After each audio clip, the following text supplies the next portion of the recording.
hello? How do I play this again? Sim update 3, how do we do this?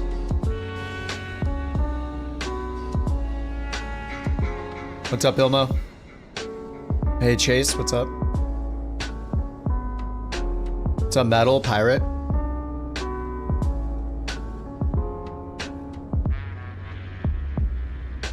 Alright, I'm in the Tomahawk. Just Flight Tomahawk. Not to be cheesy, but Gouda Evening. Somebody ban him. Any mods on yet? Can we get a ban? 2-day ban. What's up, Gooby?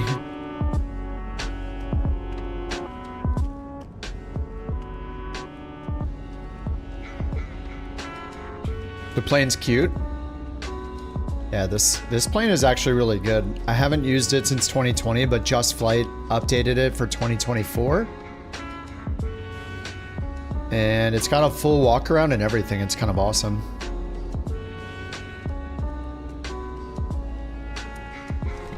But it doesn't look like it, because it has its own walk around, you can't just go out here and click.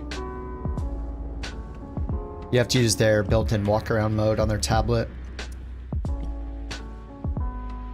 Which I'll do. Start walk-around. And then you just hit next. And it moves the cameras, and you can just hit fix all, or you can hit check all, or you can physically click each thing to check it, and then it'll tell you the status.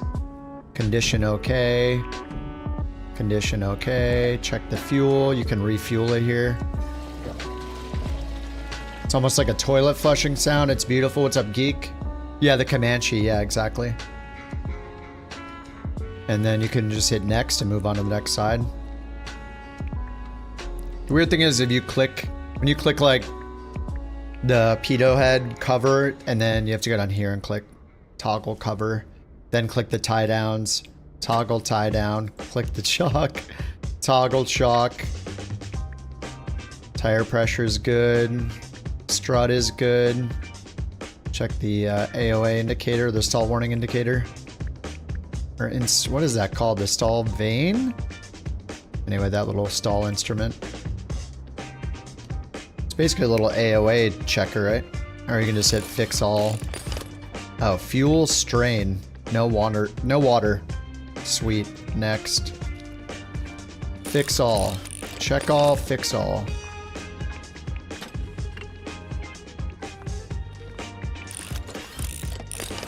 And then fuel, I'll do 75%. Check all. There, it's perfect. Bam. Yeah, I like it. Yeah. I like this plane because it has something that sounds like a flushable toilet. Exactly. Yes. Yep. What's up, Johnny? After you opt in for the beta, it opens the game. Is it supposed to immediately pop up with the update? Yeah, you need to opt in, and then I get the update when I launch, the little like launcher window is open, you know, like the little splash screen before it actually opens the game. You know, where it's not full screen, it's just in the middle of the screen, and then that should, where it checks for updates, it should find the update, and then it should download it automatically. I think it's like 8 gigs.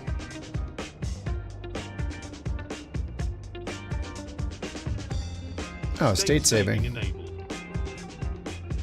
Nav OBS 2.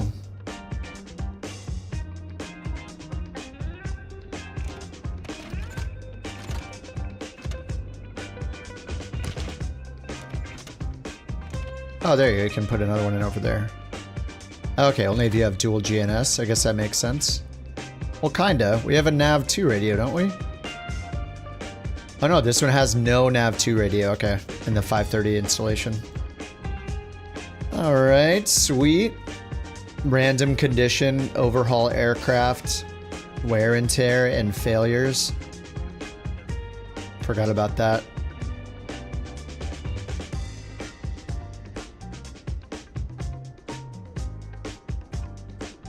It updates 3 times every time you opt in or opt out? Oh, that's weird. Mine updated once. Well, I downloaded it last night and I just left it on downloading tons of crap for a while. And then when I opened it up today, it had a small update with those few release notes this morning.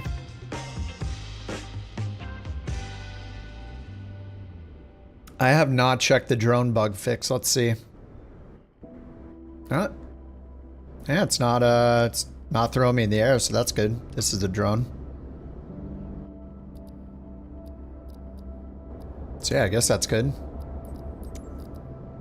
Cameras, cameras.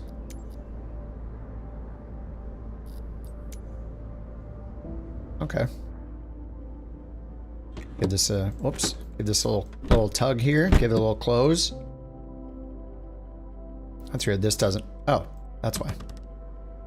You actually have to open it like you would open it. Nice. There we go. That's all set. What's up, Q? Hey, Cyber. One update for Xbox. Yeah, if you just opted in now, then you probably just have one update. If you opt, I installed it last night after the stream, and then this morning I had another update. Okay, no sim brief this time. Just gonna go direct. This is just the first daily for the day. This guy right here, from Honington to Biggin Hill in the UK. It's only a 67-mile flight, but I thought this would be a good little starter one. So let's get the mixture rich, crack the throttle, get the fuel on.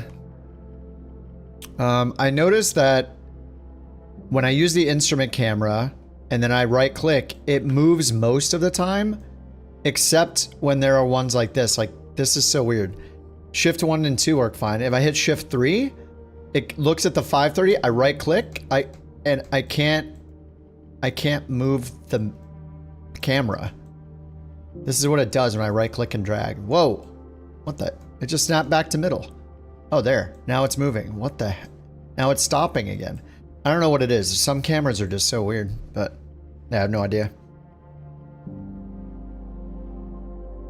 Achievement idea in Discord. Sweet. I'll take a look at it after the stream. Thanks for the contribution.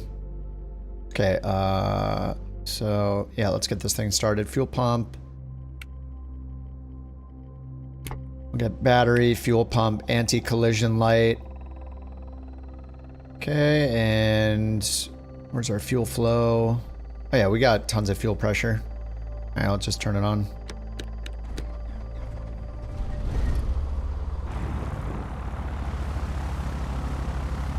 Beautiful. And we got it at 1,000. Avionics came on automatically. We'll get the alternator on. Nav lights on.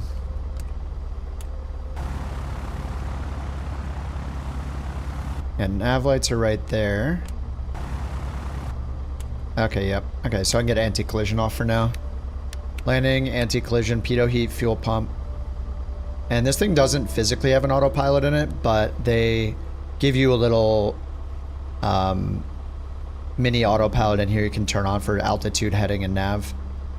No climb modes or anything. Nighttime airliner? Yeah, maybe after this, especially if there's a bunch of us on, it would be cool. Find some crappy IFR weather at night. I think that'd be sweet. See all the night lighting improvements. Definitely.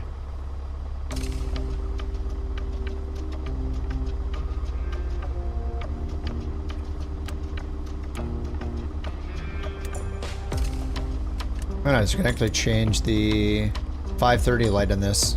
Sweet. One of these airports was not found in SimBrief, so no beyond ATC. You know, I guess I could. Let's take a look at the ATC improvements here. Sometimes they make some decent ATC improvements, so we might as well check that out.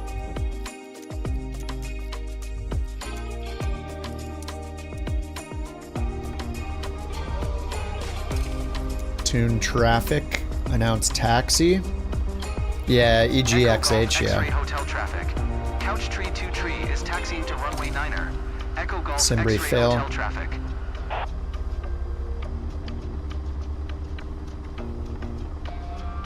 Alright, let's bring it up to... We're bringing it up to for a mag check, 2,000.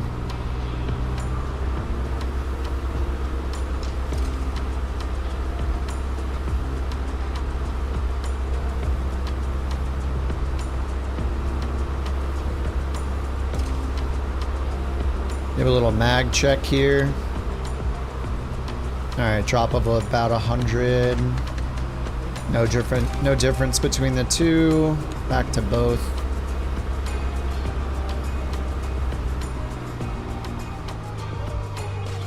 Oh, 2,200 for the mag check? Ah, dang. Alright, well that'll just have to do. Too lazy to do it again.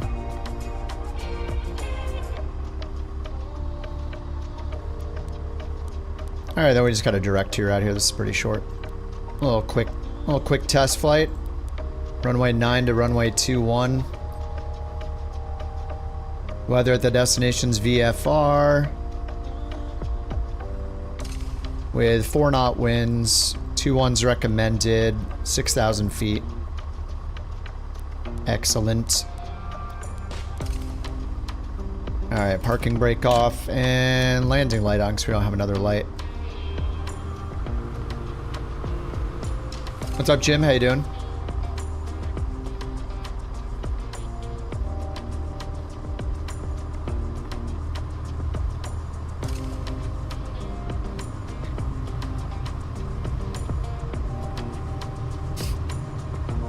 I like that it says the plane is the Tomahawk. That's just coming from FS Hub's data. Tomahawk. Close. I mean, they were so close to getting it.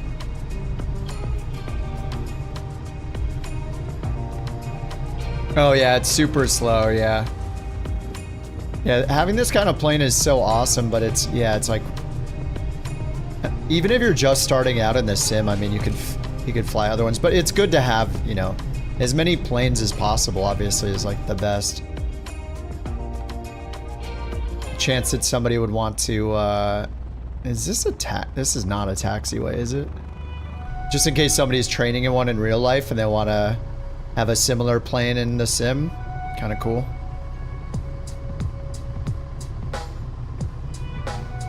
The website stuff for the new beta. If you're on Microsoft, you did, yeah. Just check the forums on how to join the Microsoft forums. Have it all like laid out. Alright, I'll hit comma for the altimeter. This is not a taxiway, but I didn't want to back taxi all the way down that super long runway. Uh-oh. Can we make our way through? Let's see. This is fine. I mean, there's still hangars over here, right? Kinda?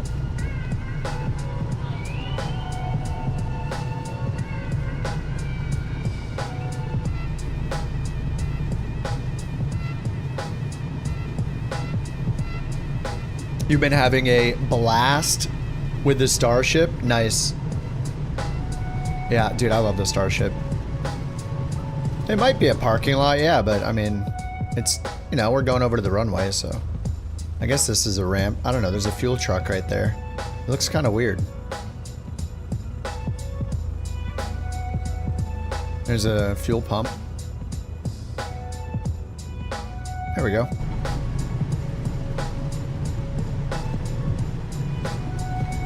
Look how good Wookiee's flights look already. Oh, they look good.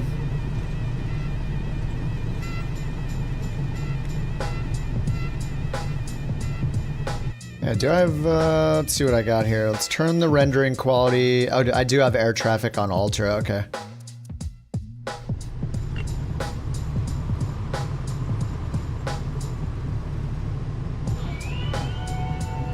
You turn on graphics scheduling?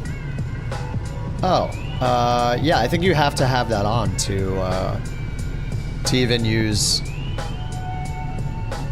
what is it, frame gen? Man, you should try turning your resizable bar off in your BIOS. See what happens after that. A lot of people get a better performance. I actually turned mine off again.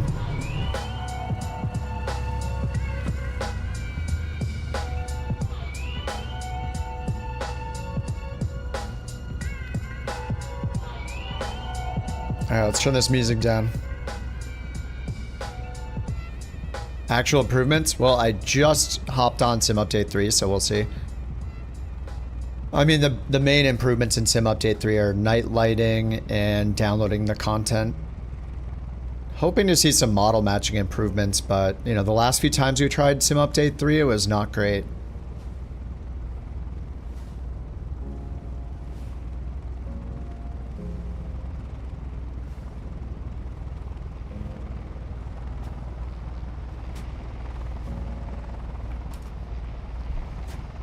Alright, just gonna hold short here for a second.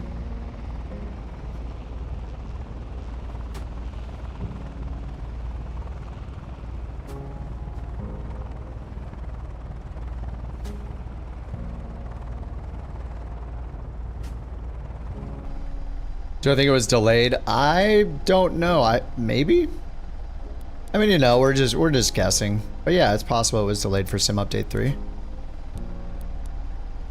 I don't know if that means Sim Update 3 will come out on the 22nd or what, but I mean, maybe they mostly tested on Sim Update 3 and Sim Update 3 was supposed to come out this week and it didn't, so that delayed the plane. I mean, I wish they could just tell us, but see outside air temp here. 16 degrees, density altitude 100 feet. All right, all the lights are on. Announce takeoff, and we're gonna go to the south. Echo Golf X-ray hotel traffic. Couch tree PC-12 pressurization. Yeah, that's fixed in Sim Update 3. To the south. Echo Golf X-ray hotel traffic. Well, I don't know how fixed it is because, well, you don't get the failure anymore, but when you fly the PC-12, you don't even have to turn on the oxygen master. So I don't know how they fix it. Maybe they just remove the failure instead of actually fixing like how the plane pressurizes. But yeah, I have no idea. All right, let's get out of here. Mixture rich. Throttle full forward. Okay, I should get the fuel pump. Oh, it is still on. Whoops. Pitot heat's off for now.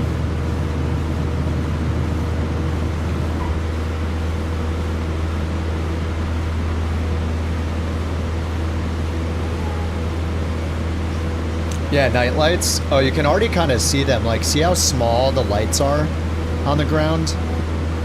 Normally when you zoom in like this, they become a huge, like, blurry mess. They look a lot better. It's actually darker than this in live time. I just turned it down a bit. Oh no, it is. Wait, that's not real time. What the heck? It broke real time, I guess. Or it's gonna take a second until it applies it. See, we're just QA testers, guys. One flight found a bug. No, 2020 doesn't have better night lighting. Well, actually maybe specifically with like the city lighting and stuff looks better in Flight Sim 24. But I don't know if Flight Sim 2020 has the runway and taxiway lighting problems, like the artificial lighting problems. It actually might, but I mean, they're fixing this in Sim Update 3, so after this fix, I don't think there's a question anymore.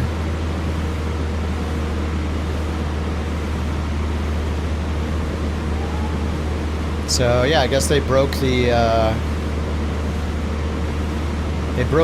live time button. That's cool. What time is it? I have no idea. Real time on. Oh, that works. What the heck? So if you change it here and then you hit real time, it doesn't turn real time on. You have to go back to live? Alright, I guess. Oh, did I leave the window open? No, it just sounds like it though. But yeah, I mean, look at the night lighting. You can see the runways a lot further out now too.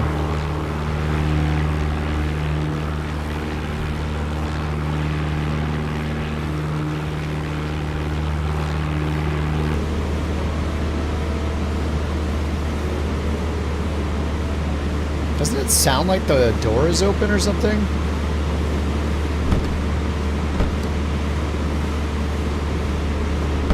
Oh, the door is open. Oh my god.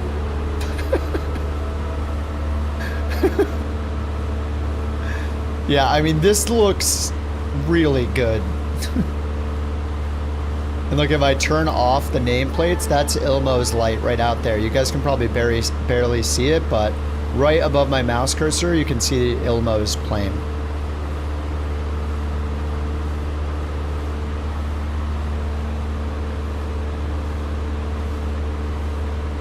The snake scene from Iron Eagle. Oh my god, I haven't thought about Iron Eagle in forever. What is the snake scene? Hey Rich, how's it going, dude? But yeah, the night lighting is definitely improved. Like, all of the artificial lights look better on planes, in the cities, on the ground, at runway, you know, the runway lights, the taxiway lights, the beacons, at airports. It just all looks better.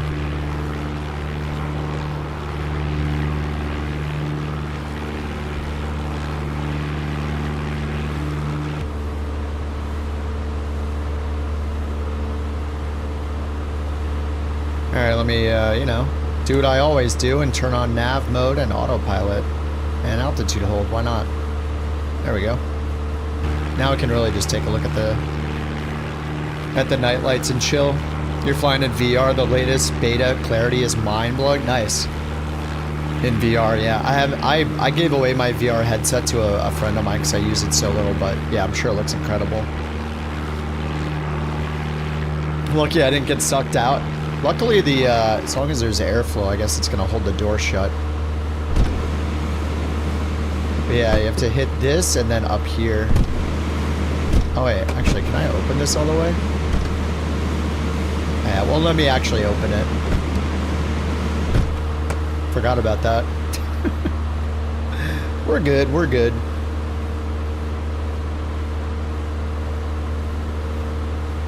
Dirt bike versus Cessna 152 race through the canyon. One of the observers is in a Tomahawk.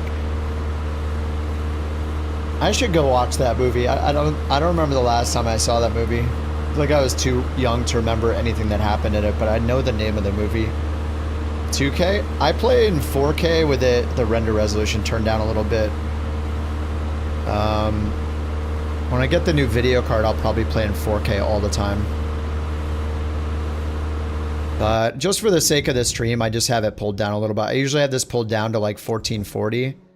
So like here, 70%, but you know, I can pull it up. I can just pull it up to 4K right now. I mean, when we're in GA planes, it's way less of an issue. If I'm flying in an airliner in a big airport, then if I want the performance, I'll turn the render scaling down. Dirt bike movies? I don't know if I know a dirt bike movie. What's a dirt bike movie? What's up, Salty? Wonder if you're able to see plane models for third-party planes. You can only see each other in multiplayer if you were in default planes. Oh, what? Oh my god, what if they're doing the thing that I have been hoping they would do forever, which is no planes show up in multiplayer when they are the full resolution plane. And that will force every developer to make an FPS-friendly multiplayer model only. I really doubt they're doing it, but that's how it should be. Every plane should be required to have a multiplayer-friendly model. And if it doesn't, it shouldn't show up in multiplayer. You could only see name tags, but not the planes. Interesting. That would be so cool if they were actually doing that. Because even if they do shared cockpit, it's fine, because you're going to load into the plane with somebody else. It loads the full plane if you're flying it or if you're inside the plane with somebody else. That makes sense. But if it's just a multiplayer plane and I'm not going to get inside it and I'm not flying it, it should be an FPS-friendly version. With like no interior buttons, shadows, dials, nothing, you know. But it needs to be, you know, really? She hasn't barked all day. She literally waits until I'm on the stream and then she just goes for it. Every time. What's better, passenger 2 or self-loading cargo? Self-loading cargo is much more advanced. I would say self-loading cargo if I had to pick. Thank you for the Borks.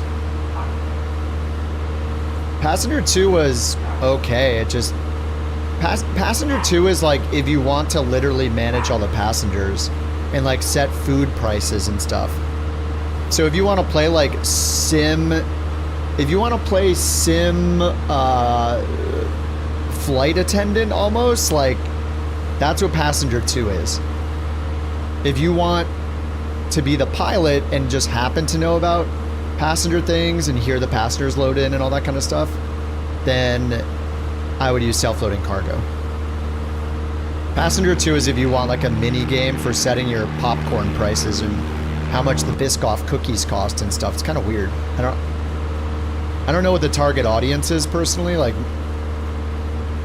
maybe somebody's interested in that. I would be surprised though if any flight simmers were like, you know what I really want to do is manage the cost of my sodas and analyze the sheets after every flight to figure out if I need to raise the soda prices by 30 cents or not. Or, you know, that's seems kind of like it's kind of like a lot. I think most of us want to, you know, pretend to be a pilot in the sim. Co-pilot integrated with ChatGPT. I mean, there are AI, that's what AI ATC services are for. So like Beyond ATC, for example.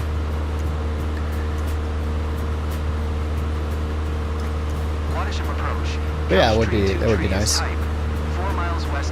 What's up, Kay? How you doing? How's the new beta? So far, so good. I mean, I just hopped on like 20 minutes ago, so everything's fine so far. We'll see what happens as we get into airliners later. I'll do an airliner flight.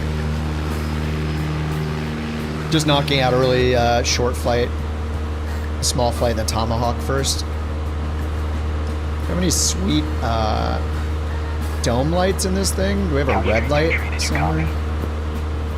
Yes, we copied. Acknowledge. What's up, Max? How you doing? Couch tree, 2 tree. Let's see. Couch tree, 2 tree. Radar contact 5 miles southwest of These are our only lights. Hotel Alpha, 2300. QNH 1022. Yeah, it's fine. We're good. Hey, Bird. I'm just like, I barely got into it. 30 minutes in. How do you get enrolled? Yeah, all of the... It's available on Xbox and PC. You just need to... I would just go to the Microsoft Flight Simulator forums under Sim Update 2 beta or Sim Update 3 beta, and they have instructions for every platform in there. Yeah, the night lighting looks really good. Here, I'll get you a link to the beta. Beta news. Browse all topics.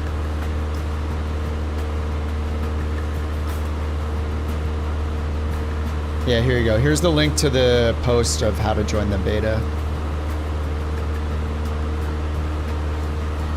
So there's some notes you need to know of, and then scroll down. And it matters if you're on Xbox or Microsoft Store or Steam. There are different instructions for each one. Steam is the easiest. If you're on the Microsoft Store, then you have to sign in on like go through a website, fill out a little survey thing. But it's not a big deal. You just do it once. Which 5090? I ordered the Founders Edition because NVIDIA had a offer. Like when it first started, they said you can sign up for priority access. And I think the criteria was that you've had an account with NVIDIA for longer than 1 year or something like that. So I just enrolled in it when they announced it, and I think my buddy got one like a month into that or something, and I just got mine 2 days ago. Or yesterday morning. Yesterday morning I got the email, so I ordered it at MSRP, so it's the Founders Edition. Direct from NVIDIA at retail price. Not at not marked up or anything. That's the only way I ever would have bought it. So, but I mean, I feel bad because I absolutely love the 7900 XTX. But I mean, in terms of all the benchmarks, you can't beat the 4090 and 5090. Yeah, exactly. I was the same way, House. That's exactly what I said, and I was like, I'm not paying these scalpers that much, so I got a 7900 XTX instead to replace my 4080. Because I wanted more VRAM, And we got 24 gigs in the 7900 XTX. And now I got the email to get it at MSRP direct from NVIDIA, so I'm just going to do that. Hey, maybe they'll send me one with without a working fan again, and I can get a full refund. Oh, you have the 4090?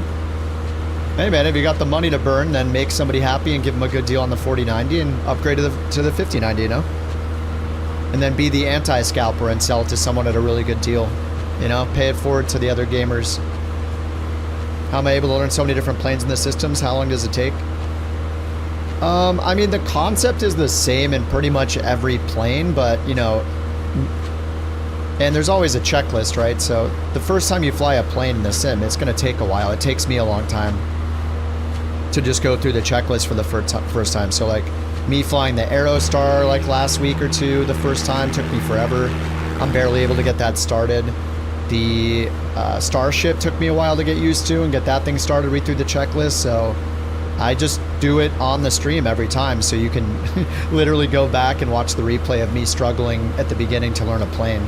But I mean, the Tomahawk is such a simple plane. I mean, it's not complex. It's just, you know, you just got a throttle and a mixture and that's it. You got, you know, it's a single engine. You just know how to turn it on. You just need, it's generally the same in each one. You need battery, fuel, turn the starter on, and that's it, you know? Then turn the alternator on, and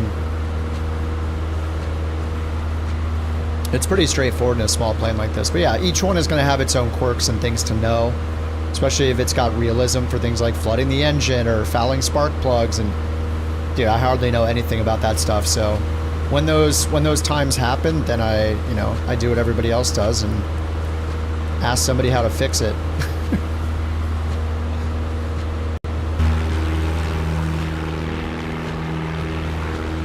But I mean, yeah, I mean, flying the Tomahawk isn't much different.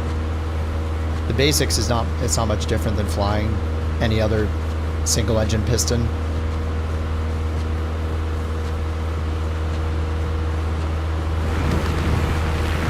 Couch tree 2 tree contact Cambridge approach on 120.965. Good day.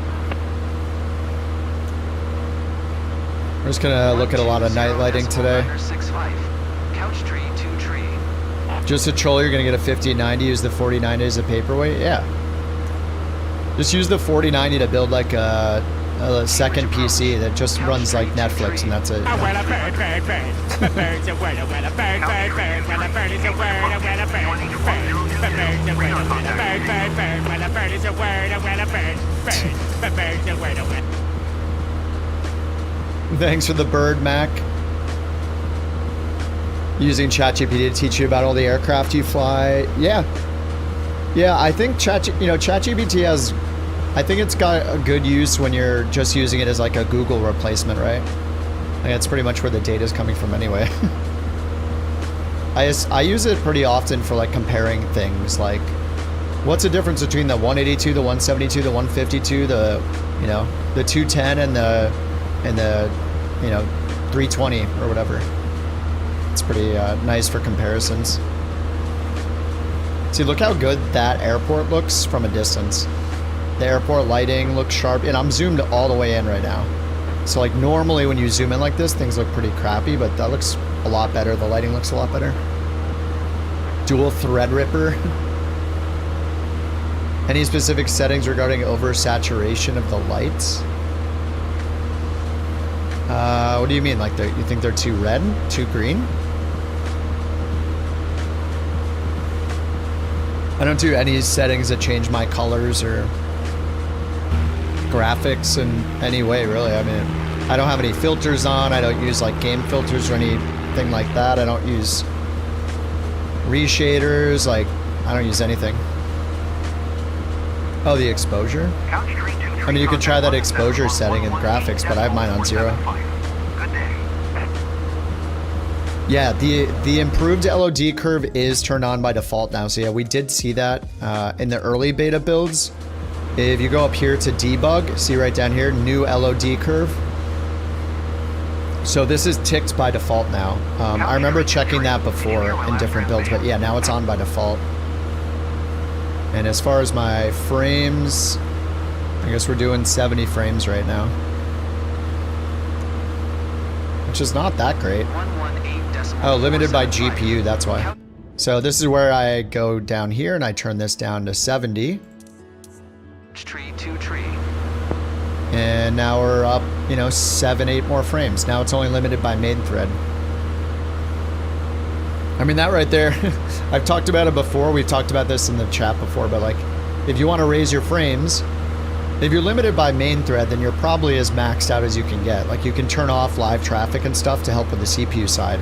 But if you're limited, if you see it flickering between main thread and GPU up here where that text is, like I just did, or it's just on GPU, then turn down your resolution, turn down some graphics settings, you know, like clouds, lighting, maybe turn ray trace shadows off. But since mine's at main thread right now, you know, that's pretty much it. I could maybe turn off some multiplayer stuff.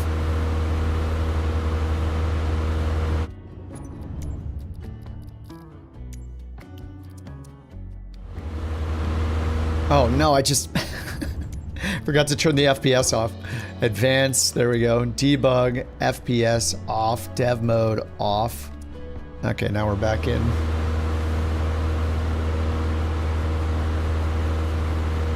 Sim Update 3 will convert Flight Sim 2020 players to 24. I mean, I don't know, maybe. I don't know what they've been waiting for. The Phoenix was available 1 week afterwards. There was literally no reason to play 2020 if you flew the Phoenix, especially. That was your main thing. I don't know why you'd ever stick to 2020 after the first week of 24 being out. But, you know, whatever. It's fine. I've been enjoying 2024 literally since release day. Never touched 2020 since then. And I have no regrets about not touching 2020.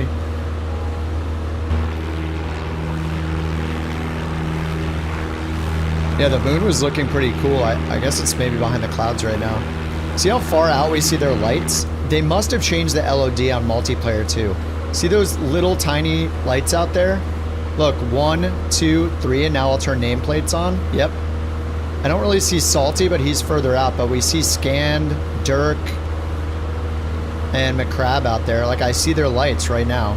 I can actually see Scan's lights, like, I can see like a landing light or something in front of him, like through the clouds. Yeah, there's the moon right there. But yeah, seeing, it might be hard to make it out on the stream, mattering how big of a screen you have, but seeing those lights out that far is great. We'll have to see when I get beyond ATC going tonight and we do an airliner flight. We'll see if the injected traffic lights are visible much further out than the multiplayer lights, but I'm hoping they increase the view distance of multiplayer lights too.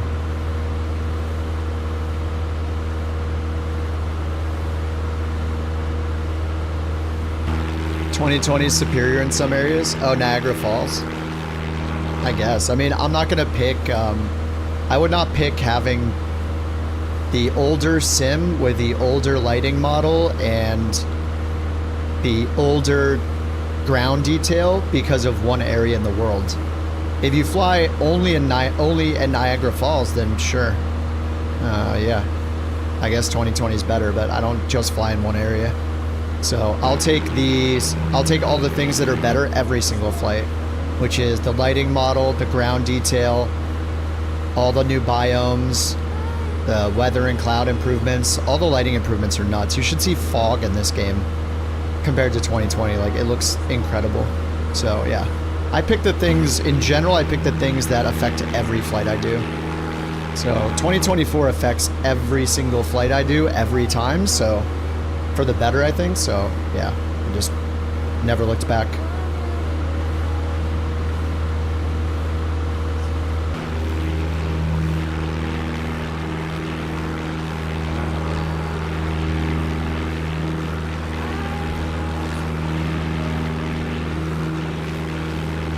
Yeah, both sims. Yeah, I don't see if I was you and I flew in 2024 9% of the time, I would think to myself, well, I'm not going to leave an entire other sim installed with 500 to a terabyte of data in it for no reason that I'm not playing 99% of the time.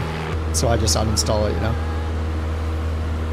I don't keep things around for the 1 in 100 chance, you know? I just move on. Tomahawk.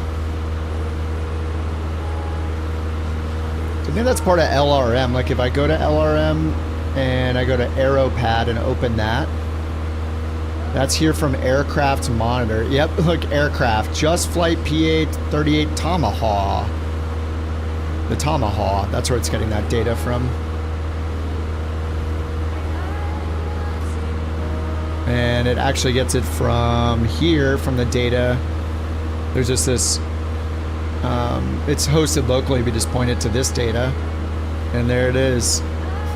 Aircraft name, Tomahawk. And then these are like heading true, altitude, GPS, or altitude above the ground, altitude, I forget. It might be MSL.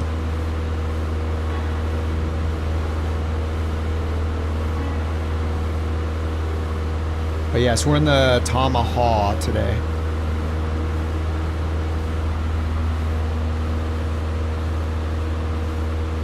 Well, not today, just for this flight. And then we're gonna hop in some airliners. Probably hop back in. What do we want to fly? The Phoenix today? Yeah, there was one Bork, yep. There was a Bork right at the beginning. Who's right in front of me? Hey, Versa, do you have your lights off?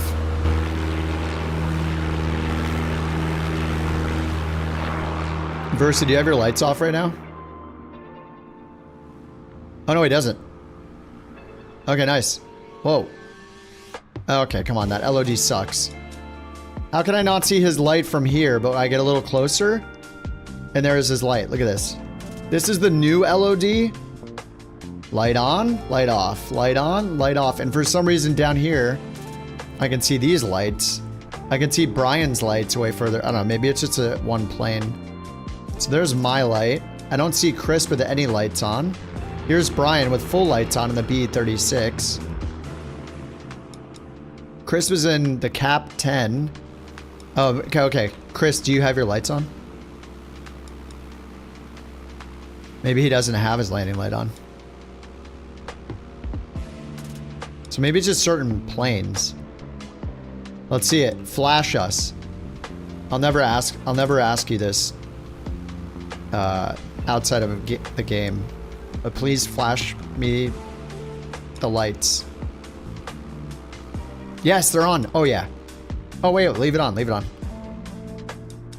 Okay, there we go. Oh, lights gone. Lights on.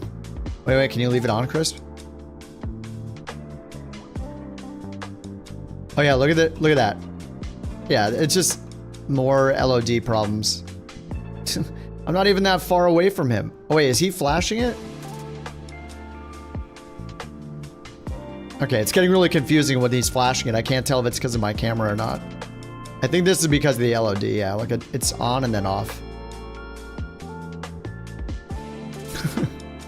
he's just messing with me. But yeah, the lighting looks good when it's on. They just... Microsoft just seems to not understand LOD.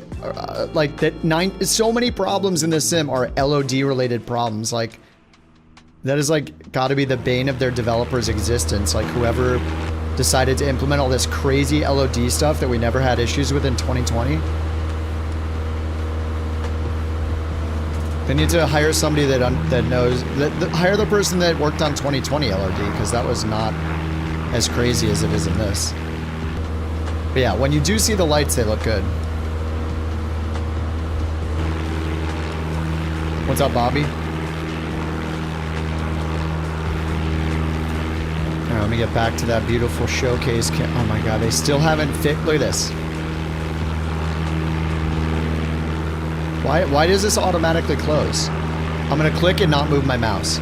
Not moving my mouse, not moving my mouse. Okay. Wait, now it works. Of course, okay. Okay, yeah, now it's closing it. Closing it automatically? Closing it automatically? What the? It's so weird.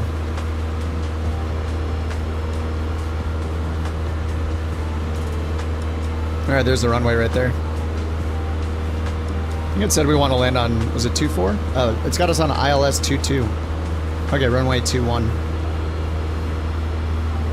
Looks good. OBS 205.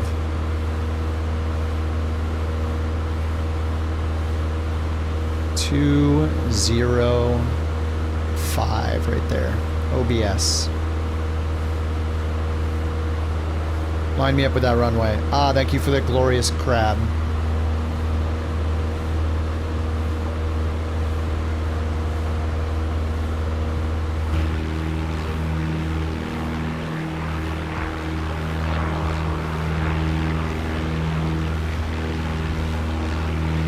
Worst Wacky Weather Wednesdays.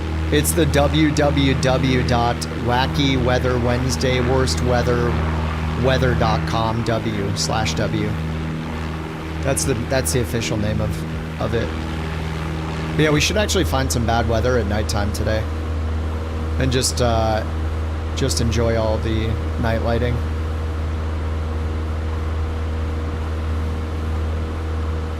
Does look very good.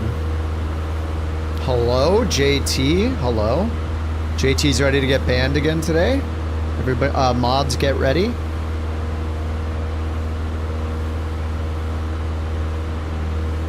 You were at a party? Nice.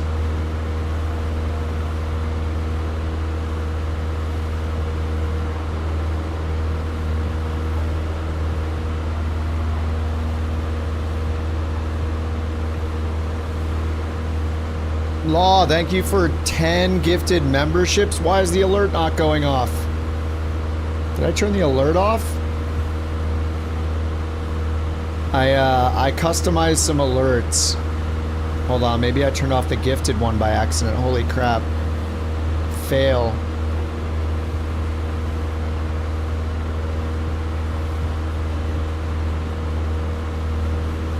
Oh, the gifted is off. Here, let me play it again. If it'll let me. Law, thanks for the 10 gifted memberships, dude. Let me try this. Replay. It's not working. Oh my god, I messed it up. I'm sorry, Law. Law, thank you for the 10 gifted memberships, dude. Welcome to Aaron, Ray, Jason, Sahil, Nick, TJ, Brett, William, another TJ.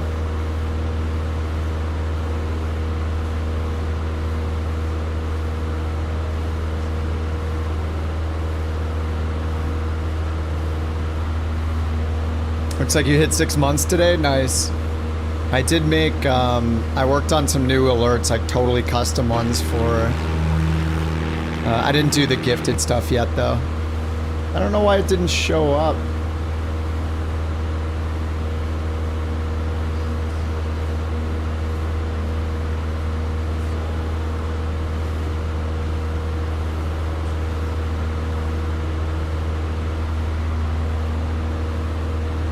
Oh, let me check something. Maybe I turned it off by accident over here. This guy.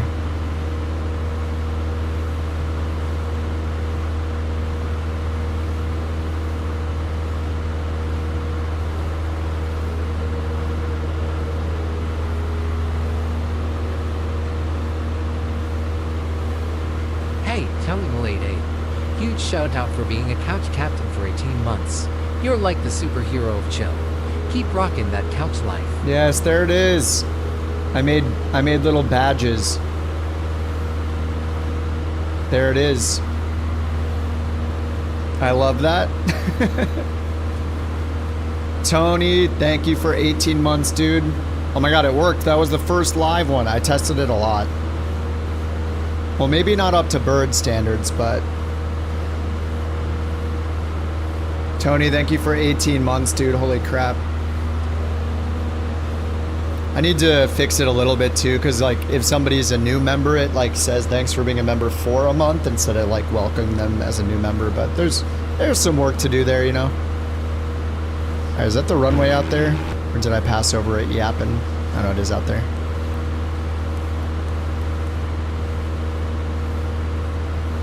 So it's at 205 heading.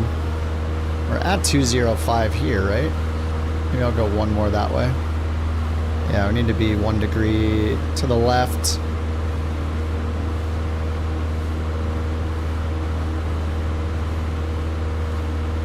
Yeah, the moon looks pretty awesome.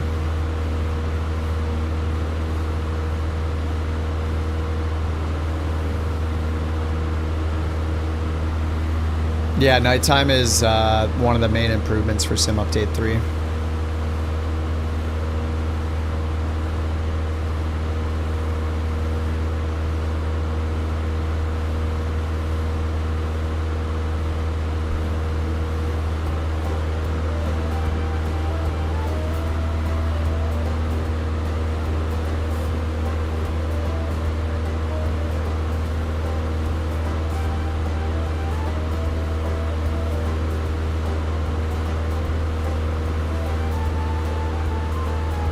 You guys on Twitch are going crazy right now. What is going on over there?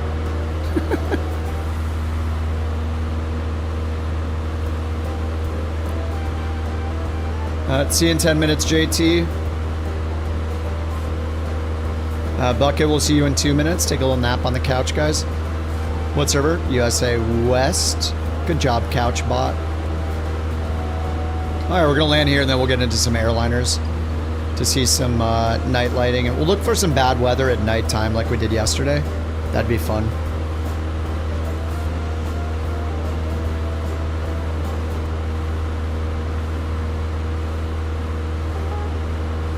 JT stood up for Captain Sim. I did fly the 7, was it the 717 or the 727? It was the one that I flew that wasn't actually that bad.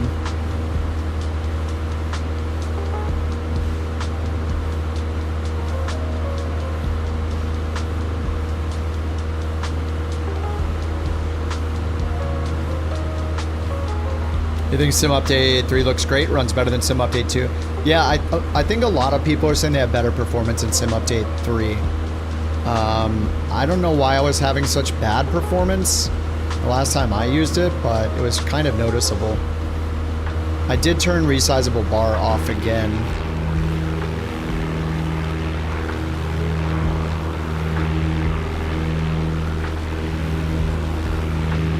I don't even know where we're flying. Oh, is that London? It is. Oh, that's Jack's favorite airport.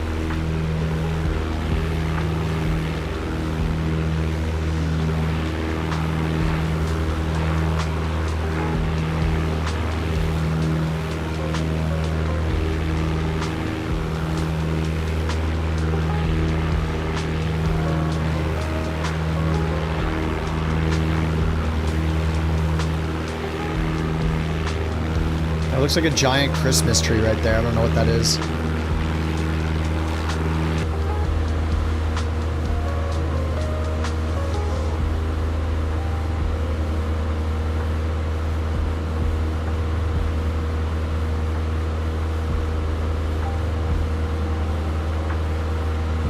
So what'd you get, Rockin'? Did you get the new... Is the Orion the stick? Windwing Orion?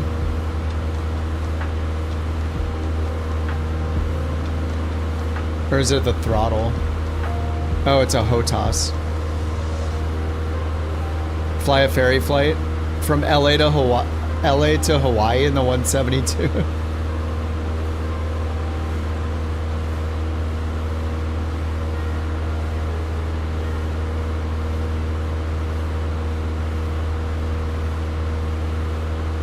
Oh, they have the Orion 2 stick. You got the throttle, nice.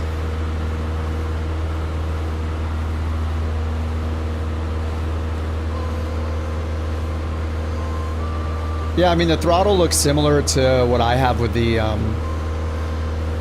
yeah, it looks similar to what I have with the VIRPIL stuff. You know, it's got buttons and switches all over it, too. Awesome, man.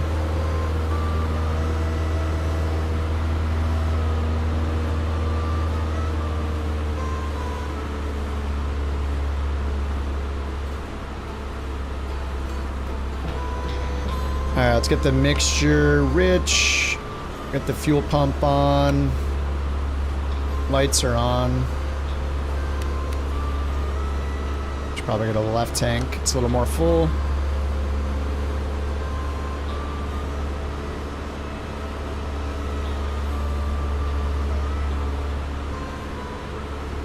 Tom's in the 404. We don't have to worry about running into each other now because we have the that option under online to hide people that are too close to you, so. And turn OBS off in case it gets stuck on the next flight.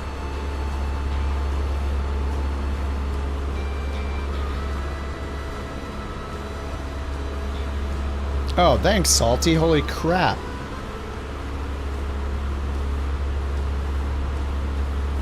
I do have a button to make that each time. I don't know if it lets you copy an old one or what, but I just have it through the streamer bot software in my Stream Deck. I just hit a button. Be cool if maybe I could somehow automate it so it's like detects when I'm like 20 miles from final or 30 miles from final.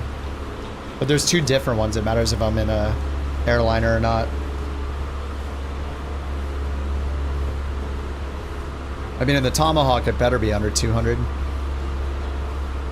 I think the GA one I have, I do less than 100. 1 to 2, and then above 200. I forget. I have to look it up. Oh, it does let you copy an old one? Nice.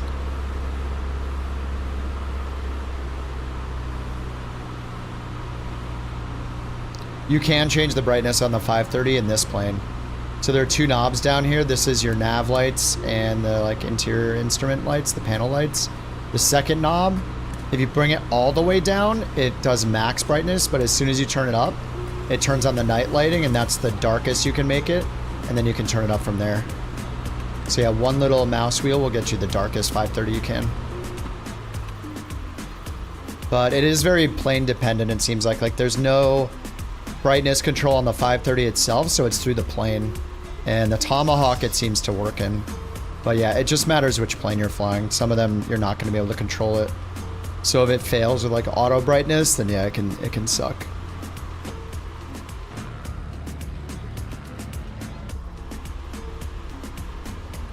All right, we're a little high here.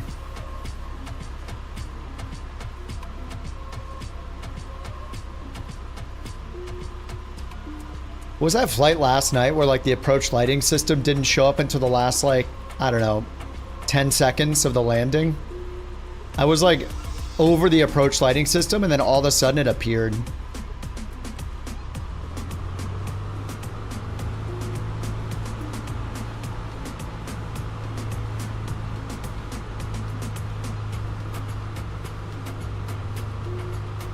This is fine, this is fine.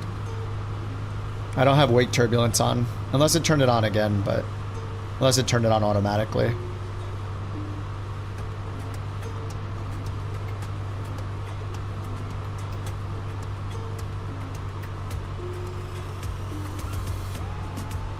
I don't know what's going on with the green lights in the middle of the runway, though. Oh, that's somebody's light behind me. Yeah, what are those green lights all over the runway?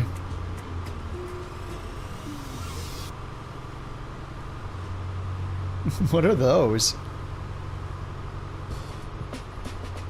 Those supposed to be there? Oh, it's the taxiway lights ending.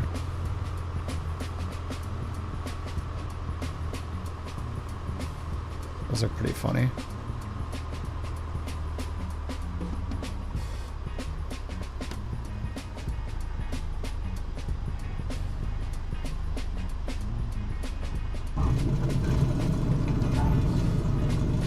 That was supposedly 8 feet per minute, according to FS Hub. Is that accurate? I don't know. I should have the landing rate one in here turned on, but it didn't pop up. Maybe it's broken. I don't know.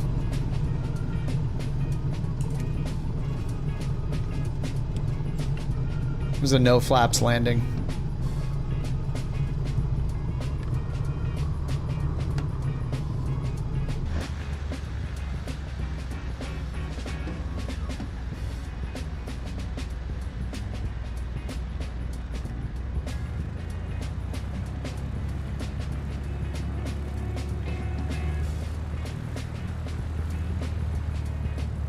Yeah, it's just nice looking at the lighting on the ground now.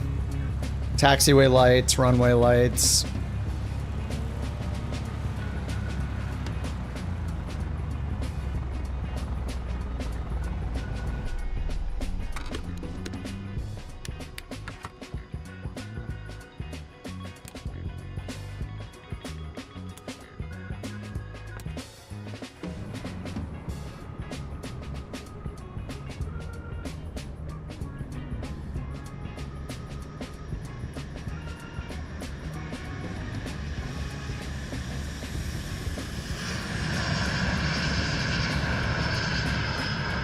Oh, Richmond does have really bad weather. Okay, cool.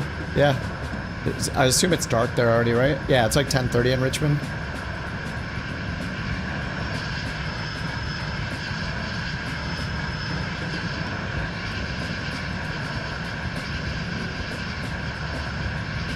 Is that the extra? Like, the sim doesn't know what the plane is anymore. It has no idea what plane it is. Is that always concerning? See, these are still pretty big, but I am very close to them. Let's see if we zoom in like this. Yeah, it's still way better than it used to be. I mean, it's just the weird camera effect when you zoom all the way in. But if you're not doing that, then they look fine.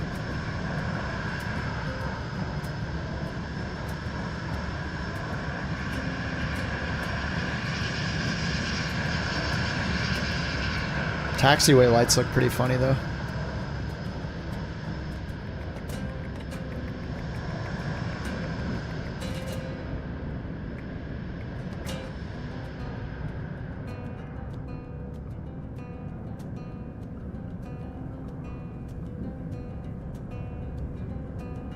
What's Johnny in?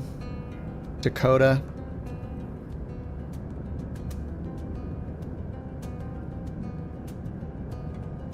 Yeah, this is so much nicer to look at.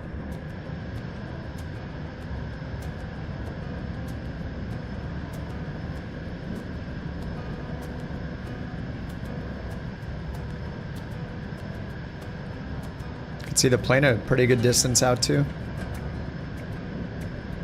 Yeah, you can see the plane from more than 4 feet away.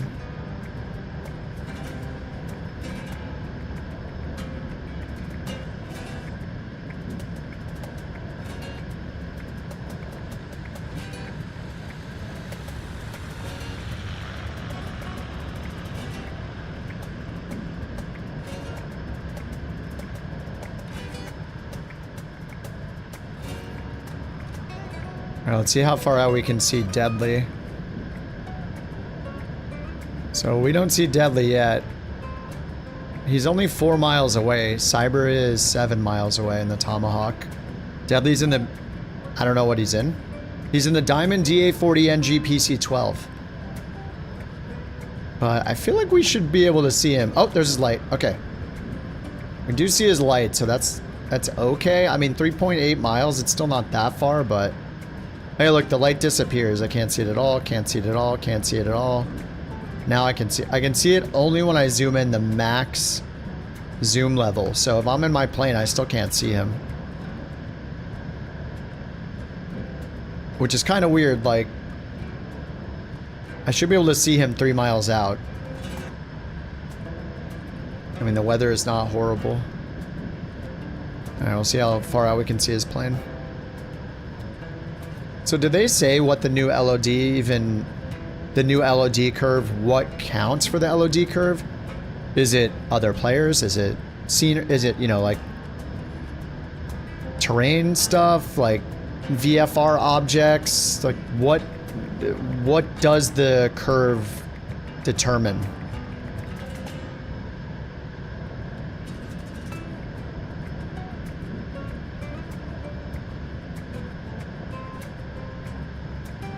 We just did a flight near London, Mark. We'll be finding a new place to fly after this. We're going to do some airliners next. I'm down to go to Richmond or go from Richmond maybe. 5 miles visibility with rain. That's pretty good. Few clouds at 500 feet and overcast at 12,000. Okay, I mean, now we see his light. I'm still zoomed all the way in. He's 1.6 miles out. Okay, now we see his plane.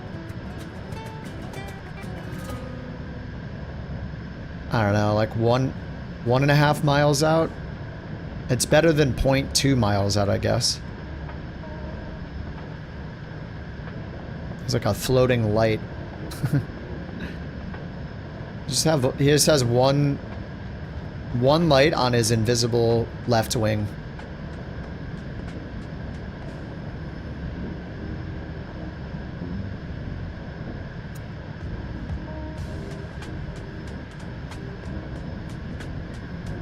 Oh, see another plane behind him. Alright, that's Cyber in the Tomahawk. I mean, this is better than it was. Normally, you don't see them until they're like, you know, 200 feet above the ground, it feels like. So, yeah, we can see Cyber pretty far out. That's better.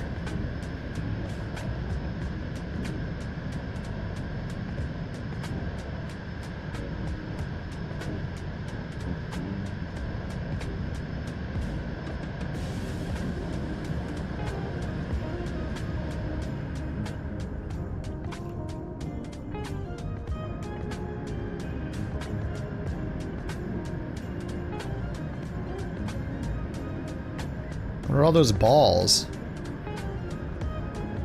Those from the power lines?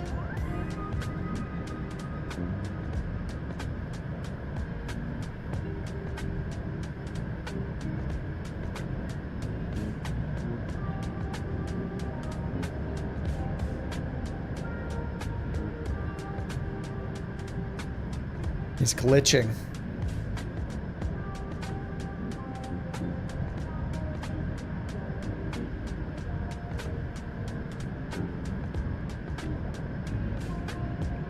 Cyber's having cyber issues. Tyler says, Kip, for me, you are in a DA40 NG. I can see your call sign and everything. Oh, it put me in a DA40? Well, that kind of makes sense a little bit. I mean, at least it's a single engine piston. Low wing. So that's a decent replacement for the Tomahawk. I mean, the Tomahawk's a lot slower. But it's probably based on... I'm in a Robin Cap 10 for you?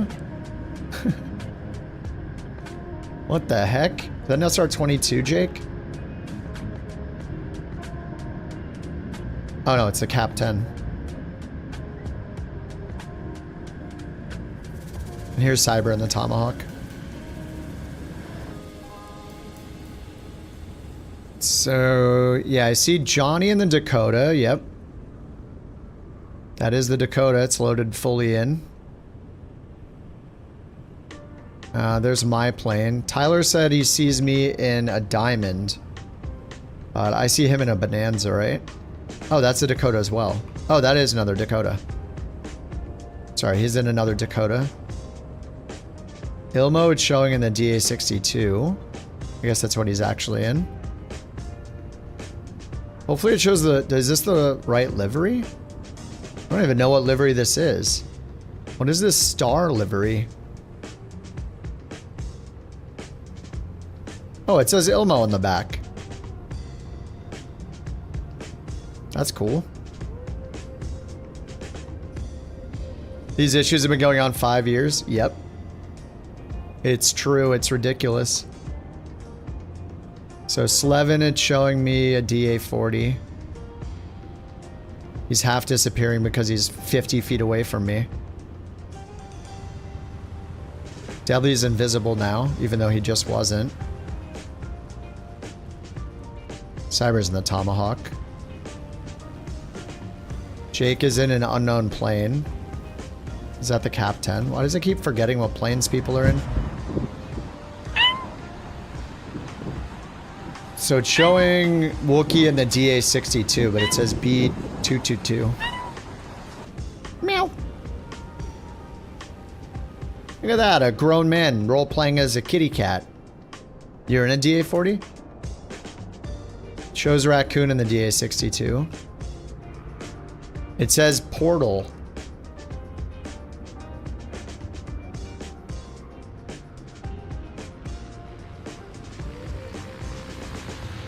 And Scand is in a Dakota.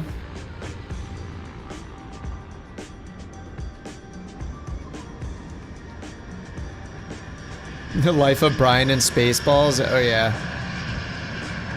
Those are great. Okay, PA-24. Oh yeah, here's the Titan that Dirk is in. Eric's coming in something.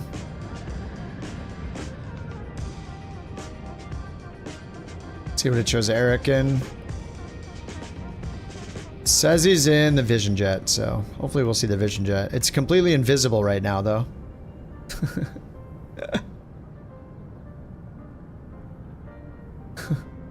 0.8 miles out, completely invisible. Oh. Oh no.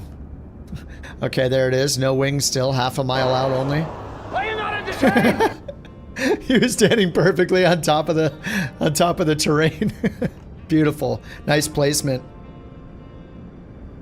Okay, now we can see it that he's a quarter mile out. Oh, now we see it. Now we see the gear that he is a fifth of a mile out.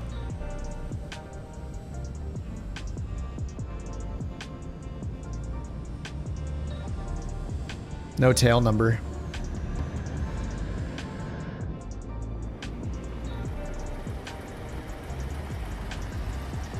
Wait, Wookie, you're in a helicopter? Why does it show him in a DA-62?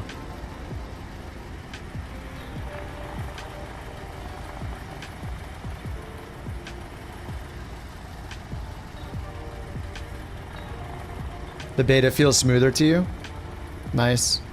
Yeah, it's so far so good for me. We'll hop in an Airliner and see how it goes though. Alright.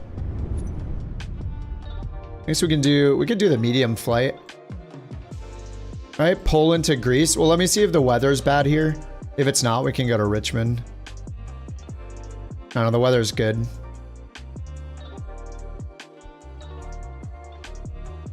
Costing 22, but visibility is okay there.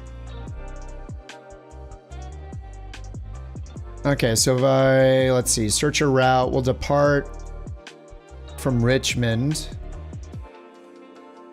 Oh, it says VFR at Richmond. What? Yeah, let's do IFR. Random route, random airport, narrow body jets, up to an hour and a half. I'll choose North America.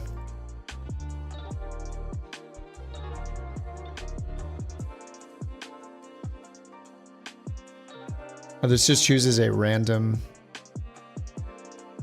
Shut up and take my money. Shut up and take my bits. Thanks for the bits, Red Wing. It's not VFR. Why is it showing VFR?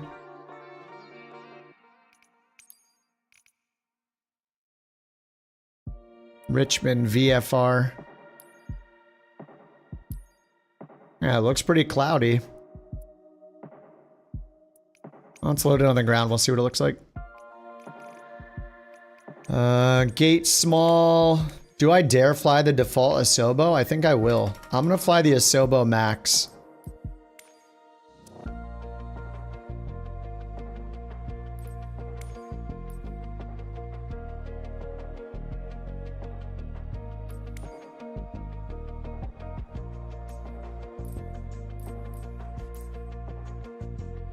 Oh, where are all my liveries at?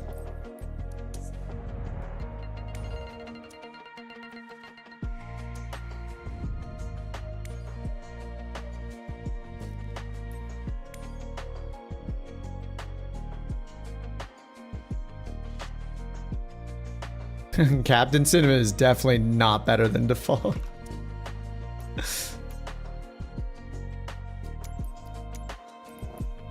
Max livery pack 1 and 2.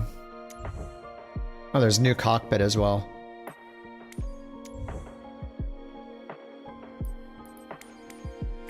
Download. We're testing the downloads. What's up, bird? You know, Chrome and Edge have lost the plot when they're saying a 36-byte text file cannot be downloaded because virus detected. Hey, it's secure. It warns you about literally every download. This might be malicious. Hey, we told you. We told you it might be malicious.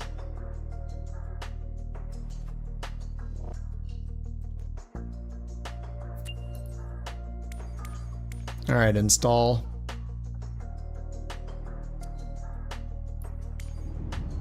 I installed so much crap.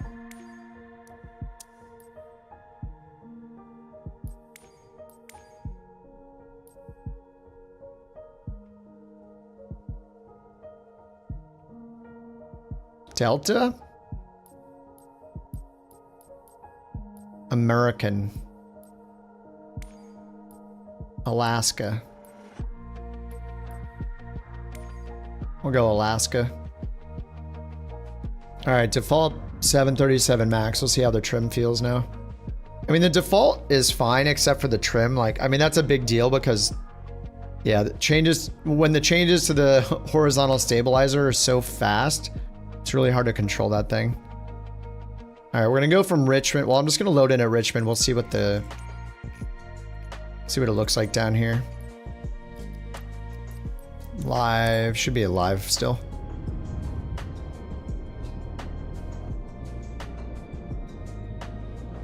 Does it load faster or something when you install it? I mean, in theory, it should load faster, yeah. I mean, it's gonna be a non-zero chance of it loading faster. It's definitely gonna load a little faster at the least because you're not downloading it and streaming it each time, so it's just already stored. Holy crap. Yeah, I'd say this isn't really IFR, or isn't VFR. Well, we got lightning. That was quite the intro to Richmond. We're at KRIC Richmond. Whoa. Dude, this lighting looks really good. I mean, it should be bright here with all these lights on.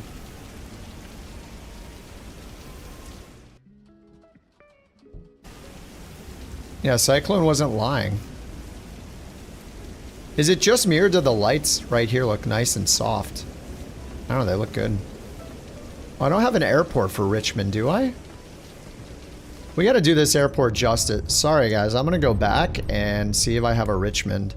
If I don't, I'm gonna buy one. Even if it's got horrible ratings, and then we'll see if it sucks. I do have a Richmond. Richmond International. Do I not have it downloaded? Or is it? Yeah, it seems like just all of the artificial lighting looks better. I do have it installed. Wait, that was it? I mean, it looked okay. Okay. Sorry, Field Air. I mean, of course that was handcrafted. Oops.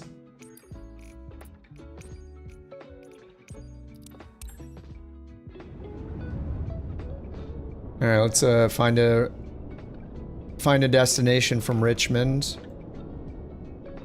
Okay, Rick, 737 max. Let's do, yeah, an hour, 45 to an hour 15. Sounds good. And we want to do like marginal VFR. Oh man, there's a low IFR at Worcester. I wonder what the runways are there though. Nantucket, Bluegrass in Kentucky? Maybe we do Kentucky? See how far the runways are here, how long they are.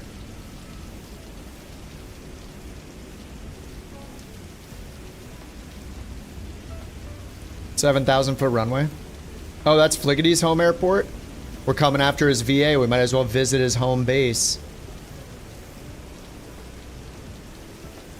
Alright, there's the map link if you guys want those maps. I'm gonna go hit sim brief dispatch. I'll get Beyond ATC going. E38M for the max. And choose the Asobo.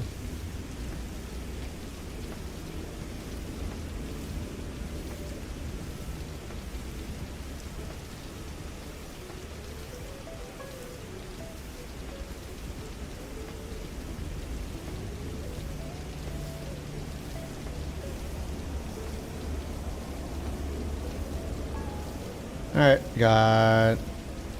we got some passengers. 122.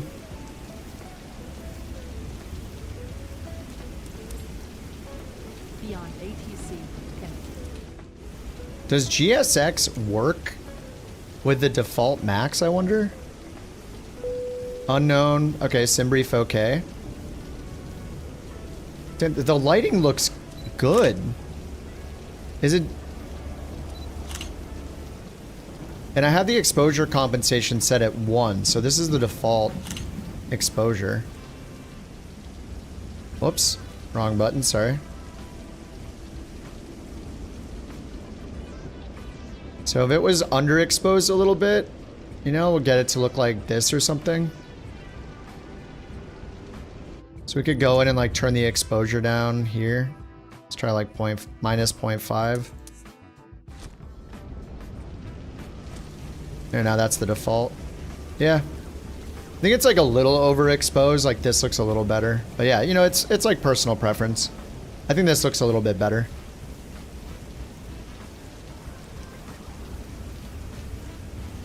But yeah, it looks pretty good.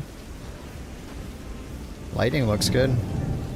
Dude, did you see the lightning illuminate the rain? That's pretty crazy. Yeah, it depends on your monitor. Yeah, I have an OLED, so for me it might look a little more contrasty than it does for you guys, mattering what you're looking at it on. So when the lightning flashes, I see the rain. It's weird that we don't see the rain like over here though. We don't see the rain near this light, but when the lightning flashes, we do see the rain. And we see a ton of rain from in here. It's kind of weird. We don't really see any rain here at all. Like, everything looks wet, but you don't see the rain unless the lightning... Unless you see the flash of lightning, then you see some rain. Kind of strange. This pushback's not going to be very fun, is it? I guess they just push us back this way. We just reposition current gate. Alright, and then request boarding. Boarding requested.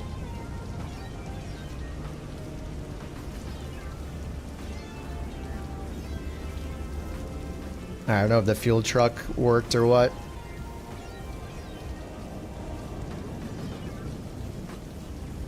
Alright, we're just going to import from SimBrief. 11.8, so 12 on the fuel, 122 packs. So I could go here, aircraft. And it's got 107 packs on. ZFW 125. Should be 136. Alright, so fuel 22. We only need 11. We only need 12.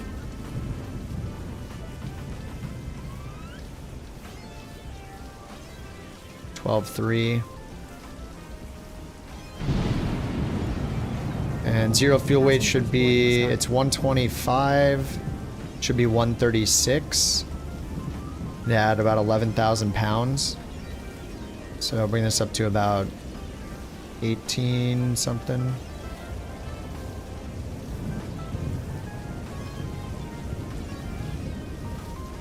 Zero fuel weight 126. Huh? This is a preview. Okay, we'll load it.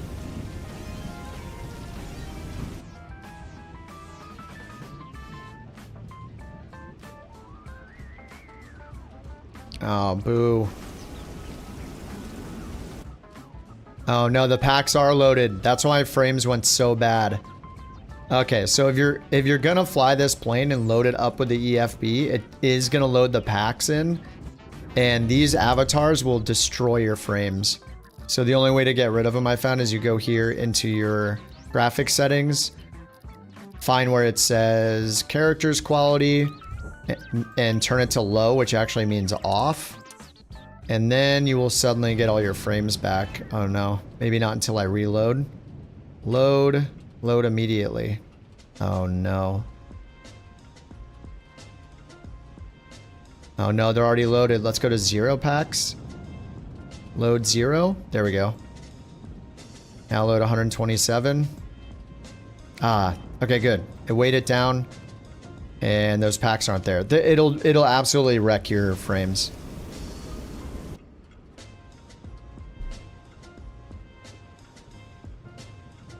So the 0 fuel weight never changes, does it? All right, whatever. We'll just do how many packs it says. 122 and 11 on the fuel. 122. Load.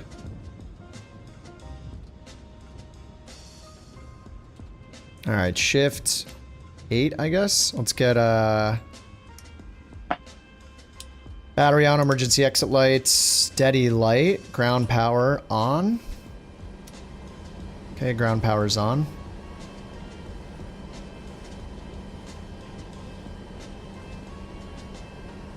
All right, seatbelts, auto, get all the fuel on. Let's do all this right now. Window heat, nav. I can't do yaw damper until hydraulics. Oh, let me anyway. Okay, that's fine. All right, cruise 36,000 feet.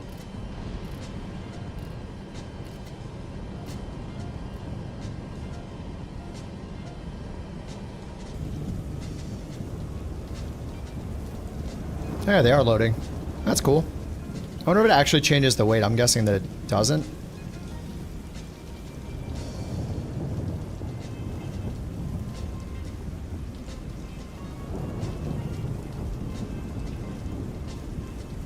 What do you mean, how do you set trim?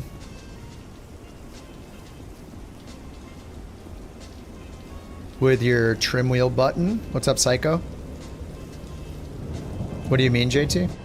Do you mean how do you calculate the trim? I just use SimBrief for this plane. It doesn't have its own calculator, so I just usually go into SimBrief, but I mean, it should tell you the trim. The problem is just getting like, actually it does auto CG now, actually.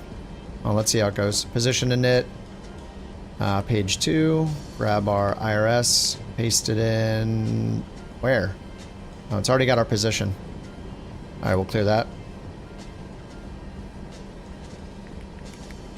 All right, press and hold clear should clear it, I think. Okay, we'll just go route, flight plan request. Wait, what? That's not gonna use SimBrief, right? Because there's no, wait, did they add SimBrief to this? Weight and balance, IRS uplink ready. Wait, that's probably, is that from the EFB? It's probably, I think it's from the EFB, but there's like, there's only one.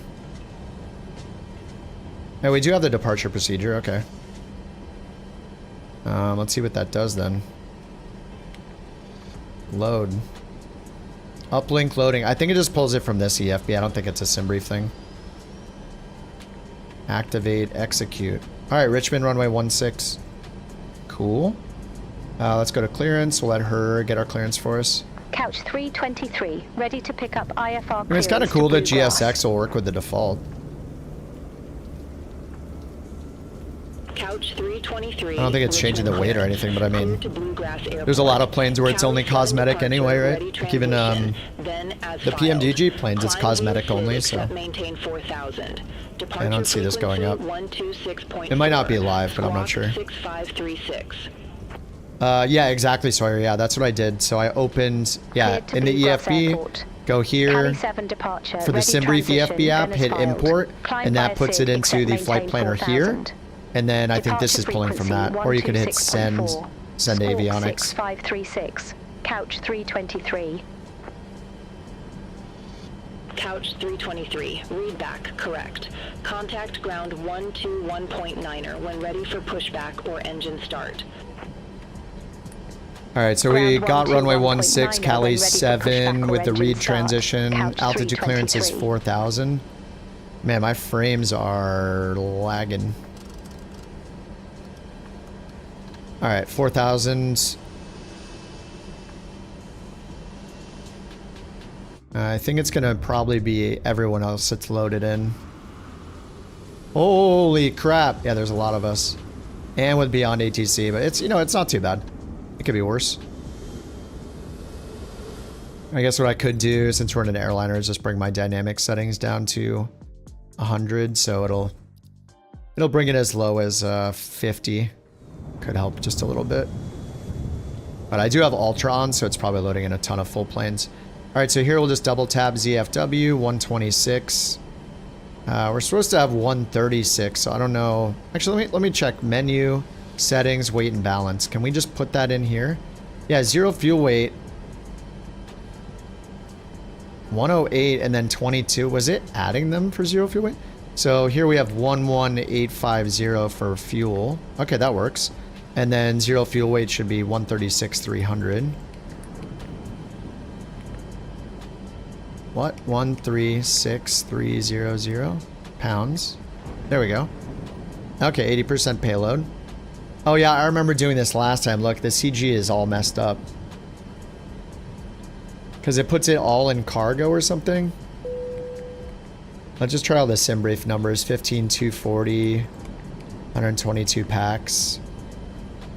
136. There we go. Okay, nice. After you put in all the numbers, that seems fine. So just put in cargo. Put in packs, cargo, ZFW, fuel. Okay, so now when we go back here, we're going to go back to init ref. And we're going to double tap this again. Can I just delete? Really? Invalid delete. And I can't refill it. What about clear? No. What about 0? Alright. I wanted to see if it detected the right 0 fuel weight now, but... What about 0.0? Alright, 136.3. Alright, reserves, FinRes, alternate 4.4. Cost index 5. Cruise altitude 360. Cruise wind, we'll check in a second. I don't know if it lets you put cruise wind in this. We'll try. Top of climb.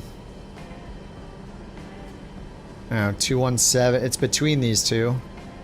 I'll just put 216, 022, 216 at 22. Okay, it doesn't let you. Alright, execute.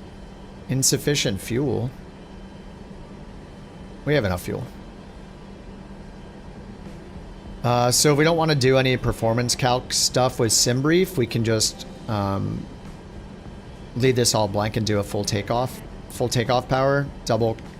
There's no way the CG is 8, right? Trim 8.25? I think the trim is usually between like 4 and 6. 8.25 trim. Thing's gonna take off on its own. So if we go to performance on SimBrief, populate. So we have the max, runway 16. Yeah, that's what they gave us. Optimum, optimum, and then we hit calculate. So flaps 5. D-rated takeoff 2, it recommends. With a assumed temp of 44. So 44, D-rated 2. Yeah, there's just something with the weight and balance it still doesn't do right. Because it thinks the CG is 8.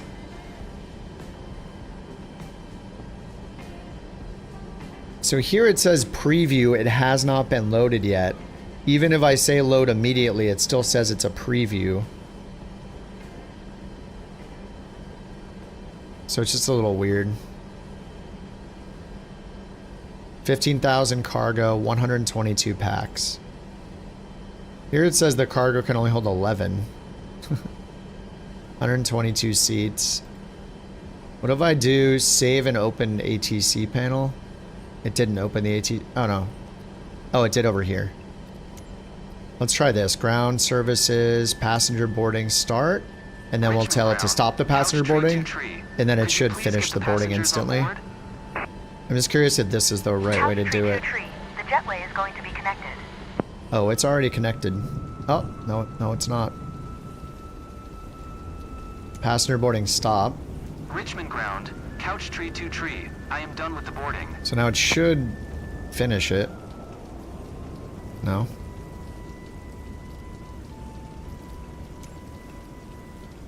No, it just still has this problem. Alright. Alright, well hopefully we're not insanely overweight. We'll just put in like, I'm just going to put in 25 here. And then let's just compare the V-speeds to what it said in SimBrief. Performance.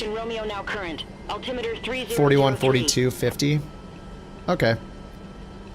We'll just see what happens. 150 in the V2. Whoa.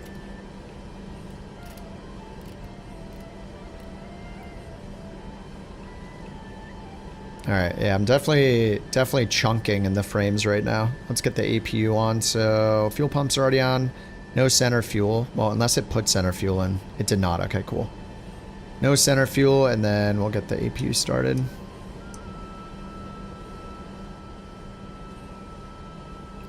And then let's check landing elevation. Here. Lexington, 932. We'll do 950. Alright, anti-collision on, seatbelts on. And let's see if SimBrief will let us do the pushback.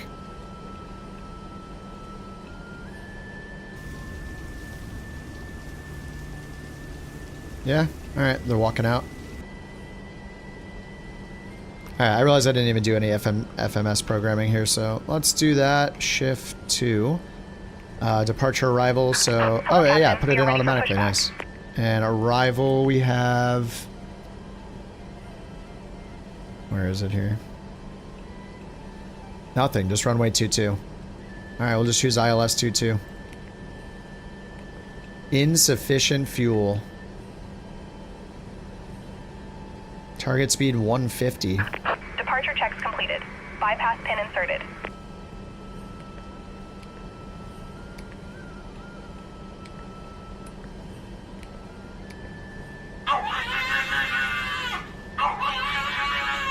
Alright, 5.75 on the trim.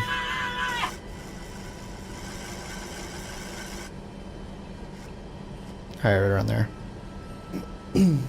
Mac, thank you for the Bork.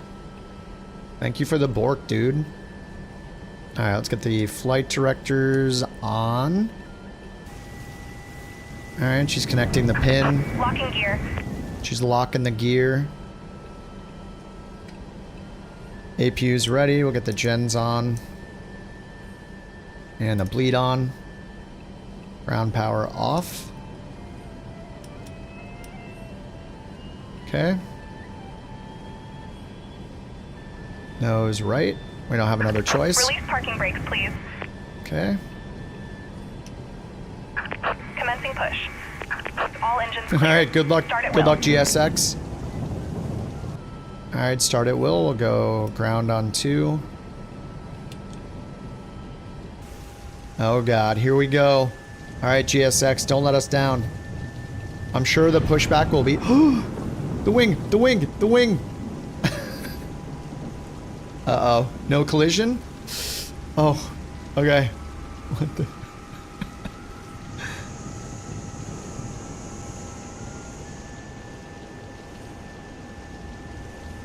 Why do you have green lines? Oh, now it's pushing us back. Impressive. Green lines floating around the plane? It's probably the CFM, the fluid dynamic visualization or whatever, CFD. Hit escape, go to general and flight interface and turn off CFD.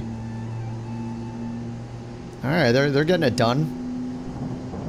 Here, the settings in here. Settings, flight interface, this right here. Turn the aerodynamic visualizations off.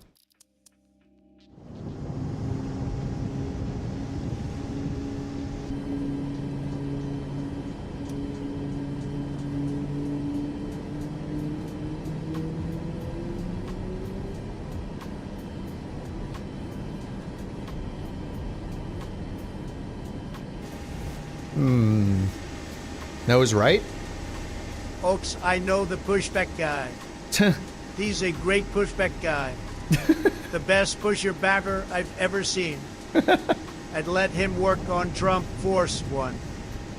Anyone can confirm, I can say there's no collision. Absolutely no collision. No collision? Beautiful TTS, Sawyer. I love to hear it. There's absolutely no collision. He's the best pusher back guy. Alright, where are we going? Remember that time GSX, like, we were at a small airport and it, like, pushed me, like, clear across the runway? It was awesome. It's gonna bring me all the way back there. This is curbside service if I've ever seen it. This is absolutely amazing. You believe him? Me too.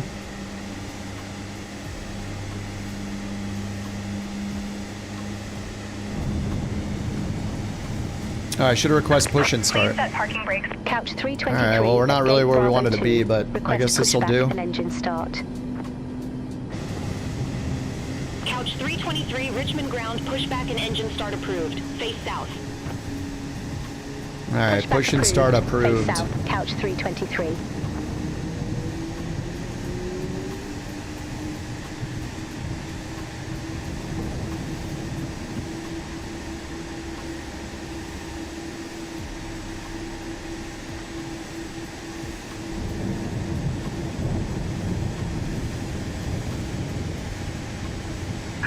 Unlocking gear.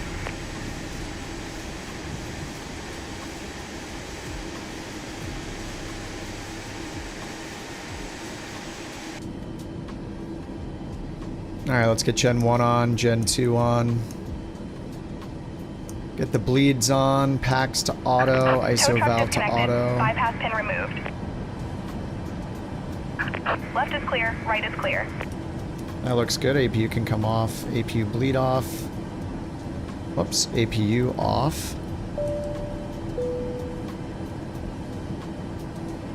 Yeah, I think everything's good up here. Whoa.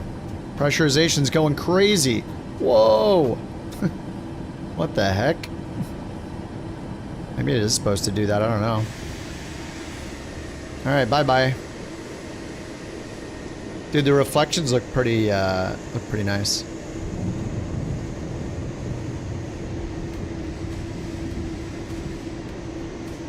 I like the couch captains right there. You love to see it. Richmond ground, couch 323, ready to taxi. Alright, continuous. Couch 323, runway 16 taxi via Echo Alpha. Hold short runway 20. Flaps 5. Runway 16 Auto brakes taxi via RTO. Echo Alpha. Hold short runway 20. Alright, flaps 5 indicated.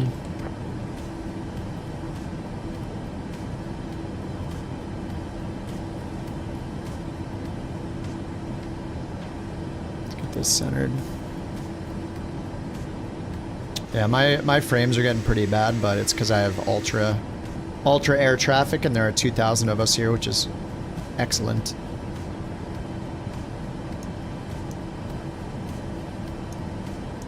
Okay, that's off. We have like a storm. What is I always forget which light this one is. Is it just our background light? Oh yeah, there we go.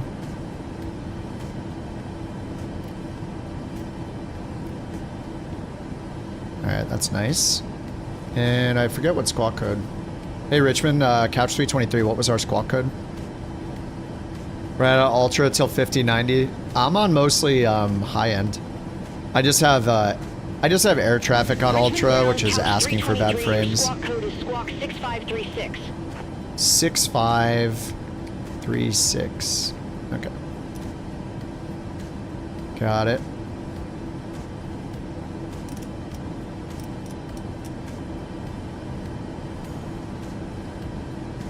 Alright, and they said taxi, Echo Alpha, hold short on runway 20. Alright, parking brake off, taxi light. Yeah. On. Takeoff config check is good.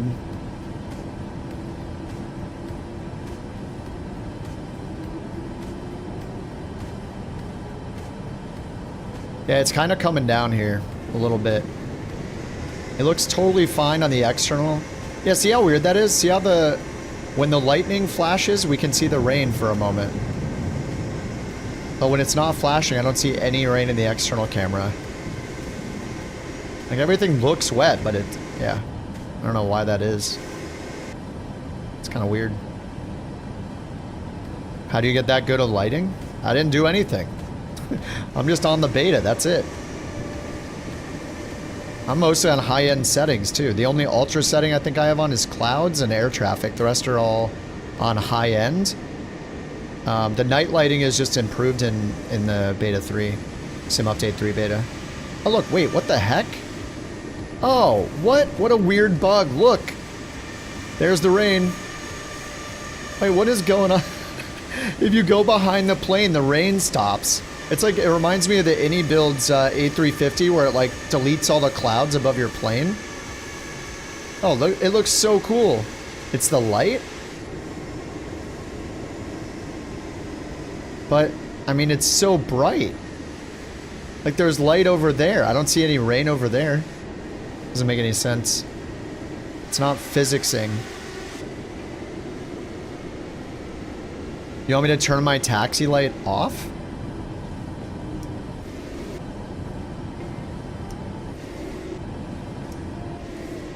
No, I haven't seen it from the back the whole time.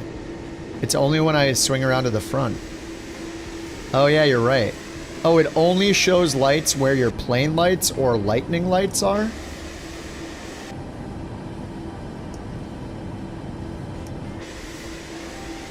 Oh look, wait, I still don't see it. What the heck? What about runway turnoff light? It only shows with the runway turnoff light. What the hell? Look at all the rain on the left. Now I'll turn that off. It's all gone. That's so weird. Yeah, it's really weird how the light's behaving. And for some reason my taxi light doesn't illuminate any. Look, there's no rain with the taxi light. So only if the light is pointing up? Up-ish? That's so weird. Okay, well, you know, their lighting guy has some work to do.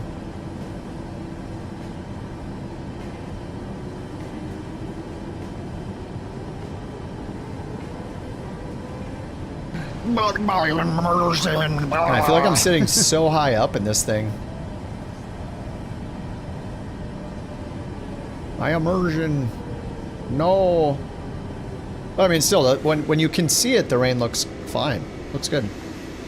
The wet ground looks good. They just need to, you know, make it so we can... The lighting guy doesn't seem very bright. Alright, somebody ban Mac for 12 hours. Get him out of here.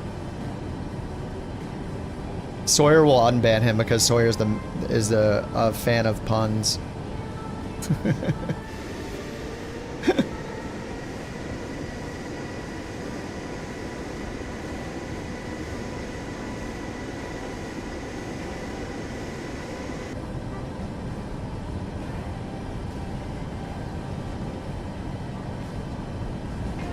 It's very complex. I don't care if it's complex. Give me it. I want it to be perfect.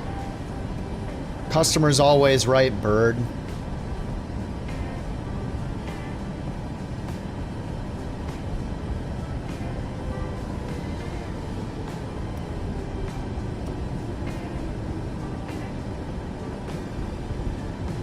The wipers work in the default max. I'm supposed to be in the cockpit where it works fine, winky face.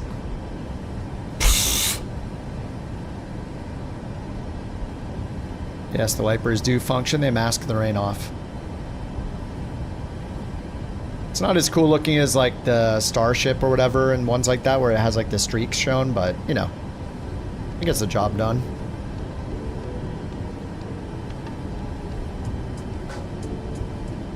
I see Couch from here. Look at it. The logo's lit up. There it is. Couch. The world's smallest wipers. Kind of a weird perspective. I don't know why it feels like we're like 7 feet tall in this thing.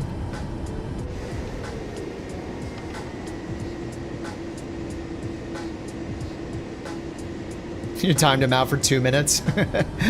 Wow. I'm surprised you did that. Given your love of puns.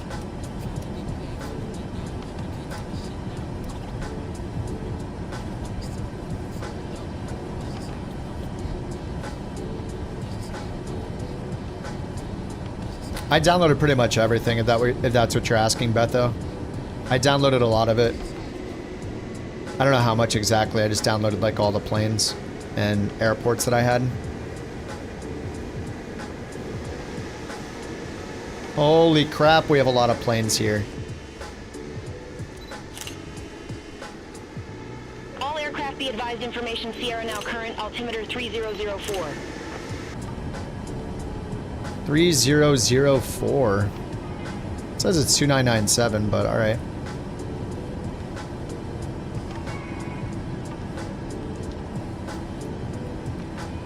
Alright, 3004. No, it hasn't shipped yet, Impulse. It still says processing. I don't know, maybe sometime next week. I have no idea. I mean, I'm more than happy with the 7900. Alright, I guess we're gonna watch some takeoffs, so get it lined up. Oh, you guys are already lined up. You're like, let's go.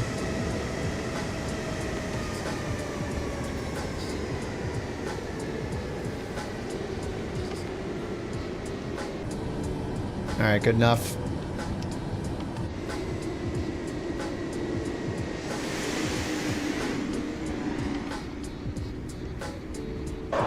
What is that, a BBJ? First class wings. We got a Southwest. Whoa, what happened to the side of that plane? Whoa. A320? Oh, is that the Learjet? What's going on with the side of that Learjet? Oh yeah, the couch A320. Another couch A321? I think that's the 321. No, it's just a 320. Oh, what's crabbing? He's in a BBJ.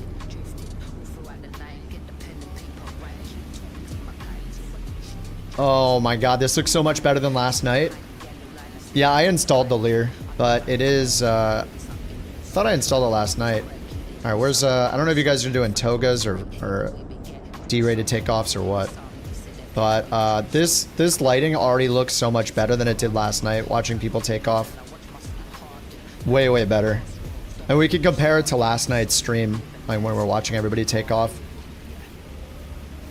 Let me also turn on frame gen real quick, just so it can look a little smoother. My frames are very angry right now.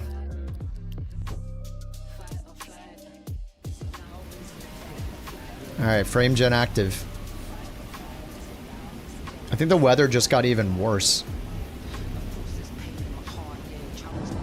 I'm not moving, am I? No, we're good.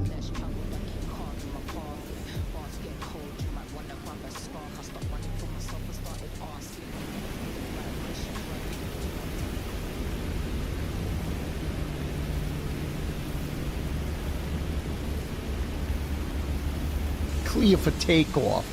Oh, there it is. Clear for takeoff. What are they waiting for? They've been waiting here for like 20 minutes. They're still just waiting. Is anybody gonna take off? What are we waiting for?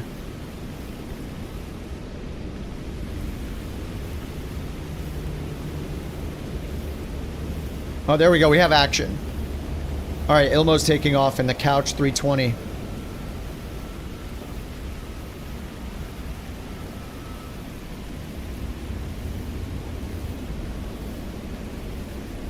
Oh, we're getting some ghosting because of frame gen. Man, it's so quiet. Did they fix... Hold on, let me change the sound. Maybe they fixed the other aircraft sound. I had it at 15. Let's try 50. Hopefully not regret that.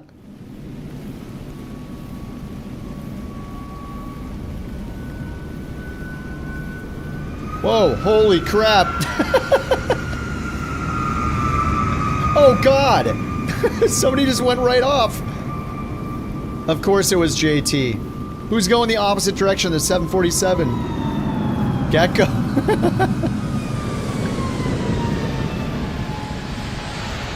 Yeah, maybe you had wake turbulence on.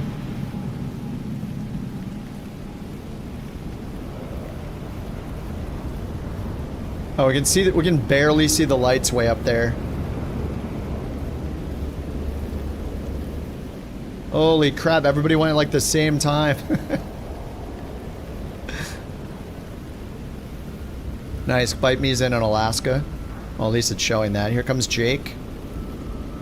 Jake's in...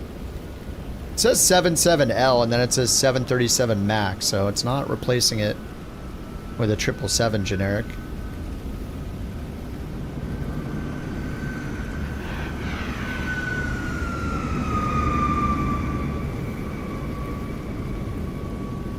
I don't know if they changed the volume with, but I had to turn it up to 50% to hear the planes. Look at the glitch livery. It's a style, okay?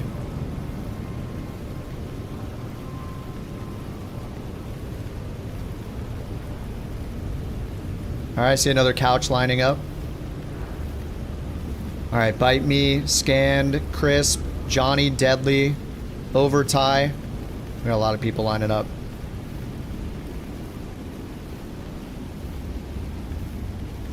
Yeah, I think maybe they modified the other aircraft sound because I've had to have that on 10 forever and now it's on 50.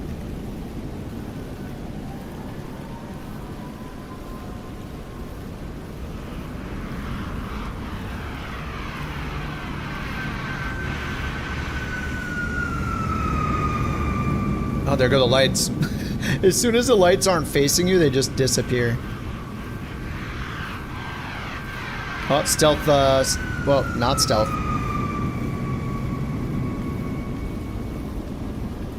Yeah, the way the lights show up is pretty funny.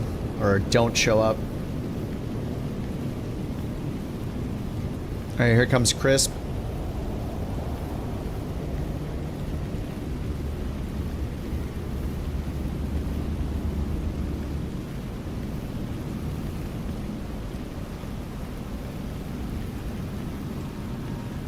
He's making no sound.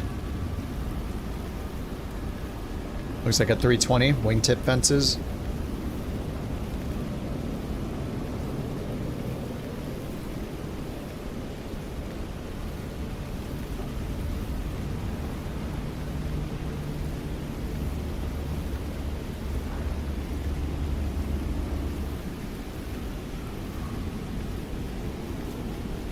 Alright, here comes Versa. He's in the iFly Max. In the couch.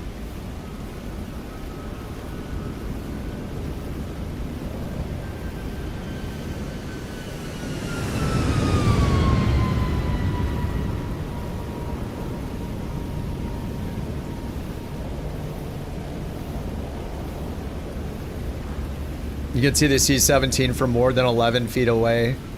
Yeah, it's all LOD'd out. It's like glitched. Alright, who's in another couch? Deadly's in a couch. The 320 SL.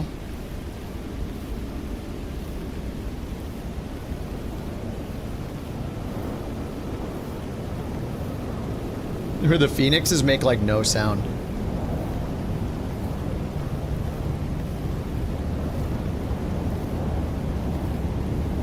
Now here comes Overtie and Q. Is Q in the Lear? Oh, Q's in the Max. Oh my god. The LOD.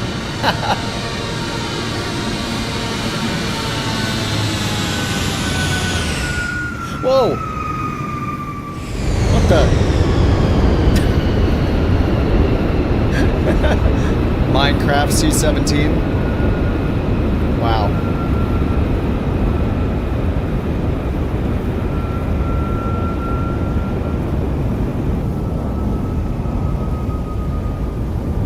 The lights are interesting? Yeah.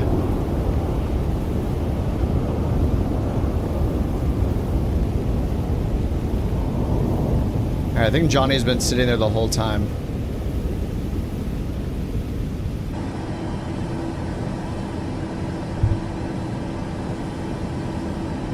Alrighty, let's see here. Couch 323 holding short 20. Couch 323, cross runway 20 at Alpha. Continue taxi via uniform Alpha. Yeah, they have us going Meta 1-6. Continue taxi The rain's via almost uniform stopped. Alpha, couch 323.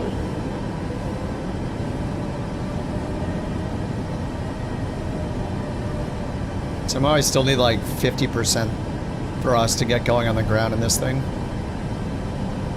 I'm at 38% thrust right now. We're barely moving.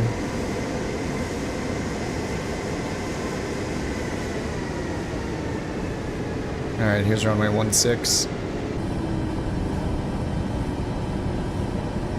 Couch 323, contact Richmond Tower 121.1. Have a good evening. Contact Tower 121.1, Couch 323. All right, fuel flow reset. Landing on runway, turn off lights on, continuous, strobes. Request departure. Couch 323, ready for departure. APU's runway 16. off.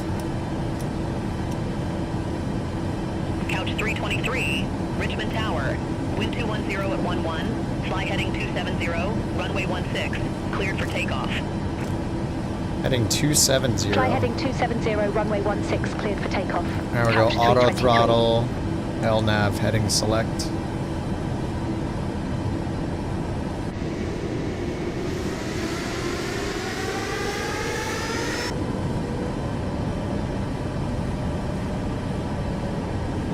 The drop down HUD? Yeah, it was still hiding itself on me when I was trying to use the drop down.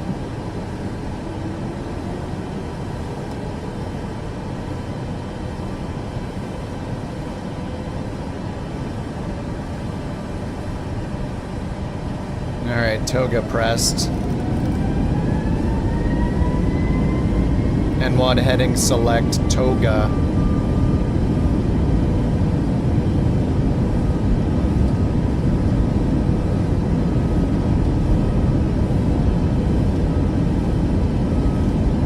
Oh, the glitches with frame gen, no. Oh, we're auto rotating. Too low, flaps. Too low, V1, rotate. Too low, flaps. Too low, flaps. Too low, flaps. What? Too low, flaps. Too low, flaps. Couch 323, ATC services terminated. Good day.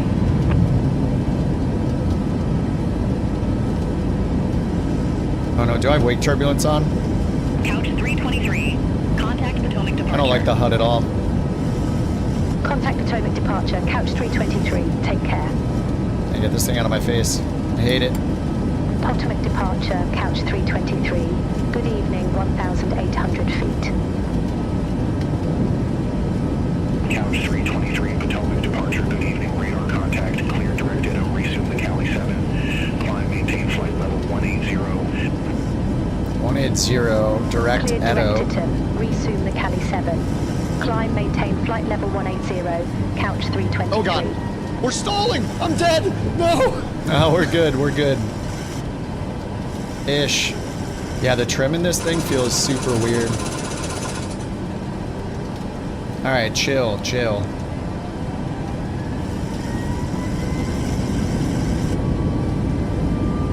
Holy crap, the flight director's going nuts. This is me putting my hardware all the way out.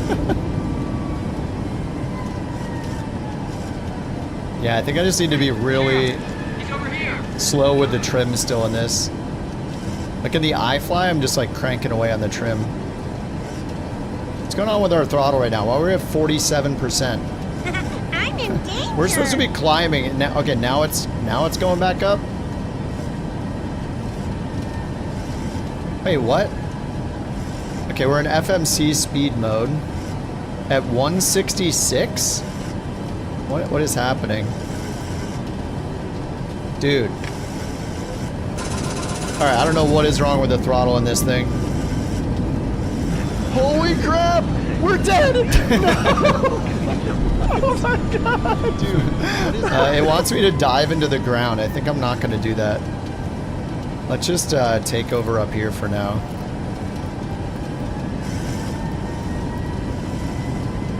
I don't know what is going on with the auto throttle.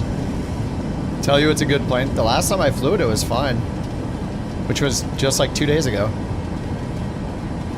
Something is wrong with the FMS. Alright, flaps up, auto brakes. Oh god, it's gotten off, worse. It's gotten a lot worse. Off. Really? Oh god. True. I think there's something wrong with the FMS speeds. 220 target airspeed, which is what I just put in. So if we give it control again, I do speed intervene. Okay, it's set it to 206. Up to 360. Yes, that's fine. And then we go to a me NIT. putting my hardware all the way out.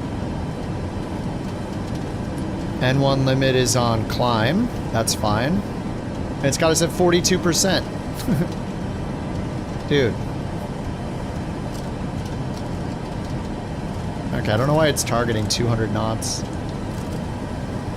They did tell me to go to 180, but...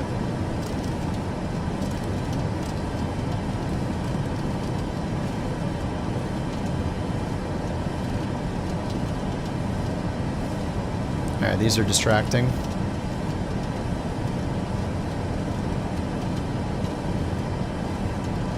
So it's still at 47% thrust. I'm gonna be a whiny little baby. Look at how big the number is. Like, there's no way climb 2 is like... It's got climb 2 showing 83, right? So why is it still at 50? We should be climbing right now. VNav alt. Altitude intervene isn't working either. This should be on N1, shouldn't it? FMC speed, altitude intervene does nothing.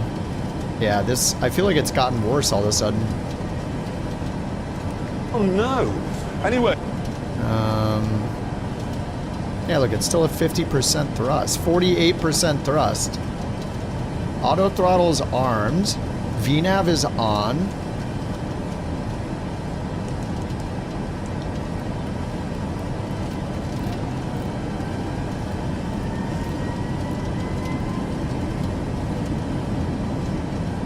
And it doesn't want to climb. Altitude intervene should remove it from altitude, from VNav ALT, and put us in VNav speed again, but it's not doing anything.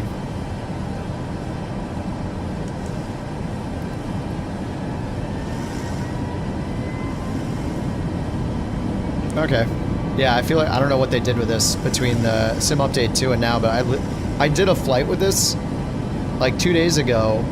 I just want to tell you in about sim the update 2, and it was not that bad. The only complaint I really had is like the trim was extremely sensitive. But yeah, something is wrong with the VNav in this thing.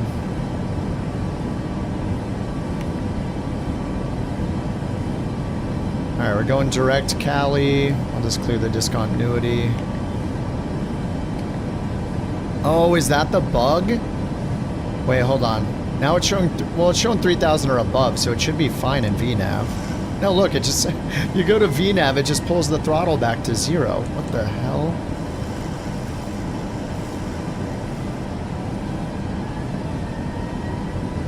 It's so weird. The cover pick was a Tomahawk, because I started in the Tomahawk. There you go. Mystery solved. The thumbnail mystery has been solved. We did the first flight in the Tomahawk. It was a conspiracy theory for 14 seconds, but it's been disproven now.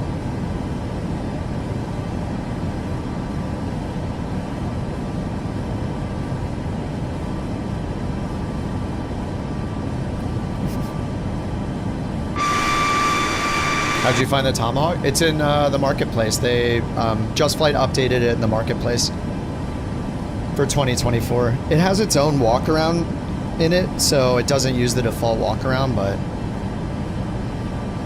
Oh, sorry, that was so loud. I had it maxed out for watching planes take off.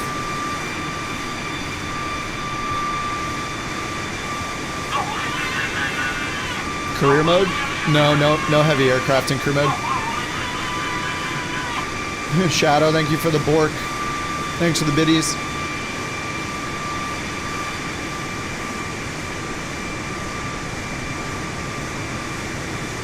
I wonder if you can turn off the... I don't think you can turn off the cabin lights in the default one.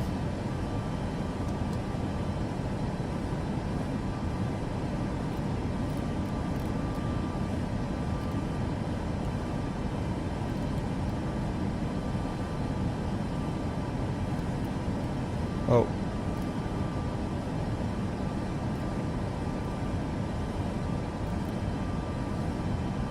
No, this is the default.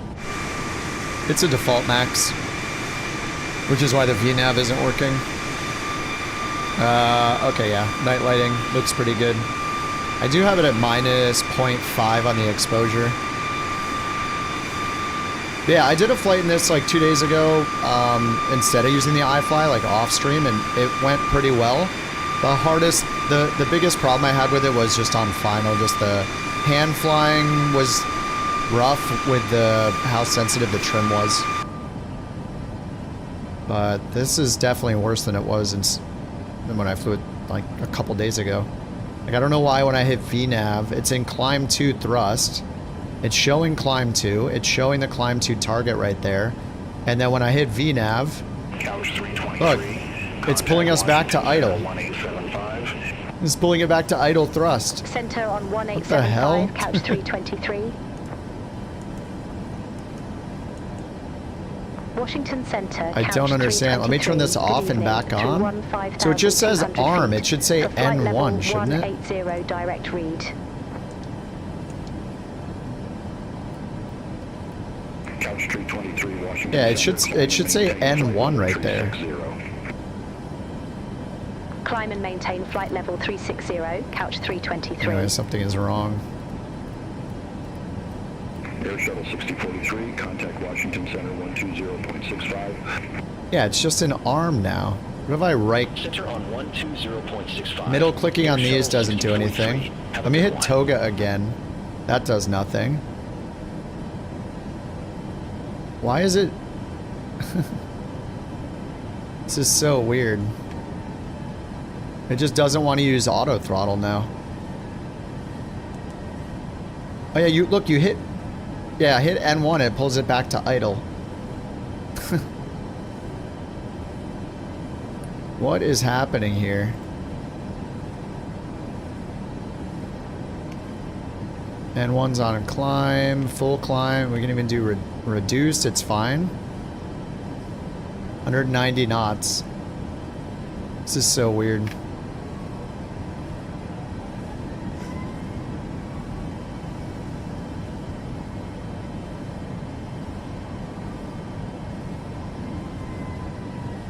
Okay, okay, please stop. Please stop trying to wreck our flight here.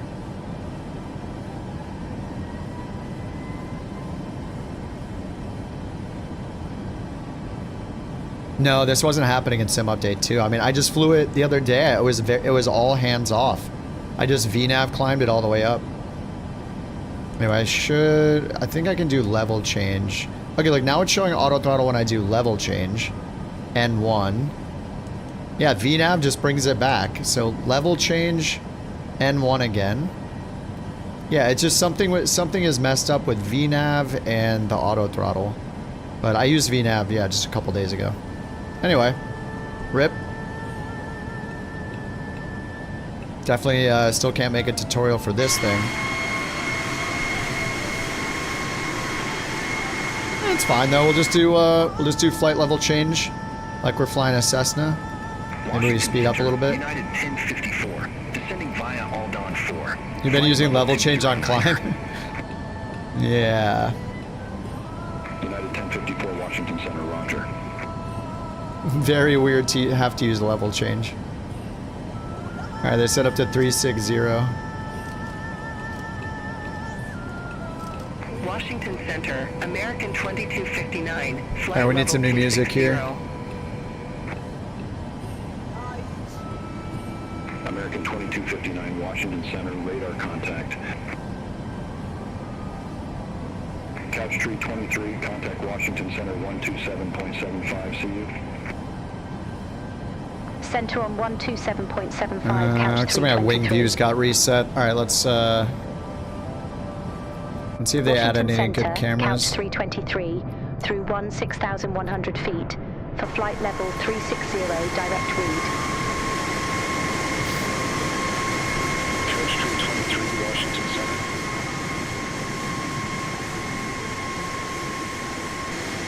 It works for descent. Well, it worked for climb on Sim Update 2. I don't know what's wrong with it in Sim Update 3. Something is up. I mean, these are good cameras to showcase the night lighting, though. This heat blur is pretty intense, though.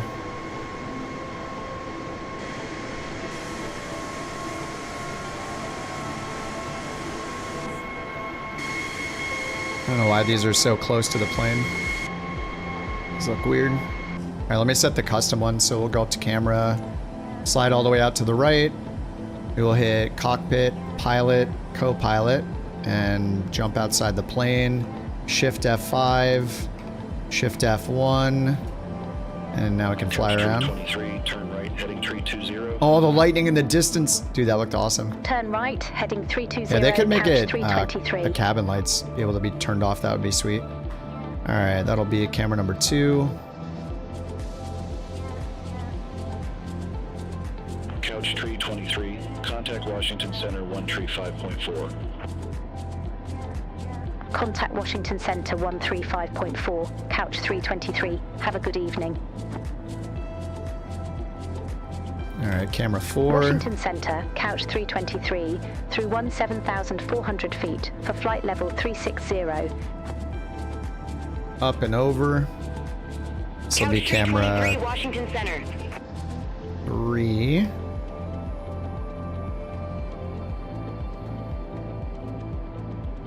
There we go.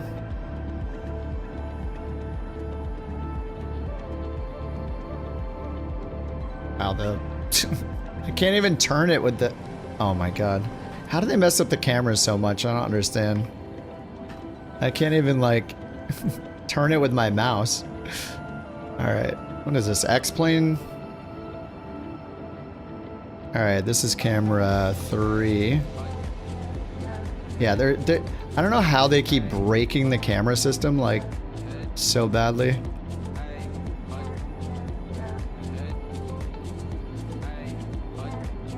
What is that? One of the vocals in this song.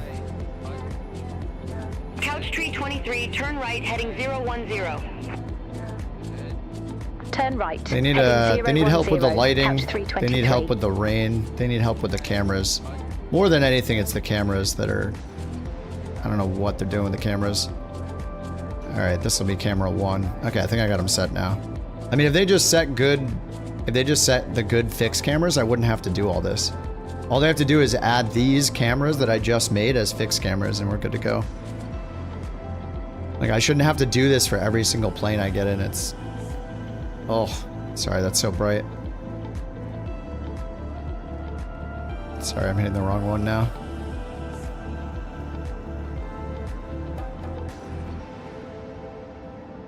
That looks pretty epic, though. Turn right. Dude, that looks so epic with him right with the moonlight beta thing. They've consistently been breaking cameras in every beta, but yeah, hopefully they fix it. I keep reporting them, but I'm just worried that they're not going to fix them. Oh, that's overtie. Yeah, that looked awesome, overtie.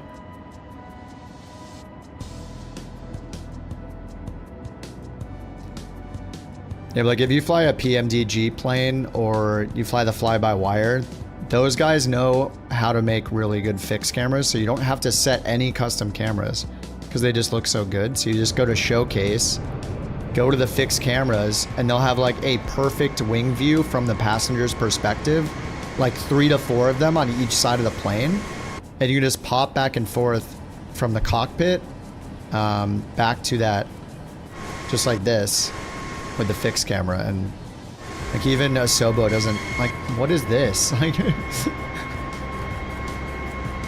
why is it zoomed in so much? Oh, there's overtie lurking in the background. So they make us, just like doing all the QA work, we're here doing, we're setting all the cameras that should already be set. Oh my god, the lighting is really distracting. Dude, with the fog like this, the lighting is, right, oh my god, my eyes. Couch 323. Ooh.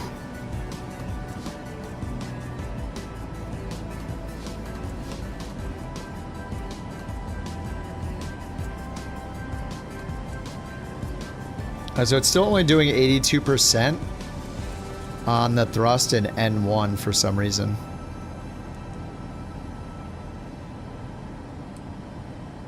Yeah, we should be at 91.9.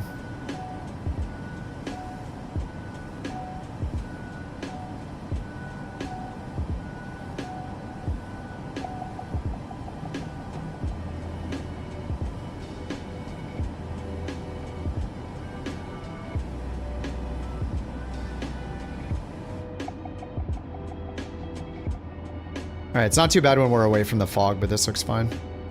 Cameras are better on the default planes in 2020. It's just, I don't know why it's such an oversight. I mean, it can't be difficult to make a few more fixed cameras that look outside the plane. Almost every developer, like, you know, default plane or not, like Phoenix doesn't have them. The iFly only has them on the left side for some reason, and they look awkward like the Microsoft ones do. But if you look at PMDG planes and the free fly-by-wire planes, those devs set really good showcase cameras. Like, I do not need to customize any cameras in those planes, but everybody else is bad at it. Phoenix, contact Washington Center Phoenix, iFly, any builds, they just aren't good at setting cameras. I don't know what it is that's so difficult. Washington Center, Any builds is by far the worst at setting cameras. They can't even set their instrument cameras properly. Most of their planes, you hit like shift 3 or whatever, go to the overhead, or shift 5, and it like zooms into 3 buttons in the overhead panel instead of just 1 that looks at the whole overhead. It's so weird. I don't know why it's so difficult.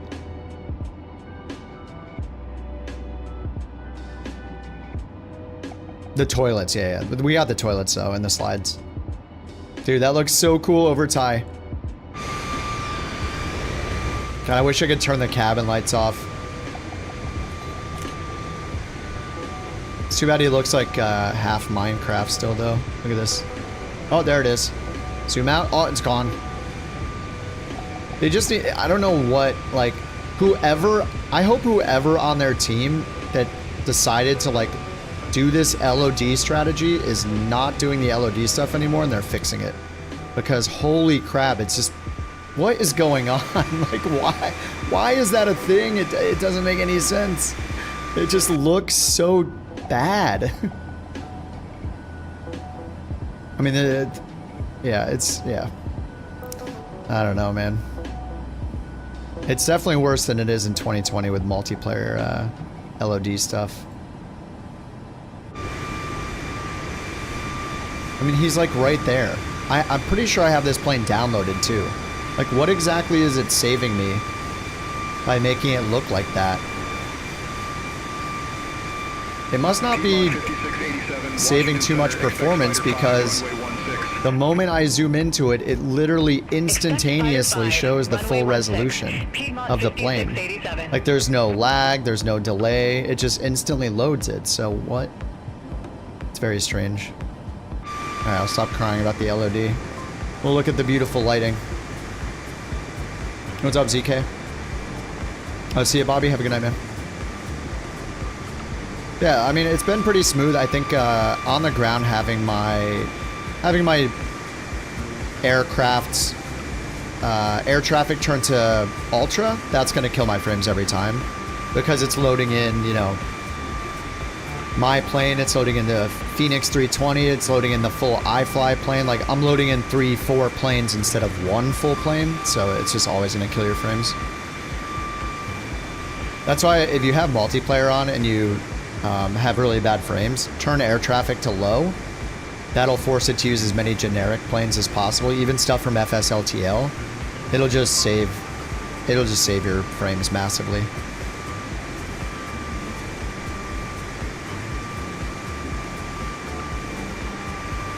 Piedmont 5687, descend via Spider 5 arrival. Richmond landing runway 16, altimeter tree 002. Descend via Spider 5 arrival. Richmond landing runway 16, altimeter 3002, Piedmont 5687.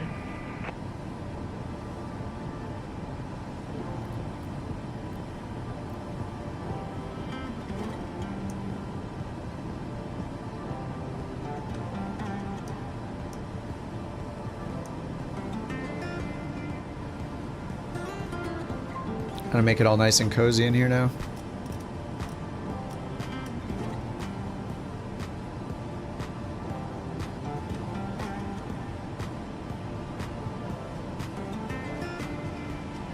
Oh, there it is.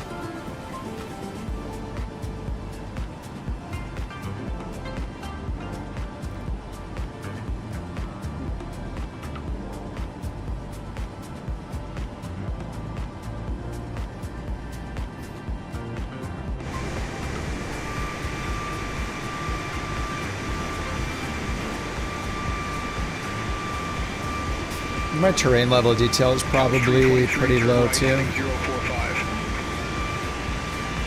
Turn right, heading 045. I have it on dynamic, so it's possible it's bringing it as low as 50. Just do that again.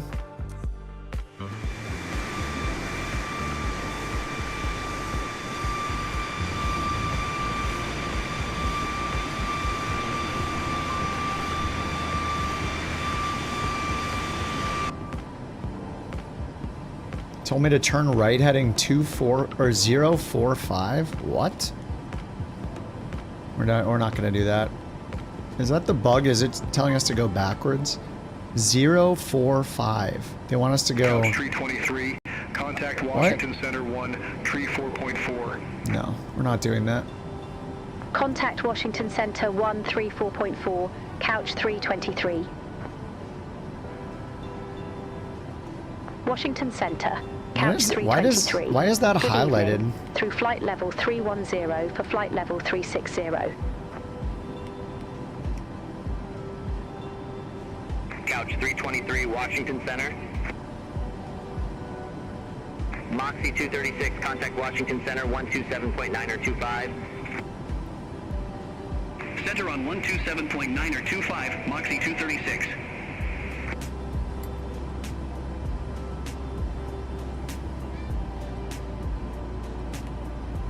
I guess that's just highlighted just because I'm in MTP speed mode. Whoa.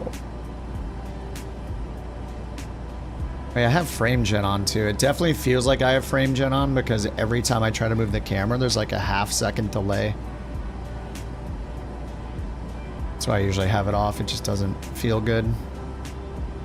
Feels laggy. Laggy. Alright. 32,000 feet.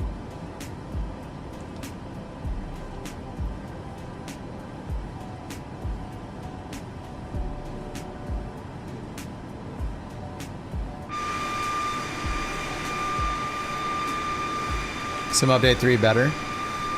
I mean, it's pretty smooth so far. I should fly a different plane after this one. Maybe we can get there kind of quickly and then I can fly the Max maybe. Instead, the iFly Max, I mean, instead of the Asobo one, but yeah, I mean, so far it's smooth. Yeah, my frames are going to be low just because of all the airliners and all the different planes that are loading in a multiplayer, but I could turn that down for the next flight too.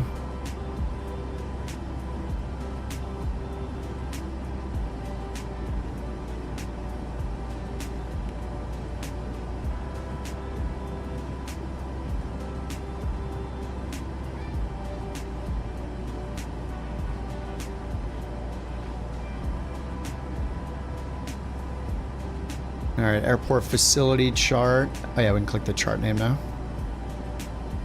ATIS is 26.3.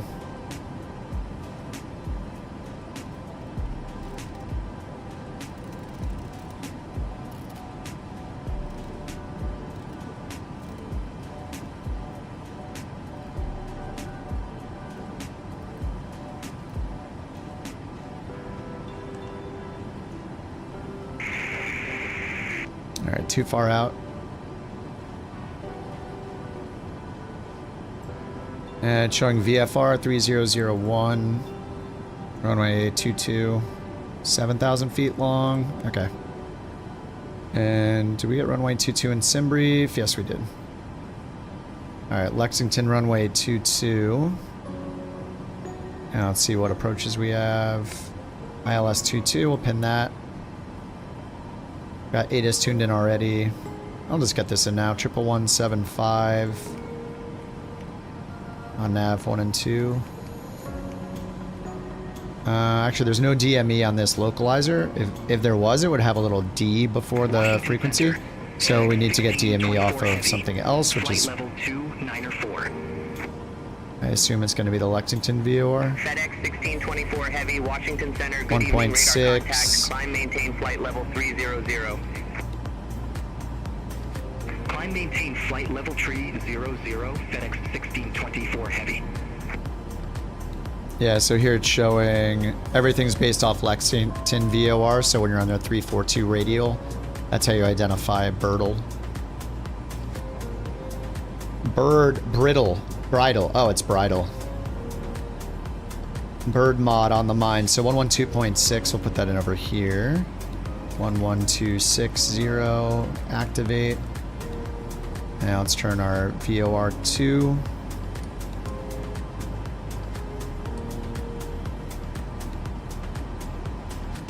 Alright, and then final approach course is 226. Let's double check that with this. 227 is the real magnetic heading. The 227.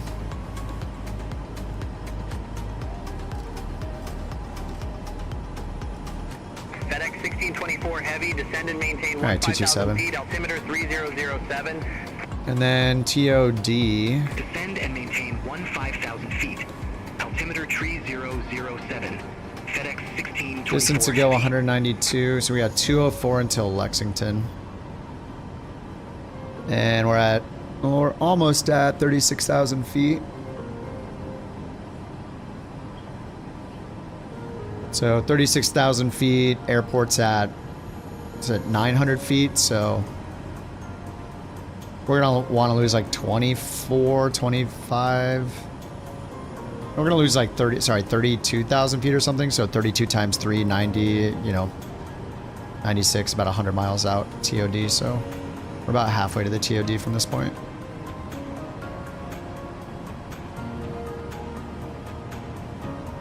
Like 100 miles from TOD probably. We do have constraints here. We have saddle. We're just going saddle 3,000 or above, 2,600. And I'll just make sure saddle was over here. Lex, ILS, yeah, saddle 3,000. Bridle 2,600. And then runway 22. And then the minimums for the Cat 1, category C, 1180. An 1180 Barrow.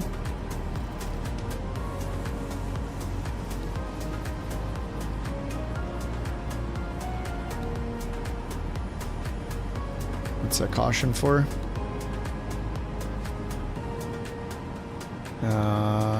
Nothing? Nothing? Okay. Probably just altitude alert. Yeah, altitude hold, okay. Alright, altitude hold. So can I do auto throttle now? It just says arm.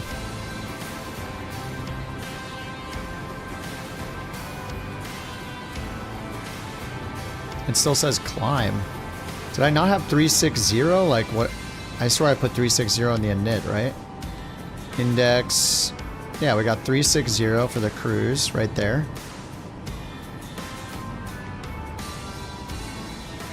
Invalid entry. VNav. Cruise 360. What if I just put it in again?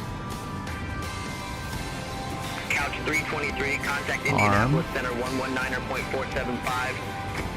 FMC speed. Contact Indianapolis 211. Center 119.475. Couch 323. Drag required. Oh no. Cruise. Indianapolis Center, couch 323. Flight level FMC 360. speed. Okay. It's hopeless. Couch 323, Indianapolis Center, roger.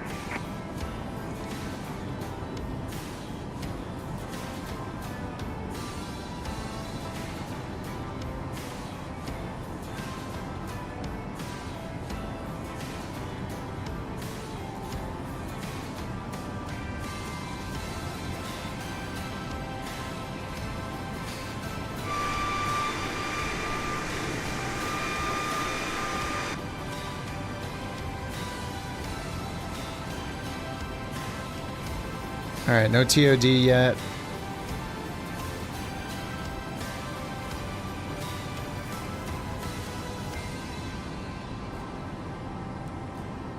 Yeah, there's somewhere in here where like the something is not set right for like FMC speeds to be used. I don't know what is wrong?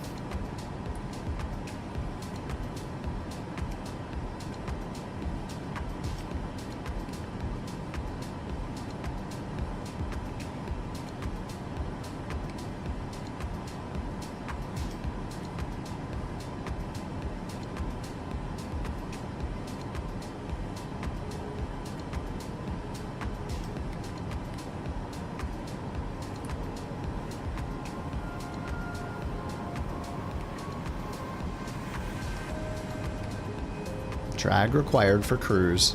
Couch Tree 23, contact Indianapolis Center 126.575.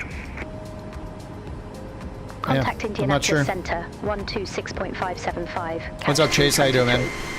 How many more miles till TOD? I mean, it's probably when we're a little more than 100 out from the airport. We're pretty much going directly to it. 360. Just a little left turn for the landing, so drag required. Couch Tree 23, Indianapolis Center, roger. Drag required. Yeah, I have no idea what's wrong with the FMS and like the VNAV speeds. I keep having to do speed intervene and set it manually. I don't know, flight director's on, auto throttle was on, VNAV climb didn't work.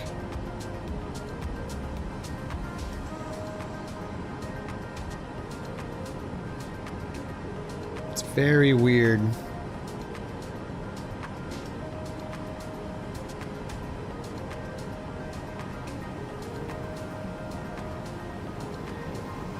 There's got to be something I did wrong, right?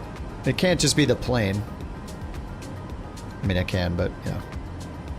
Let's give it the benefit of the doubt. What the heck did I do wrong?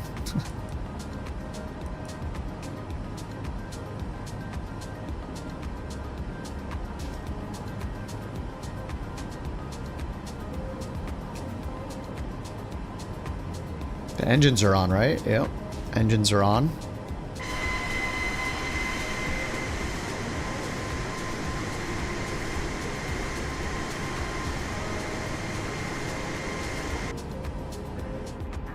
I'm gonna give the puppy her dinner. I'll be right back. 3 minutes. BRB.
Alright, puppy is fed.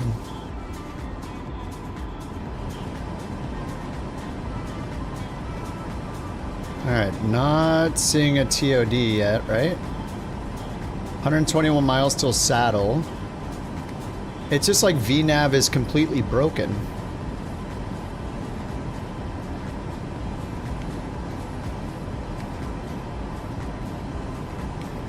Right? It's super weird. Alright, let's go down to 3,000. We're just gonna vertical speed it down. Old school. It's our ground speed. 439. So 440 divided by 2, 22. 44 divided by 2, 2,200 feet per minute.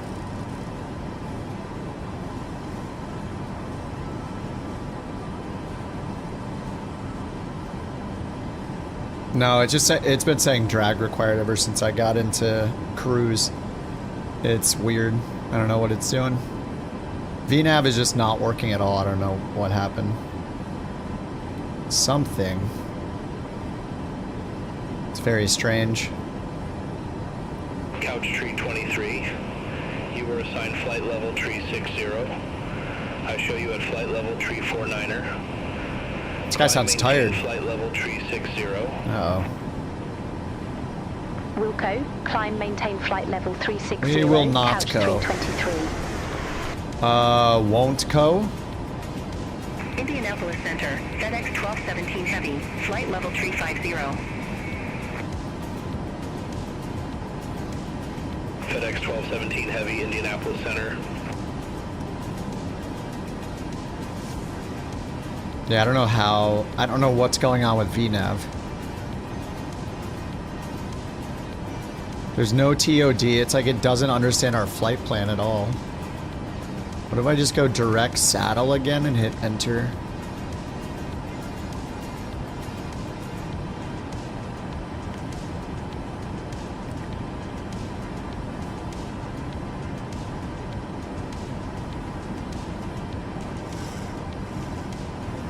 Indianapolis Center, FedEx 1624 Heavy, descending via claim 7, flight level tree. VNav speed. Set to 210 again. 1624 Heavy, Indianapolis Center, roger.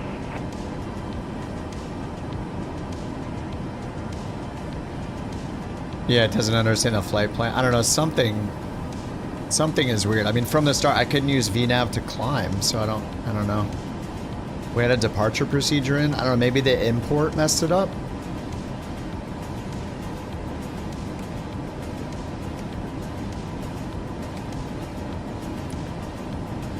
Let's do that again. Oh, hey, look. Our VNav profile just showed up. Dude, what? Okay. I don't know. Yeah, we're, our profile's catching up to us, which is fine. Yeah, I think maybe it happened with the import, because, like, I just re-put in... Couch tree 23, turn left. It doesn't show TOD yet, but that's because we already started it, maybe? Turn left, heading 260, intercept the 16 localizer, couch 323. Intercept the localizer? Oh no, beyond ATC. It's doing its classic, cleared for the approach at 30,000 feet.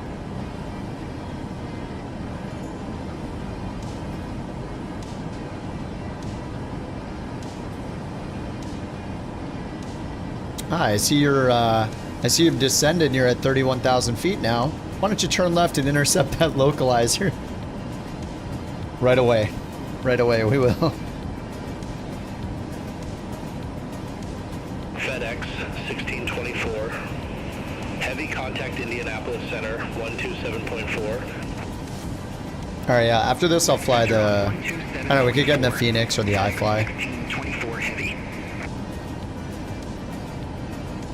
I mean, it looks like it's waiting for our profile to come down now. It's 900 above us. And we're in VNav.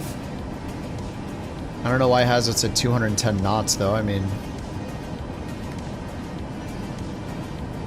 target speed 254. Got us at 209.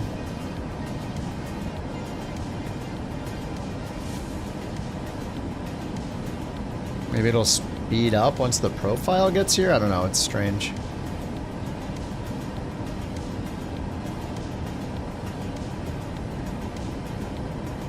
Alright, profile's catching up, 480 above us.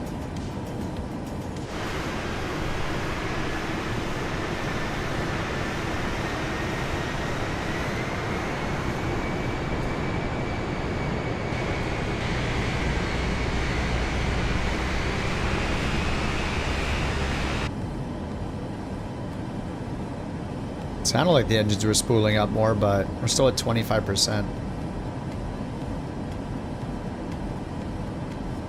Alright, here comes the profile. 280 feet.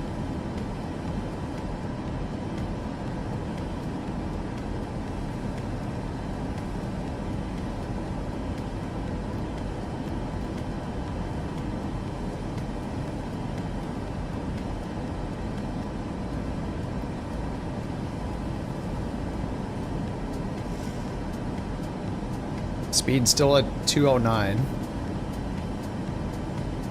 Okay, VNAV path, that's good. Gonna speed us up now?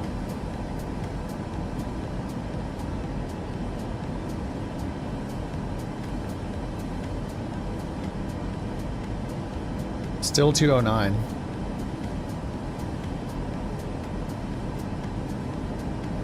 Pretty strange.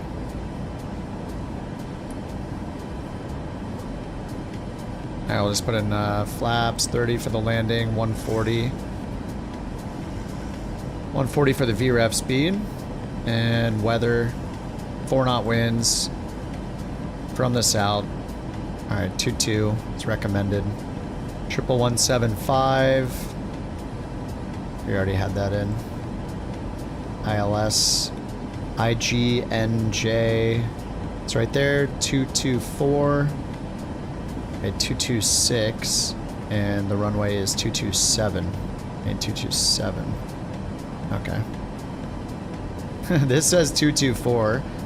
The chart says 226, and the EFB data about the actual like physical runway is 227. Okay. Which one is it? All right. Well, it's VFR, so you know, whatever. We'll be fine.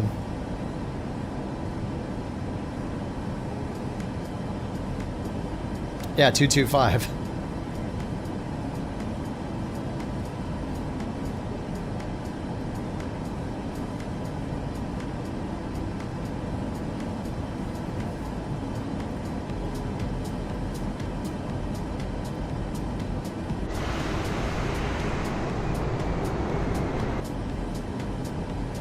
Yeah, I don't know why this wants us at 208. We are speeding up a little bit, thankfully. Center on 127.4, American 648. Alright, let's see what SimBrief wants us to do for auto braking. Let's do performance. It's probably going to be 3. It's like a 7,000 foot runway. Populate. Landing performance. Flaps 30. Runway 22. Max auto. Alright. Max in the max. Let's destroy those brakes. Factor distance 5,000 feet. Max auto, 3 knot headwind, a couple knots from the left. Elevation says 980. Put it 950. I guess we can do 1,000.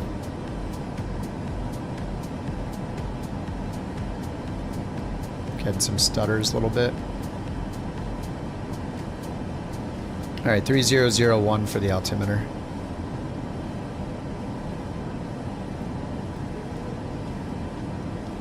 Alright, 3001. And this is on standard still.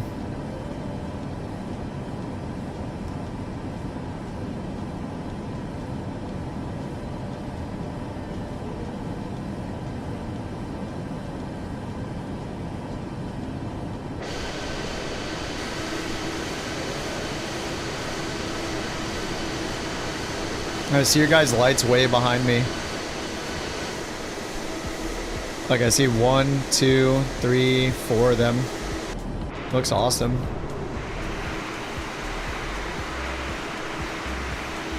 I don't even know. These, you know what? These are probably beyond ATC. Yeah, these are going to be beyond ATC. I don't think they've improved it still. Look, I can't see Cyber's. Okay, Cyber's 49 miles away. That might be fine. Bite Me is 27. I can see his. I can barely see his strobe light from here. I can see his beacon light from here. Okay. And then over here I can see like 1, 2, 3, 4 beyond ATC planes. There's probably a bunch more. And I'll have my traffic setting that high. Yeah, I see one of you guys in the clouds there. I think it might be Deej. I see like DJ, it's 1 pixel. It's so tiny it's probably not even showing up on the stream. And then over here I have Q. You can see Q's lights. Yeah, I see them right there. Like that's pretty insane. That's pretty far draw distance for the lights. There's one going into the clouds right there. I see Trojan through the clouds very faintly, and then right behind him DJ is there. 7.4, American 419. Take care. That's pretty good. And I see that light right over there, like reflecting off the clouds. Yeah, it's definitely more than it used to be. Right there. You can see Q's lights right there going into the clouds. This is the default. Let's see a Sobo one.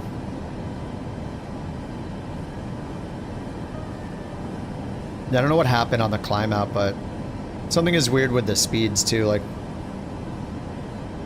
it is increasing speed now, so that's good. I actually don't know if it should be showing 207 right there, because it's trying to get it down to the flaps up speed, but yeah, I don't know what's going on. So either I'll fly the iFly or the Phoenix for the next flight. We'll do one or the other. I don't know which one you guys care more about. I guess I've been in the iFly recently. Heavy, turn right, heading 075. Turn right, heading 075, FedEx 320 Heavy. What's up, Jesse? Overall, I think Sim Update 3 seems okay. I'm having some issues with VNav in the Boeing, but this is the default, so I brought it upon myself. But the night lighting looks really good. The view distance of lights at night is way further than it used to be. You can see like lights of planes way further out, so yeah, and it feels pretty smooth. So if this is worse performance than we're gonna have because of their like memory logging or whatever they're doing, then you know, it should be better than this. Yeah, it feels fine. This flight didn't feel great though, just because I'm in the default. Well, the default 737's actually been decent the few times I've flown it. Like the worst thing about it was the trim was like really sensitive on it. Like the iFly is way nicer to fly, but for a default plane, I mean, I think it's not bad. But I had some issues with VNav. I don't know what was going on. I think it might have had to do with me going to the FMS and importing my flight plan. Because when you go to route, this flight plan request like pulls it from the EFB. So I went from SimBrief. Here I did SimBrief, and then I did import, which pulls it into the EFB. And then I did flight plan request, which I think also pulls it in from the EFB, like the regular flight planner. I don't know, something in here got messed up with the VNav. Couch 323 through 1515. Wait, what the heck? Saddle to saddle. 360. Alright, I should probably fix that. Couch 323, Indianapolis Center. Alright, the total air temp is plus 12. Made the engine anti-ice off.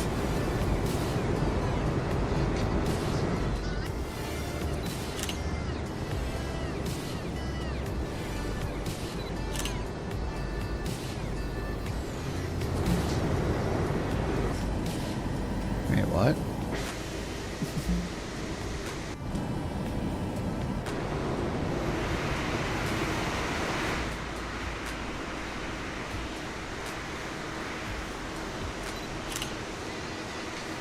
Ooh, lots of stutters again.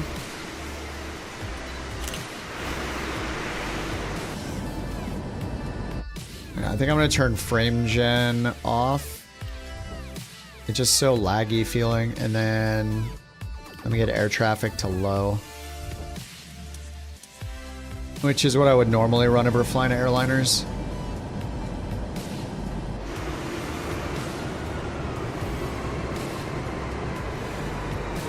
$320 and $321 default. Yeah, I just have always had really bad luck flying anything, any builds, so including the A350. So I'm generally not a fan of their planes. I've only had lots of trouble with them, like every single plane. I think I flew the 320 a month or two ago just to be like, all right, I'll try the 320, or maybe it was a 330. I had a WASM crash in like the first 30 minutes of flying. I was like, all right, I'm done. I don't need any builds planes. And the 350 has been a performance disaster for me. It's been worse than almost any plane. See you. A lot of people say it works fine for them, but for some reason for me it's just a disaster. 323. Good evening. Passing 1. Maybe once I get the get a 5090 it'll work just fine. Couch tree 23, Indianapolis Center, roger. What's up, Dylan? How you doing?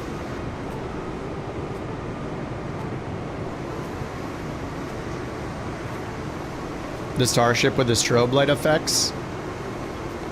What was the... Were we having a problem with the Starship's lights? Or was it something else? Was it the F-33A where the strobe light was like... It looked like a Terminator eye laser beam, red laser beam eye or something, or like Cyclops laser beam, like right at the camera lens kind of look to it. It was something super bugged last time. Yeah, it was. Oh, it's the F-33A. Yeah, okay. That was the death ray.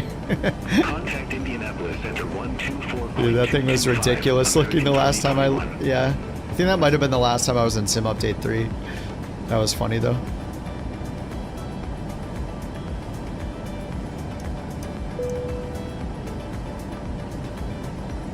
Oh man, look, I'm getting the chunkiness again.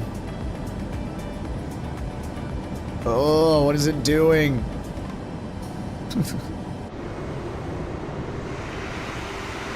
It's weird, it's like always in the cockpit that happens. Yeah, look at the frame rate in the cockpit versus outside.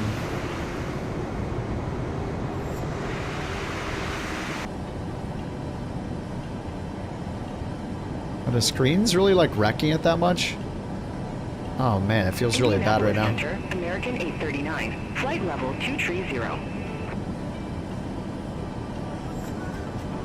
American 839, Indianapolis Center, radar contact. Alright, coming up on 10,000 feet. No localizer yet.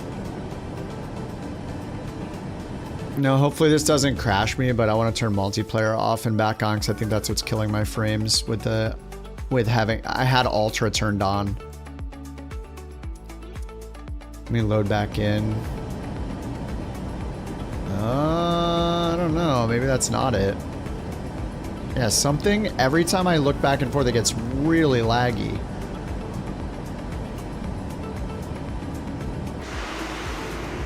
Weird. Yeah, it's feeling really chunky right now. Yeah, let me bring up the dev tools just to see what it looks like, because this is... Something is chunking pretty hard. Oh my god, dude. Look at it. Holy crap. What is happening? Main thread and manipulators. This is why I stopped using Sim Update 3 last time.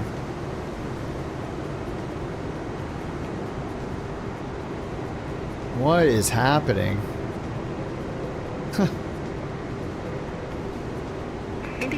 Yikes. This is really bad. Whatever that manipulators thing is wrecking it. FedEx 1217 Heavy, Indianapolis Center. Yeah, look at this. This is just moving the camera. Yeah, I got a 9950 X3D.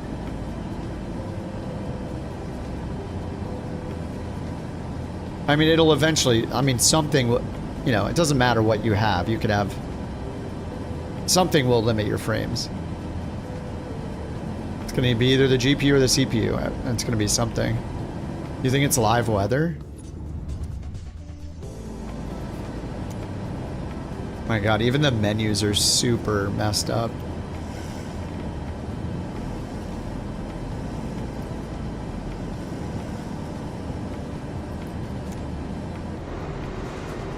Wait, did it turn wake turbulence back on? Because that'll wreck your frames too. Wake turbulence is off. No.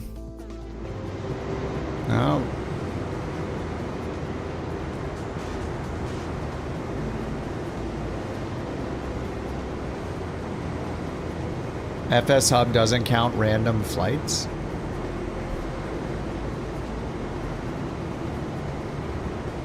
Oh, does it just count them for you?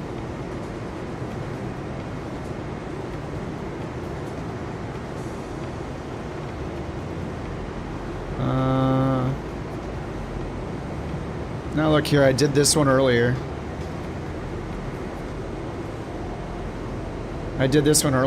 This is not... This was not a route. There's no achievement or anything, and I earned 20 poops, 20 stools. Indianapolis Center. Yeah, I don't know what is going on, but this thing, whatever they're doing, it's... This is why I stopped using it before. This same thing was happening. I'm running at like half the FPS I should be getting. Something is very, very wrong.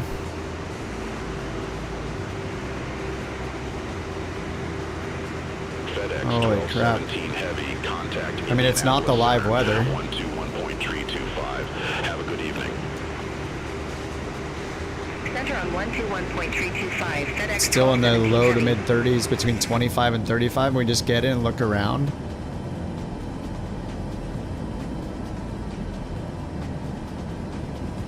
Oh my god.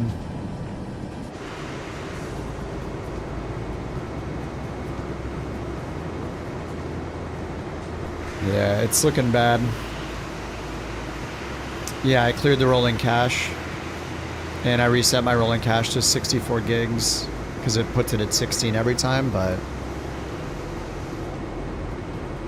Man, this is way too low. I have multiplayer off too. It's just me.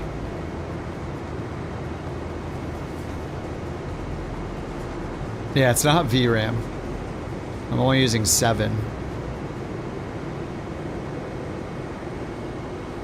Let me turn Beyond ATC off. Okay, it's shutting down. Alright, Beyond ATC is off. No, it's still the same.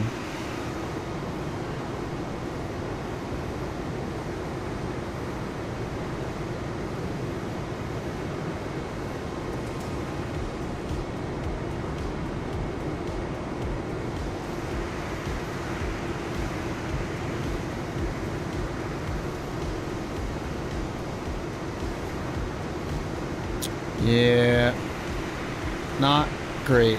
Good thing it's delayed still. Now let me turn off some things. Let's turn off dynamic. Let's just try some things here. I'll turn off dynamic. We'll just go 100, 100. And let's see if anything changes with that. So LOD and object factor is 1. Still only at 36 frames. Okay, let's turn... Not have anything capped.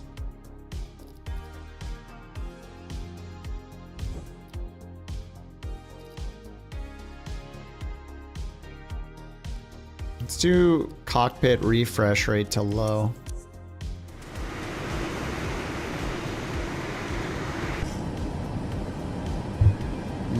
No, pretty much no change. 30 FPS.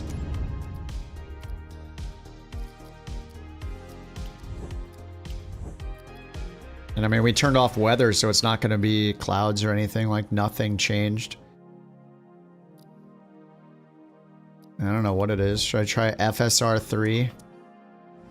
I mean, it's a main thread limitation, so no graphics changes are going to do anything. Resolution's not going to change anything. DLSS is not going to change anything. FPS, it's Sim Update 3. This is why I stopped doing Sim Update 3 before. Alright, let's get flaps 1 and we'll just get approach mode on. That still got me in Mach. Alright.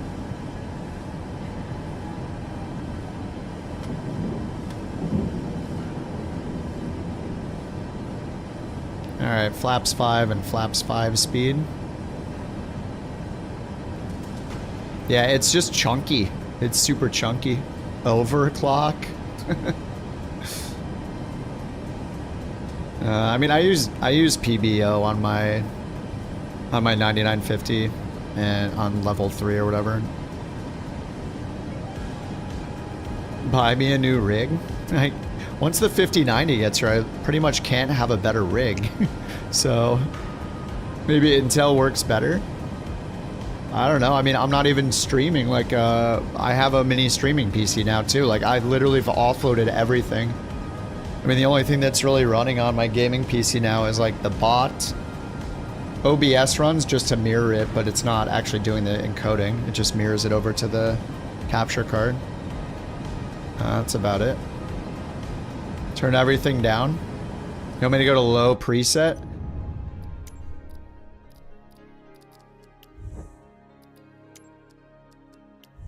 Let's do low end preset. It's still 34 FPS. Yeah, see, it's not a graphics issue. Oh, thanks, Salty. It's not a graphics issue. It's limited by the main thread. Like, there's something being processed on the CPU that's just absolutely destroying it. Jiggle the cord? Yeah, hold on. I'll be back in 10 minutes. Be back in 2 minutes.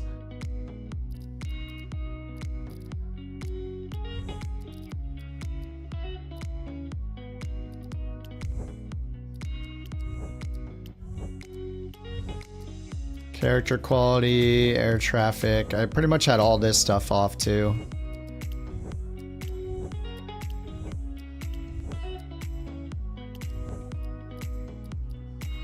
Windshield effects, I usually put water on medium. I mean, my settings are pretty low most of the time.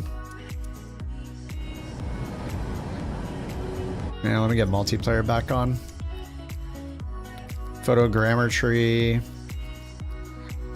Yeah, it's just, I don't know.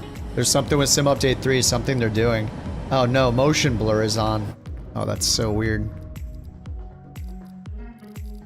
Motion blur off, please. Yeah, it's strange. This was happening last time. 2500. All right, let's get gear. Flaps 15.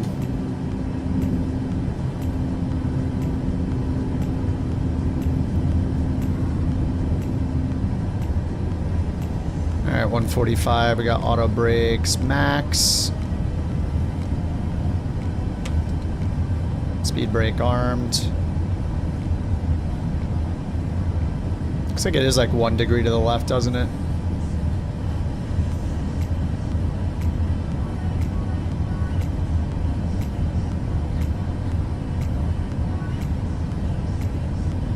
Look at the main thread going up to like in the red, like 30 plus. Turn off depth of field. I usually have that off. But none of these changes are going to do anything to the CPU.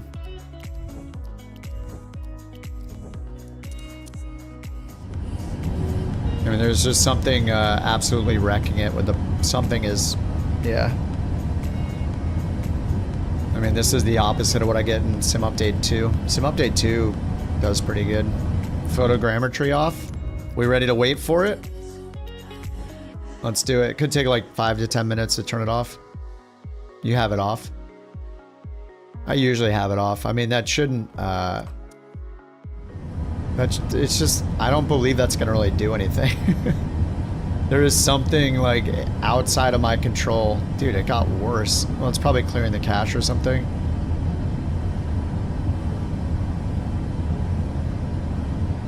I mean, none of these are fixing whatever they have. Whatever they are doing in Sim Update 3 is wrecking everything.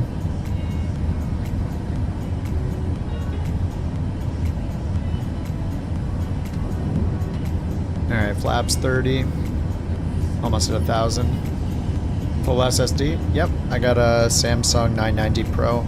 4 terabyte is my main one.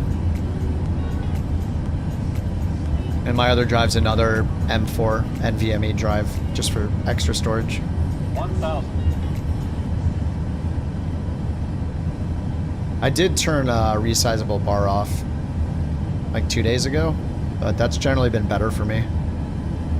Little bit smoother. It feels like the FPS is lower when I have resizable bar turned off, but it feels like it, I don't know, it was like, I don't know, it feels smoother somehow. Oh, what? How am I? Okay, auto throttle is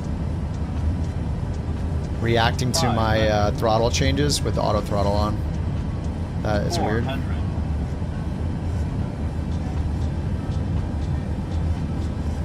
Oh my god, this is gonna be bad.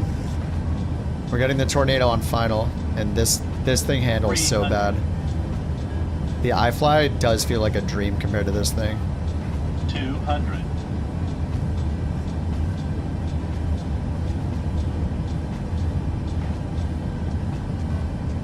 I'm super high. 100. 50. 40. 30. 20. 10.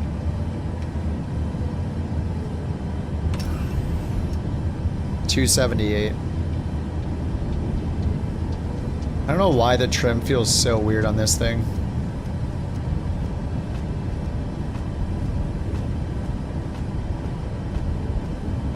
VREF 145?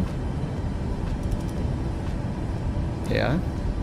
It was 140. VREF was 140.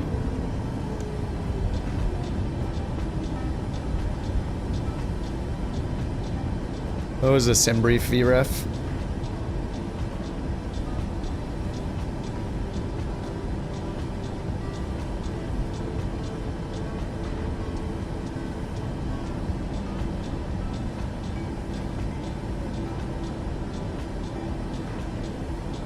Yeah, this is really bad.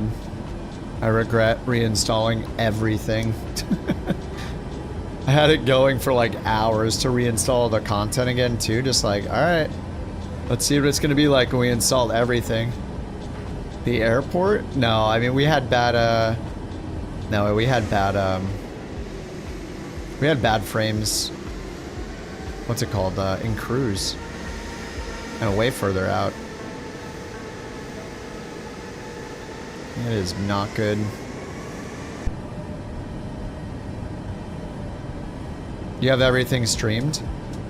Do you think that's the difference? I'll go in and delete everything and then try again. 737. This is the Asobo 737 Max.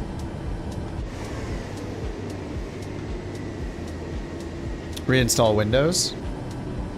Also a good idea.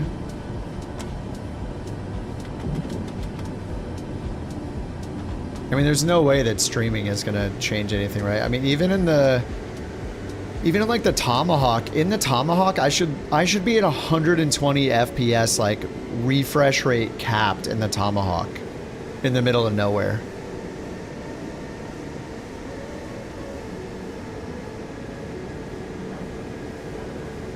So yeah, I should be getting way more than 34 FPS.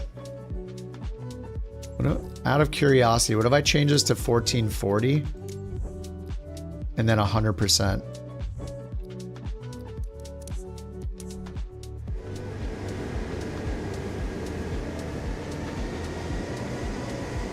I mean, there's just no difference. Nothing I change is making a difference. Like the frames have been same. High end versus low end, the frames are the same.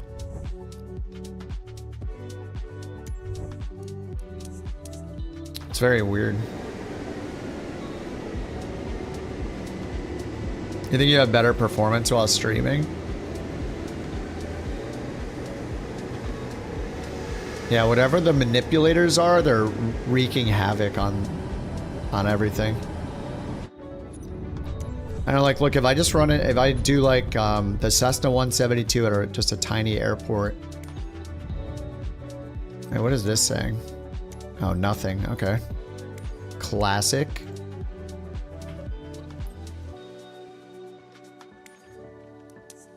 Even the menus are lagging. Like, let's go to my little test range airport here. Make it daytime.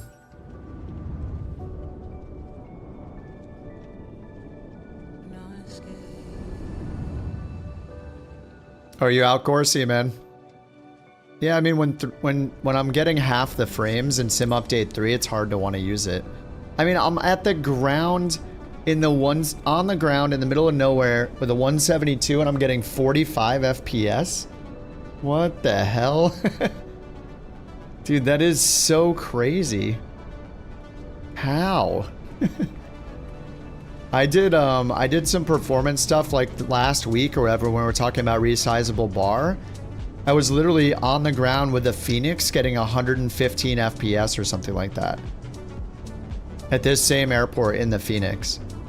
Triple the frames in the Phoenix as I'm getting in the 172. That's how weird Sim Update 3 is.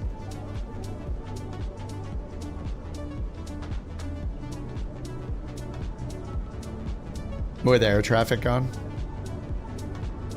Do I clean my computer? Yeah, all the time. Registries. This is not a PC maintenance issue. The only difference is Sim Update 2 versus Sim Update 3. That is the only difference. I could switch to Sim Update 2 right now and be at 120 FPS. I'm not changing anything other than which version of Flight Sim I'm running, you know? And I've played with resizable bar on and off both ways. It's only a few FPS difference, so no. It's not going to be like some registry entry or anything like that. This is just, it's just Sim Update 3.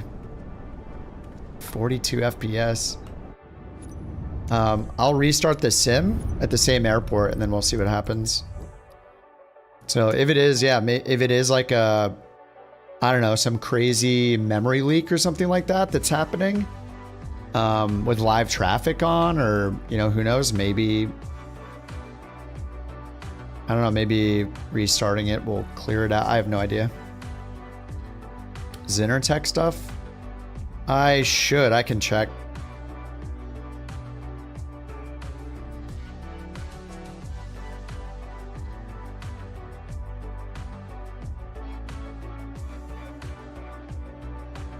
What's up, Jack? How's it going, dude?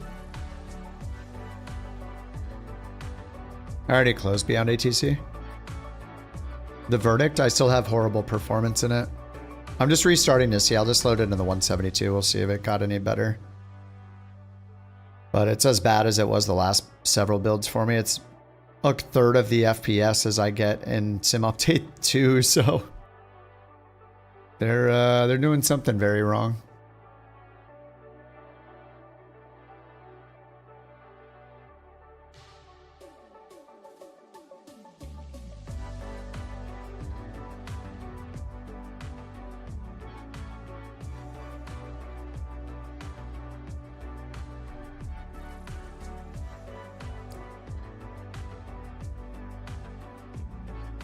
Yeah, I don't know what's wrong with the Max with the VNav. I don't know what happened. It might be a bug with me importing the flight plan.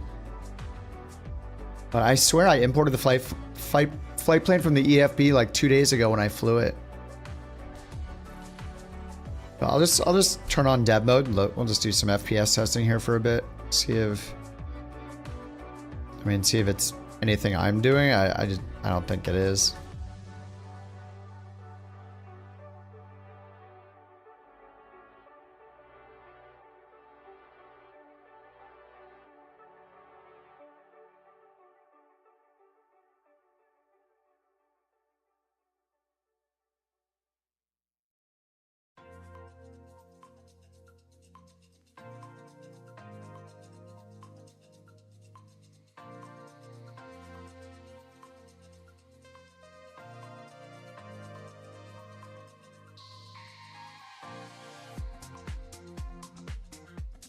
Yeah, the max knew my cruise altitude. That's all it needs to know.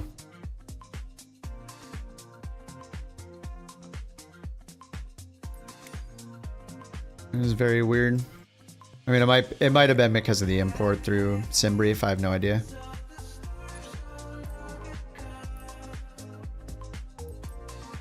Okay, we're at 120, capped at the menu. That's normal.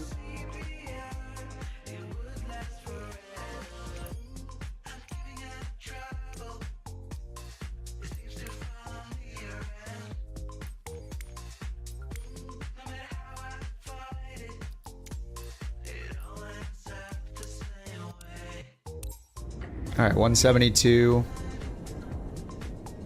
I mean, I should be at like over 100 FPS in this thing. Okay, we're at 96 now. 77. I don't know. I was doing tests in the Phoenix over 100 FPS. I don't know how I'm only getting 83.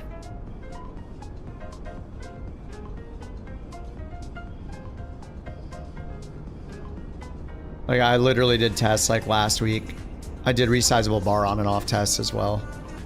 And I was easily over 100 in multiple.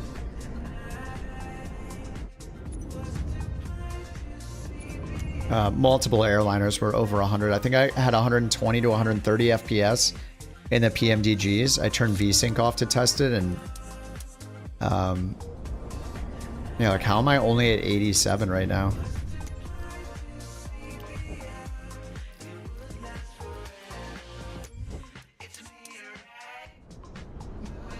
Okay, there's 98.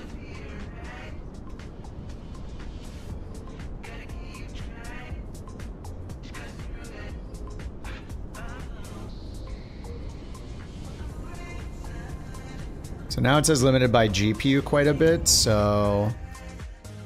Which is kind of weird considering my settings are not high at all. I'm on the high preset. And it says the GPU is limiting, which is surprising. You just turn ray trace shadows off. Yeah, hitting 100 now. Look though, it is saying limited by GPU. Still GPU is part of the limitation. Kind of surprising. This could be resizable bar at this point.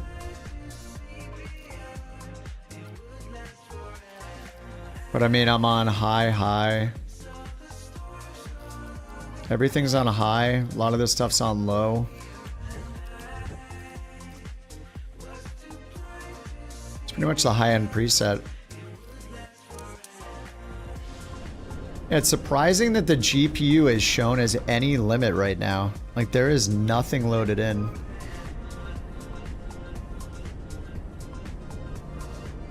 I mean, maybe it is resizable bar. I'm not sure. I could turn it off real quick and try again. Like, we're at 117 now, 118. I'm surprised it's flickering GPU though. At all. Like, look at it going back and forth between main thread and GPU. So with resizable bar disabled, that happens sometimes, right? Like, it's transferring less data in each go, right? So yeah, it's hitting 120 now. So it's doing less data in each go, so maybe the resizable bar is affecting it negatively. I don't know.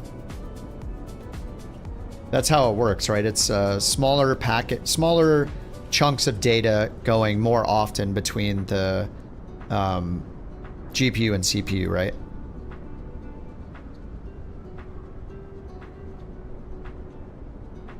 I think it's limiting just because of the VSync.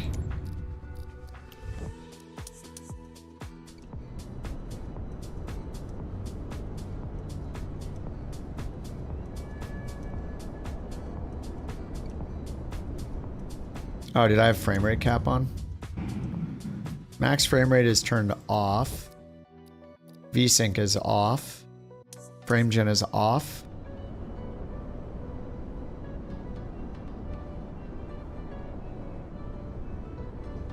My monitor refresh rate is set to 120 though. I could bring it up to 240. I don't know if it would be limiting it though without me telling it to limit it to the refresh rate of the monitor.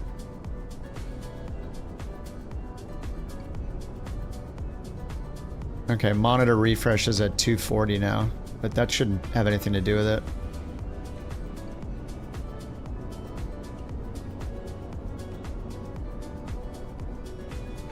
Yeah, it's still limited by GPU.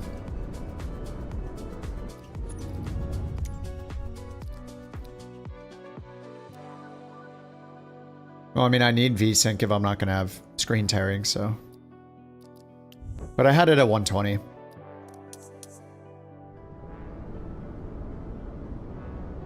Yeah, I'm just surprised the GPU says it's the limit. Well, let's do something silly. I'm going to change my render down to 30%. We're at 647. It's going to be very blurry. Okay, now it just says render thread. It's showing main thread and render thread, not GPU. But it's still the frames. Microsoft issued a direct deposit for QA. It's about time. Let me turn the sharpening off.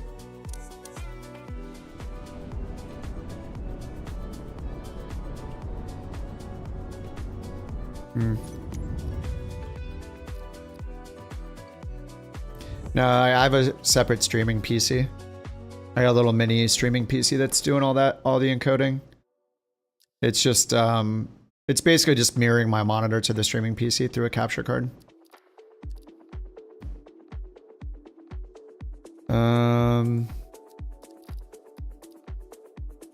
I mean, that doesn't seem to change anything. So, I mean, yeah, it's almost hitting the 120 cap, so. Unknown coroutines? What the heck was that? It is flickering GPU again, though. It's interesting.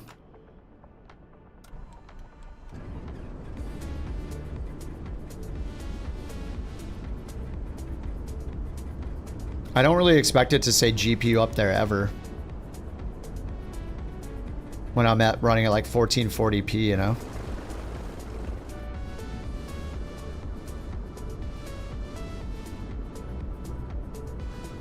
I mean, I could reboot and turn resizable bar back on and see if it has a major difference. I don't know. Might as well. What's up, Rex? AMG Adrenaline? No. Just the drivers, not the software. All right, I'm rebooting the PC. PC is restarting. All the overlays and stuff will turn off while I'm restarting it. You'll see the AverMedia capture card image. So I'm just rebooting my PC right now. You're completely main thread limited with those settings? Yeah, I'm surprised that it shows, what's it called? Limited by GPU at all.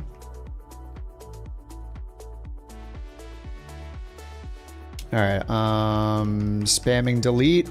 I'm in my BIOS. I'm going to IO port, resize bar support enabled, save. Okay, rebooting again.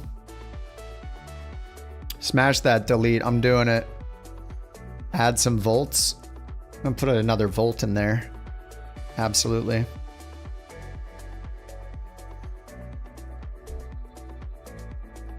All right. It is booting.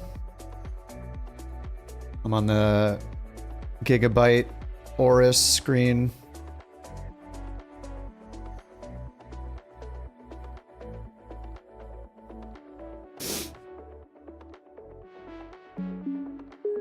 Dun dun dun.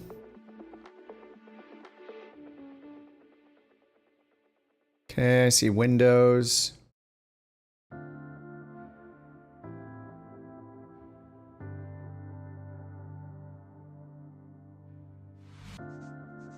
Okay, logging into Windows. Okay, let's get OBS started, run normally. I gotta restart the bot. Give me a second here. Bot. And And flight sim.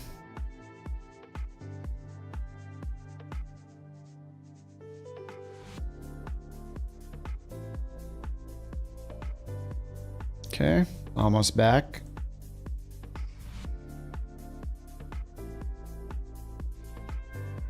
GPU Z. No, I did the other day when I was using I mean, I do have it if I need to run it.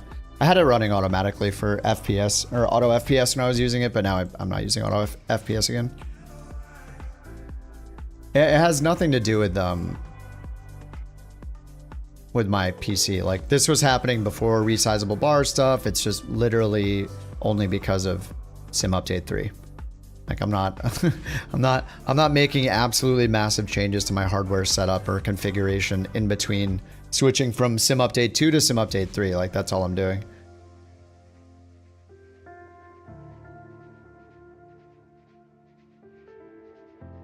So if we just simply compare Sim Update 2 and 3, 3 has way worse performance. I haven't changed really anything.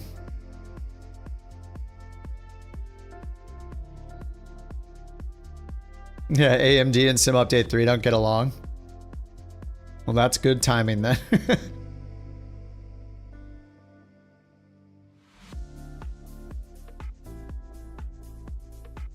You're getting 58 FPS at Lexington in the max Sim Update 3.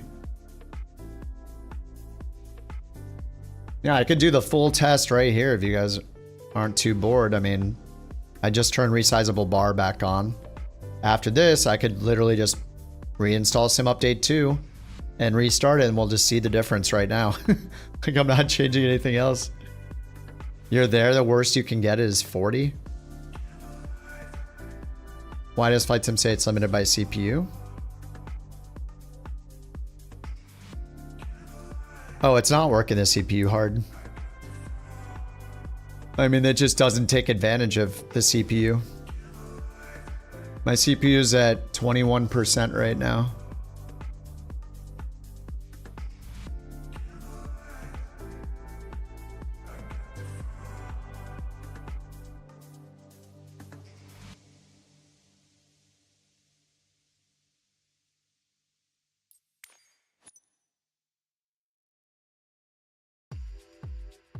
It's only using one core.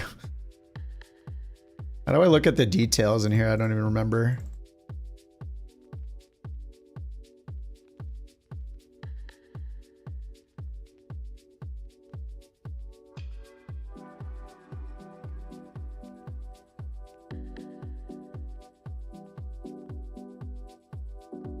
Anyway, there it is if you want to watch that too.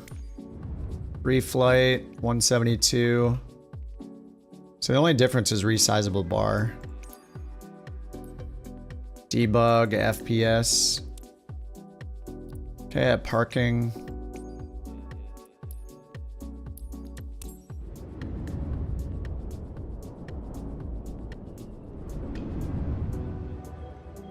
So all I did was change resizable bar. And it should give me more FPS.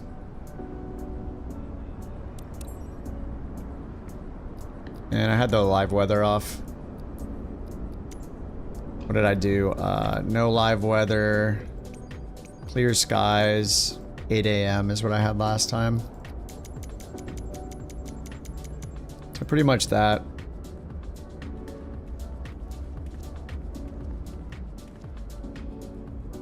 So I mean, the frames are... Look, and now it says it's limited by render thread instead of GPU. It says RDR thread. Which is interesting. That's interesting, man. That's interesting. CPU's at 45%. Memory, 30%. GPU's at 90%. You're gonna test at 5090, see what I'm missing? Yeah. We'll see what we'll see how it if it helps me out or not. I mean, the 7900 is great. So, and my power plan on Windows is on balance still, yeah. Still unbalanced. So, yeah. The frames are a little bit lower with resizable bar on. But now it's saying render thread and main thread a little bit instead of CPU. Or instead of GPU. I'm not seeing it say any GPU stuff.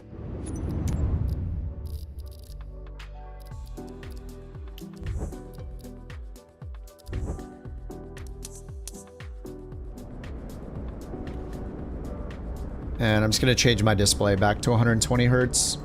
There's really no reason for it to be running at 240. So much more power, too. I don't know how much more, but I assume it's quite a bit more. Okay. Yeah, I don't know.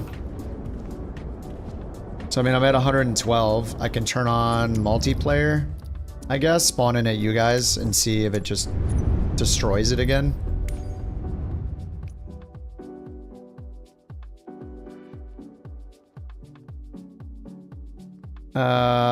What is Lexington again? Oh, KLXN, there we go.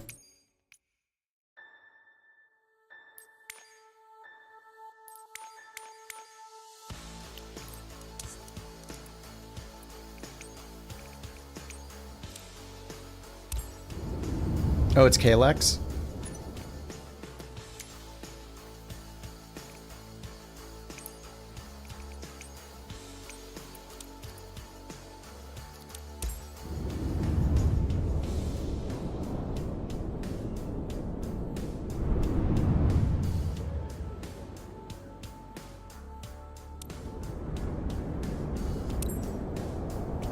$70 multiplayer.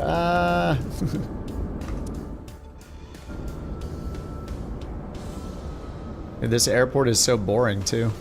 I think I have the air traffic set to low. All right, I'm at 103. I mean, it'll be different when I get an airliner, I'm sure.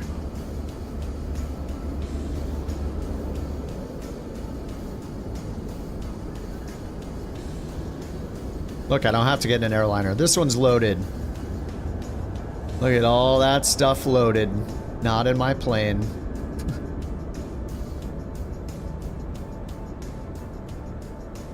Bird in a jet.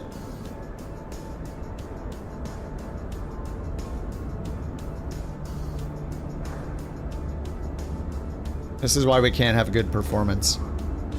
Your entire plane is loaded in and I'm not flying it. Look guys, the flowers are here. Aren't we glad all the labels are loaded in this plane? So glad that this is here just in case I want to fly into someone else's plane with my drone camera. When do we expect it? When nobody knows. Nobody ever knows until Microsoft announces it.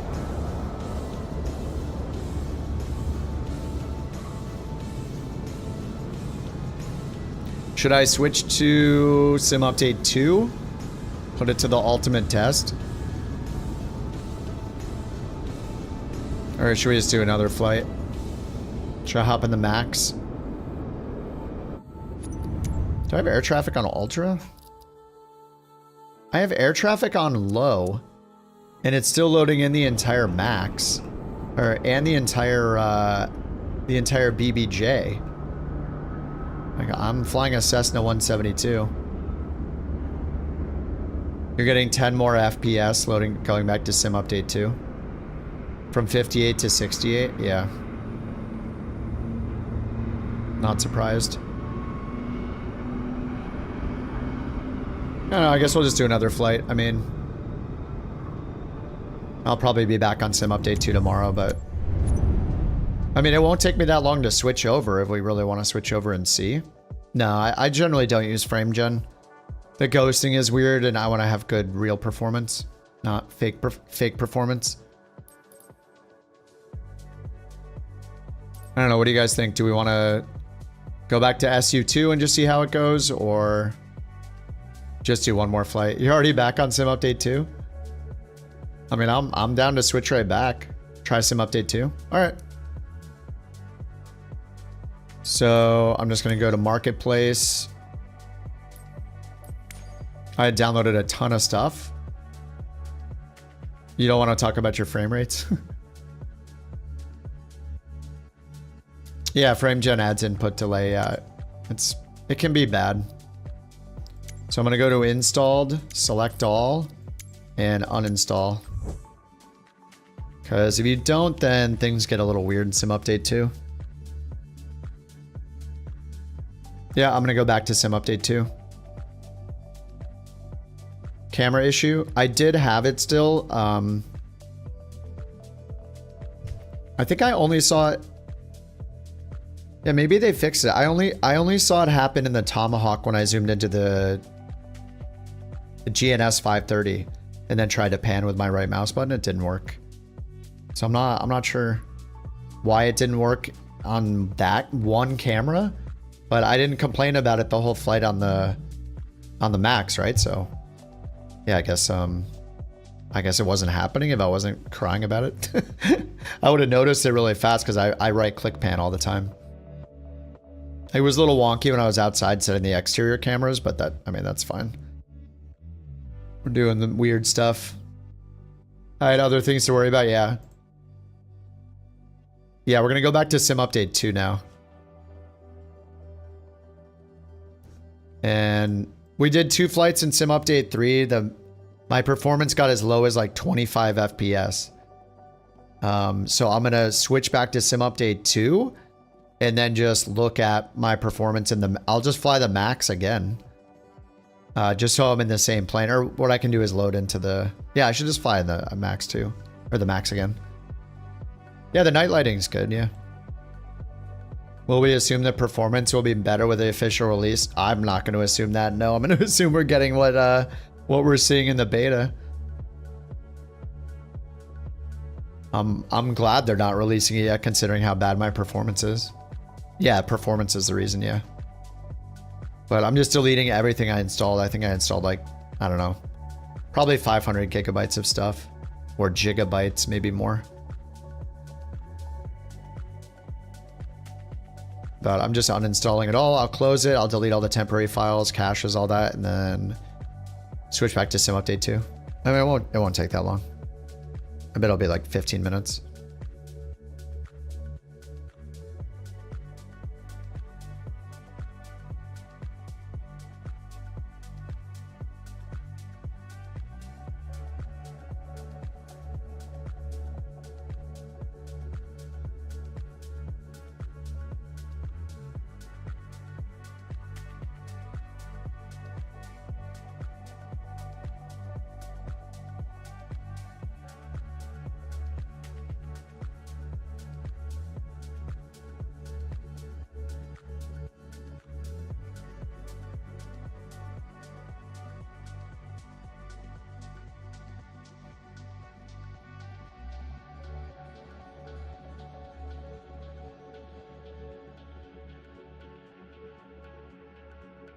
I should have just deleted the files myself instead of doing it this way, but I don't know, maybe it's going to do a little cleanup with the with like the meta files or whatever.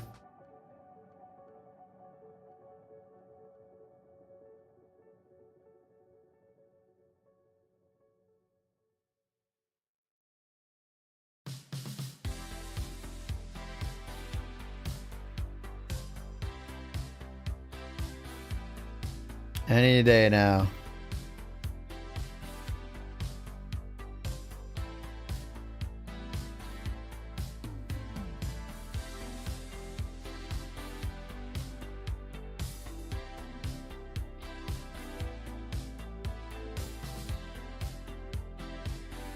Add-on linker? Nah.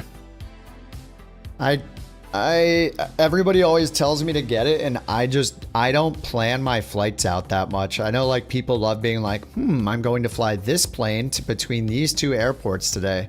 But for me, I could be in like any plane, any day at any airport, so it's just not, yeah, it just doesn't help me.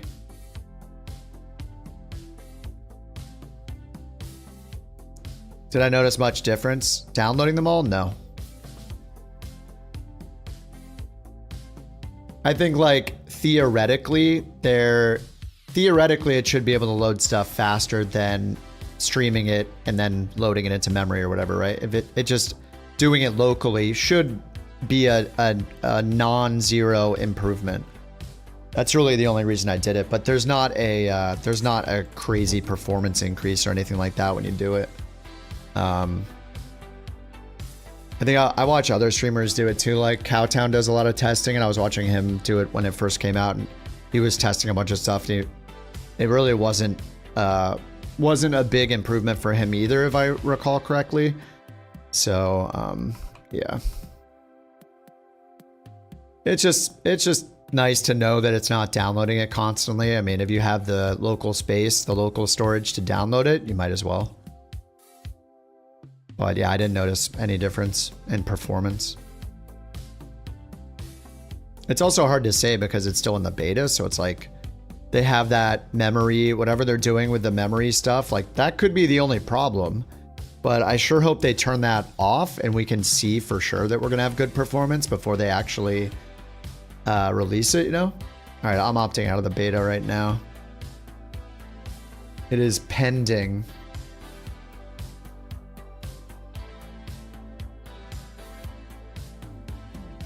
Just waiting for it to tell me I'm out of the beta.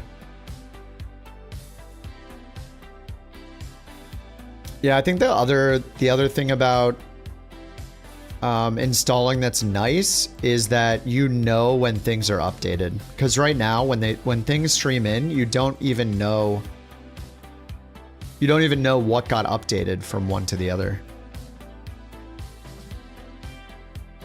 Which packages got updated, right? You have no idea. It's just streamed in. There's no release notes. There's no this got updated notification. When you install everything locally, if it gets updated, then when you go to your library, it'll have a little mark and it'd say like update available or whatever. And then you have to click it and click update. So at least you know what's being updated, but I don't know. I mean, overall, like I think the streaming is fine. All right, I'm downloading Sim Update 2 now. It says 8.4 gigabytes. 1 is done so far. Maddie, I flew the Asobo Max. I just wanted to see how it felt in Sim Update 3, and it did not feel good.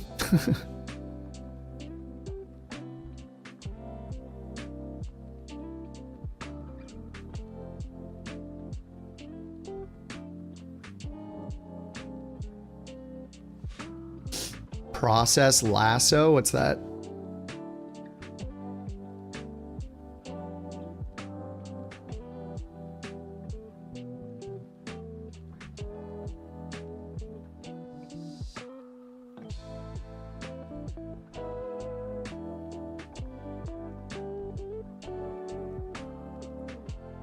Project Lasso. This was like fun to play around with.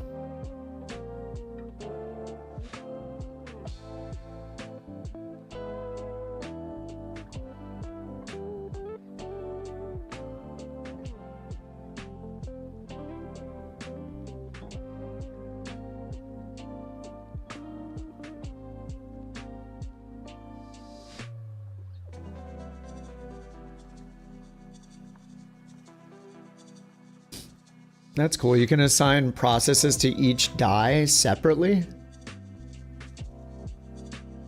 I'm pretty ignorant when it comes to how CPUs actually work, so this might be too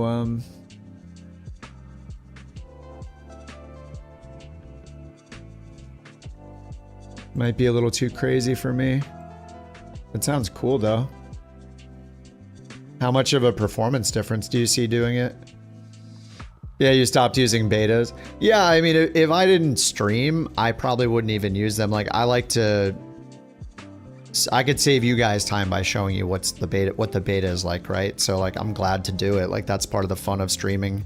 Anything is like, just trying all the new stuff, showing it, showing what you think, talking crap about it, you know, seeing if it sucks or not. And, you know, it's the same with the beta. I just want to see, you know, every week or two, I'm installing it, checking it out, and then going back to Sim Update 2 just to see if it's getting better, what new features are coming, and, you know, that kind of stuff. Because it's just nice to know. But yeah, I mean, if I wasn't streaming all the time, I probably wouldn't be using Sim Update 3. I don't know, maybe out of curiosity I'd grab it once, but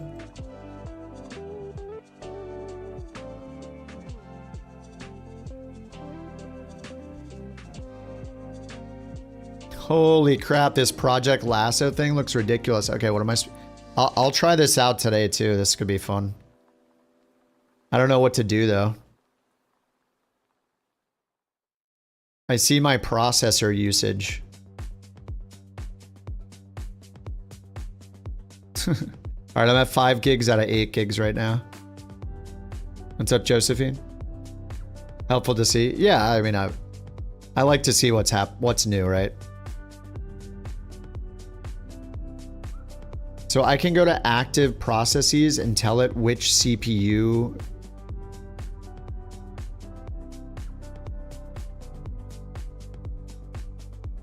Quicker 3D cache cores are all for sim instead of core parking. Use the rest of the cores for background apps.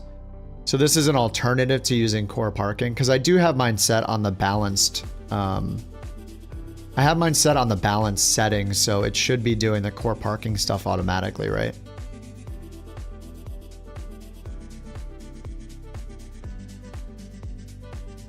So do I need to install park control?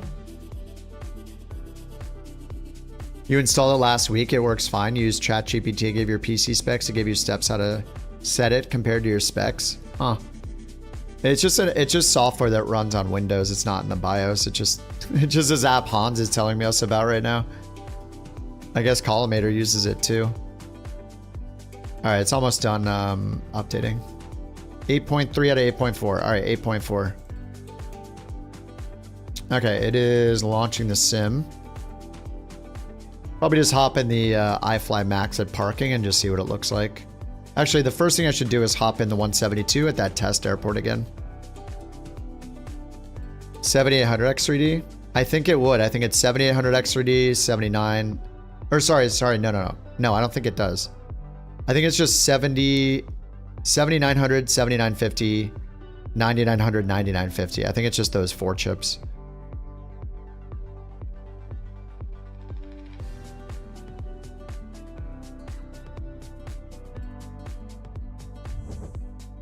What the heck? The heck is this? Game update available. What? With core parking, you don't use all of the CCD1 cores. This way you use them all for background stuff. Have CCD0 all for the sim. Whoa, what the hell? Okay. The sim quit out and then it launched the Microsoft Store app. Okay, I'm going to check for updates in the Microsoft Store app, I guess.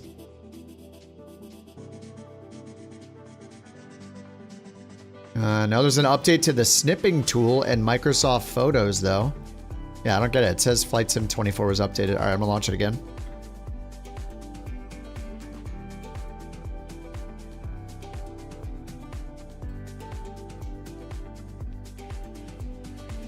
All right, starting 24 again. Let's try this again. I'm down to try this Project Lasso thing just for fun while we're doing all this testing tonight. Yeah, I mean, I'm glad to nerd out and give it a shot. I don't know how to tell it to use, how to separate the two things, but yeah, definitely give it a try. It'd be interesting to see what kind of performance difference it is. What the heck, again? Okay, I'm gonna go delete a bunch of files. All right, I'm gonna go to my community folder. I'm gonna go up, I'm gonna delete all of official 2020, all of official 2024, all of streamed packages. Those are being deleted right now. Okay, goodbye. Local cache, I'm gonna delete the rolling cache. Goodbye, I'm gonna delete scenery indexes. I'm gonna delete sim objects. Goodbye. I'm pretty much deleting the whole sim. All right, there we go. I just deleted all of that. Now I'm emptying my recycling bin. Okay, deleting 9,000 items. Okay, that's all deleted. Now I'm starting the sim again. Let's see if that works. Yeah, I deleted the rolling cache. Now let me open the Flight Sim toolbox. Are you not entertained? And clean the caches. Caches deleted.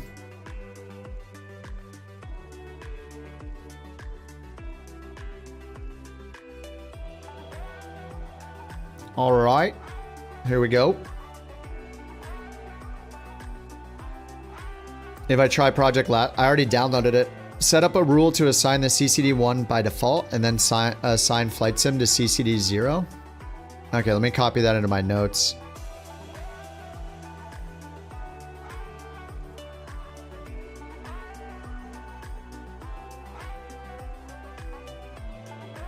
So basically any game that I play. CTD? No, we went from Sim Update 3 back to Sim Update 2.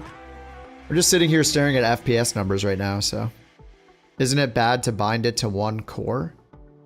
It's not one core, it's one die, right? Is the die a collection of cores? The chips, the 9900 and 9950 X3D, 7900 and 7900 X3D have 2 dies instead of 1. So it's basically 2 CPUs in one. So you're telling it to use one of the 2.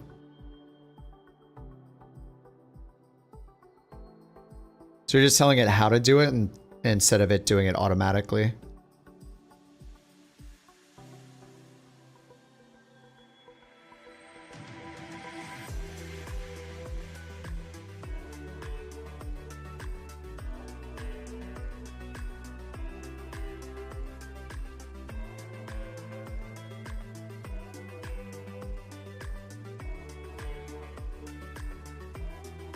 No, not applicable to a 9500. It's only applicable to those 4 chips. The 7900 X3D, 7950 X3D, and then the 9900 X3D, 9950 X3D. One CCD has better access to the 3D virtual cache. So how many more FPS have you given yourself, Hans, doing that then? Or what percentage gain have you seen?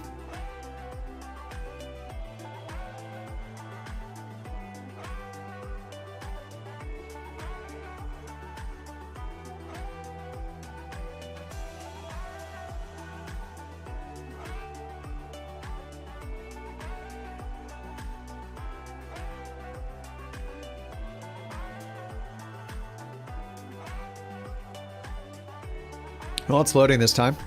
Deleting everything worked, so that's good. Why are they silent? Probably because anytime you give somebody a date and then you miss the date, they're angry, and just easier to wait until you're imminently launching it rather than have the wrong date over and over and over and over again. Also, like any given day, they could get a bug report that makes them delay it. You know, if somebody's like, I found this huge, horrible thing. And by anyone, I mean one of us. You know, that might drastically change their plans. But I don't know. I mean, it's not like Sim Update 3 is going to make everybody have, you know, double the FPS and everything will be fixed. Even something called Sim Update, it's only going to have incremental fixes and changes. It's not going to be some absolutely massive game changer, you know? So we're not really missing out on all that much. Sim Update 3, mainly the 2 biggest things in Sim Update 3 are nighttime lighting is improved, and you can download your content in the marketplace to store it locally instead of streaming it. So it's just not a huge, it's not some massive game-changing thing, you know? They're going to always be releasing updates and always fixing bugs. You know, every few months we'll get a big update. Just like Flight Sim 2020, it's going to be the same thing. All right, so we're back in Sim Update 2 in the same plane. Oh my god, look, I don't know if you notice how much faster I'm zipping around the menus in Sim Update 2, but... Okay. So we're at the 120 limit already that I have set here, so... Let's turn off VSync.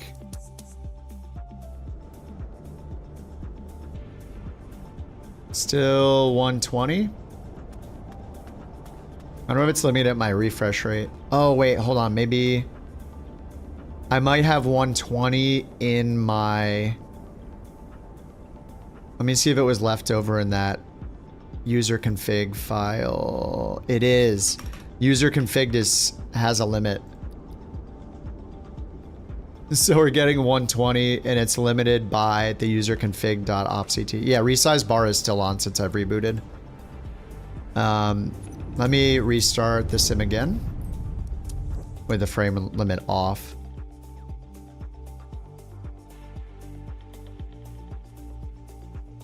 All right, starting it again, and then we'll do, and maybe we'll, I don't know, maybe we'll around a little bit with that Project Lasso thing and just see what it does, if anything.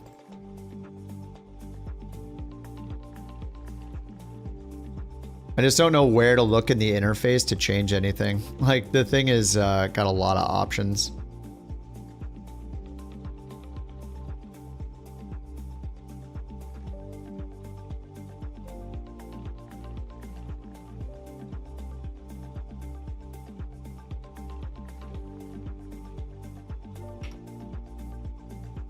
Aren't going back to Sim Update 3? I mean, not while the FPS is so bad, no.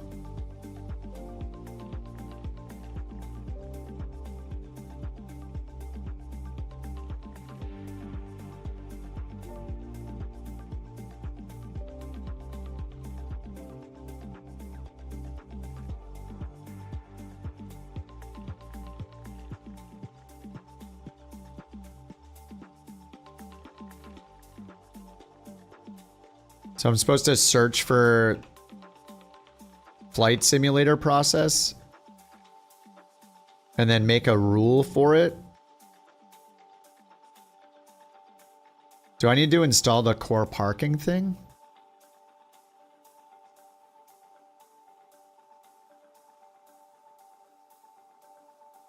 Oh yeah, so I see the CPU affinity.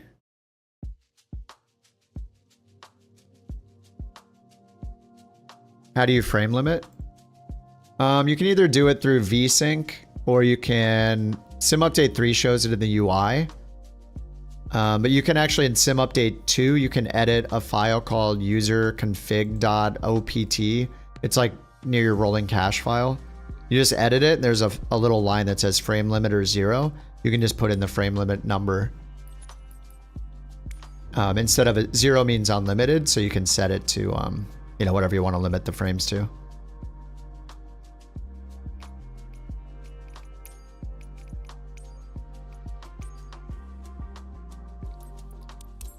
All right, now the frame limiter is off. I did turn it off when we were testing Sim Update 3. I mean, it wasn't even getting to 120. Was it? I forget. Did it hit 120? Maybe once.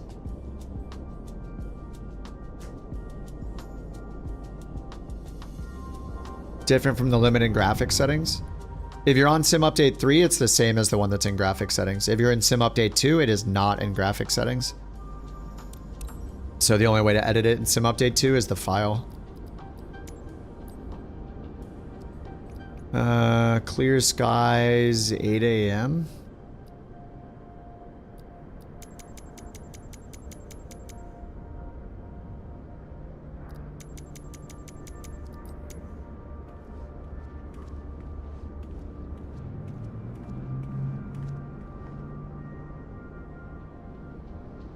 You know, it might just be limiting me to my display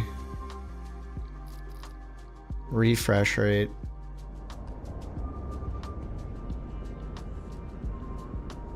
That would be interesting. Does it just do that by default, maybe? I mean, I guess that makes sense. Oh no, I'm at 240 still. Yeah, my monitor refresh is still at 240. It's weird that it's stopping at 120. Oh, maybe it just literally can't get above 120. Here, let's do the funny 30% resolution. Limited by main thread. Still limited by main thread, 120. It's funny how blurry it looks. That's weird, right? Why is it limiting perfectly? Turn it on and back off.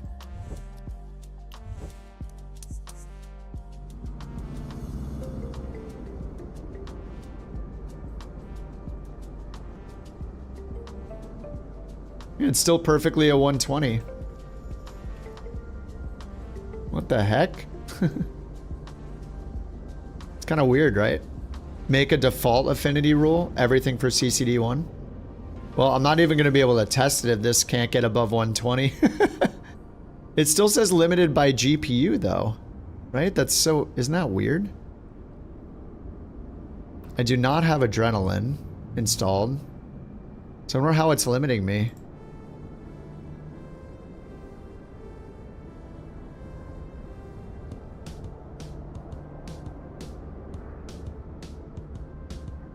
Oh, wait, the frame limiter says... Wait, what the heck? Oh, I didn't save the file. Oh, no. Alright, Alt F4. Wait, it got modified, it says. Wait, what the heck? Hold on, every time I change it to 0... Okay, now it's at 0. Let me open it again.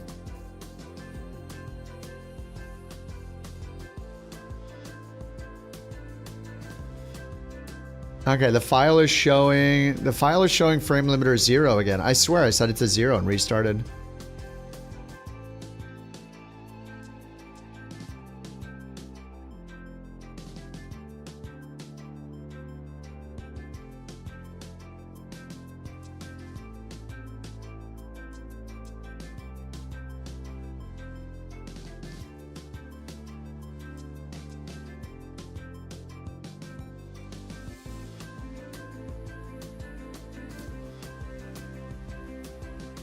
All right, Hans, I'll try that after we do this test. Yeah, I'm down to give Lasso a try. I mean, if it's gonna give me more FPS, I'm gonna give it a try. Okay, so Microsoft Flight Sim edited the user config file again, but it's still at frame limiter 0, so that should be correct.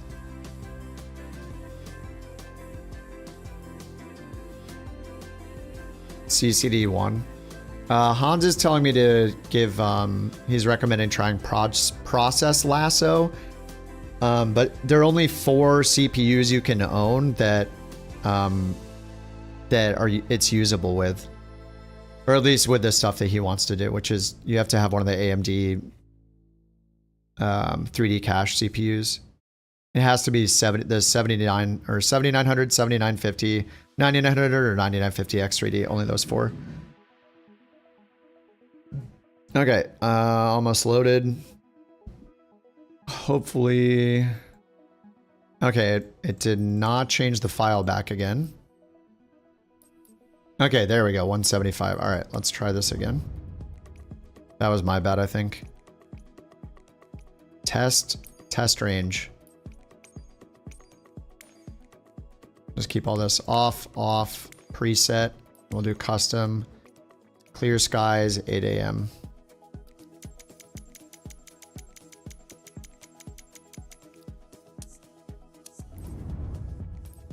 Whoops.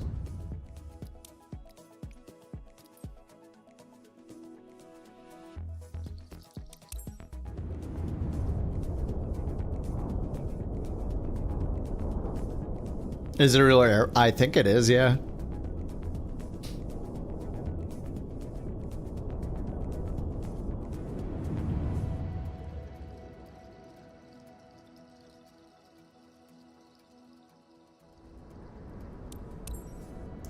Yeah, it's gonna be more than 120.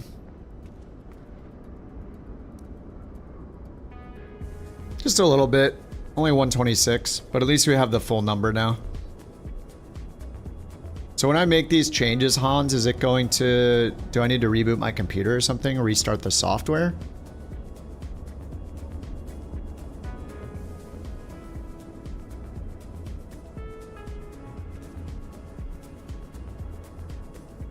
Sim update 3. We did not get 120 in this plane. But... yeah, I mean, 126 is decent. I mean, obviously, this is the best case scenario, right? When I load in with a big plane at an airport with things turned on, it's going to be way worse. Okay, so let me try this Project Lasso thing.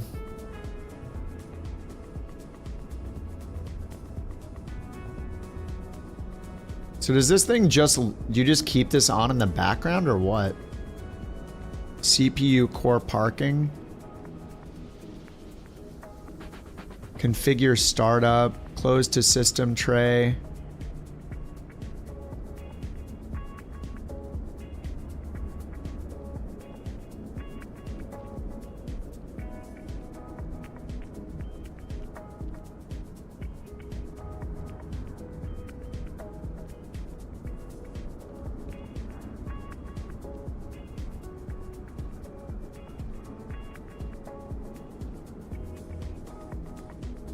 The lost frames could be for the memory logging. Yeah, maybe. Sim update, I was getting around 110.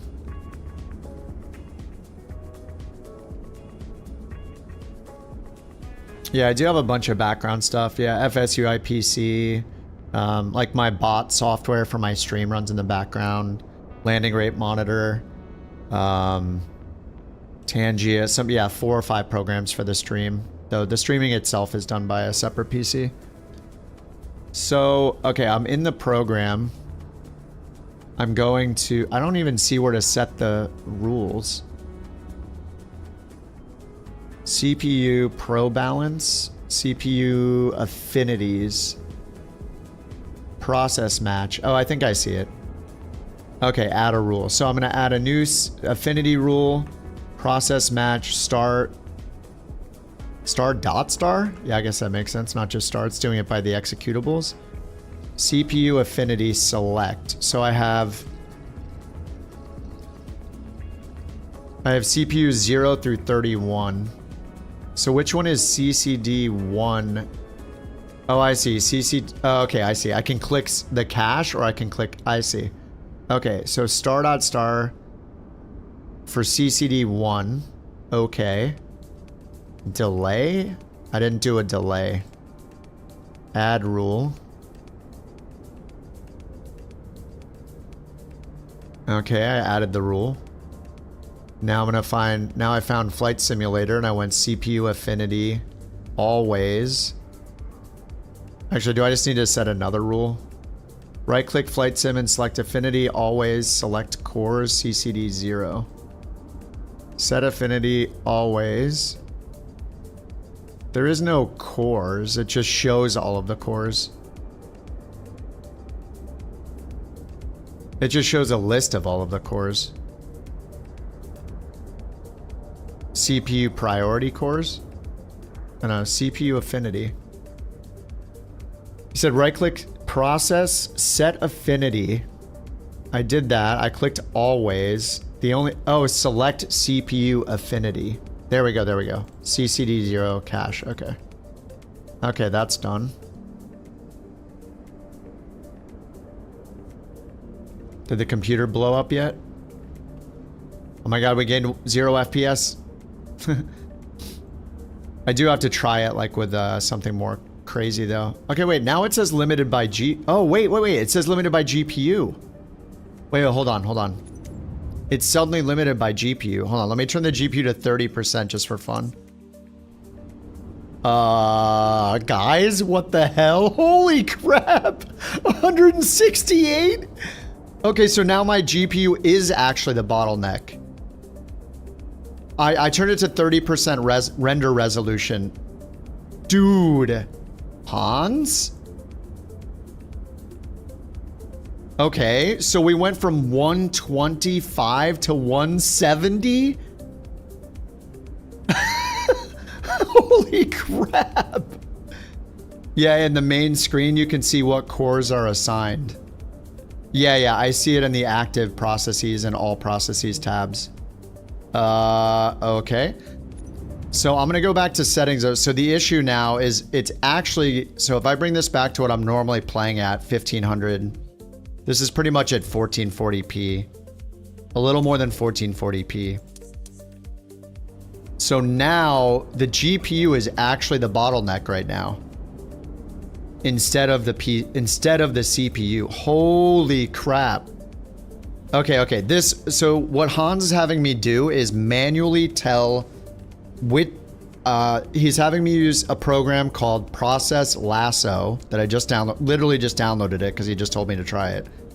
I don't know why I trusted him. You know, maybe it's doing some Bitcoin mining for him. Probably not. So this only applies to 4 CPUs: the 7900X3D, the 7950X3D, the 9900X3D, and the 9950X3D. The reason why it only applies to those 4 CPUs is because each of those has the 3D cache separate die, or it's basically 2 CPUs in one. Those 4 chips have the 3D cache technology that's not just on one set of CPU cores. It has physically 2 sets of CPU cores, right? That's my understanding. I'm not an expert. So essentially what's happening is, by default, the like Windows in balanced mode on those processors with core parking, it will decide which things run on which die of the chip, one on the CCD1 or CCD2. The program he told me to download lets you specify which programs run on which CPU die. So either CCD0 or CCD1. What he had me do is set a rule that sets every program to CCD1, except by default, every program's on CCD1 now, instead of it deciding where they go. And then I tell just Microsoft Flight Simulator to run on CCD0. So now it's separating them per process. Everything's on one and only Microsoft is on the other of those two CPU dies. CCD0 is just Microsoft Flight Sim only. CCD1 is now everything else that's running on the PC. Every other executable file that's every other process. So as soon as I did that, I didn't notice it at first because I'm not used to seeing this, but see how now it says limited by GPU all of a sudden? It's very tiny.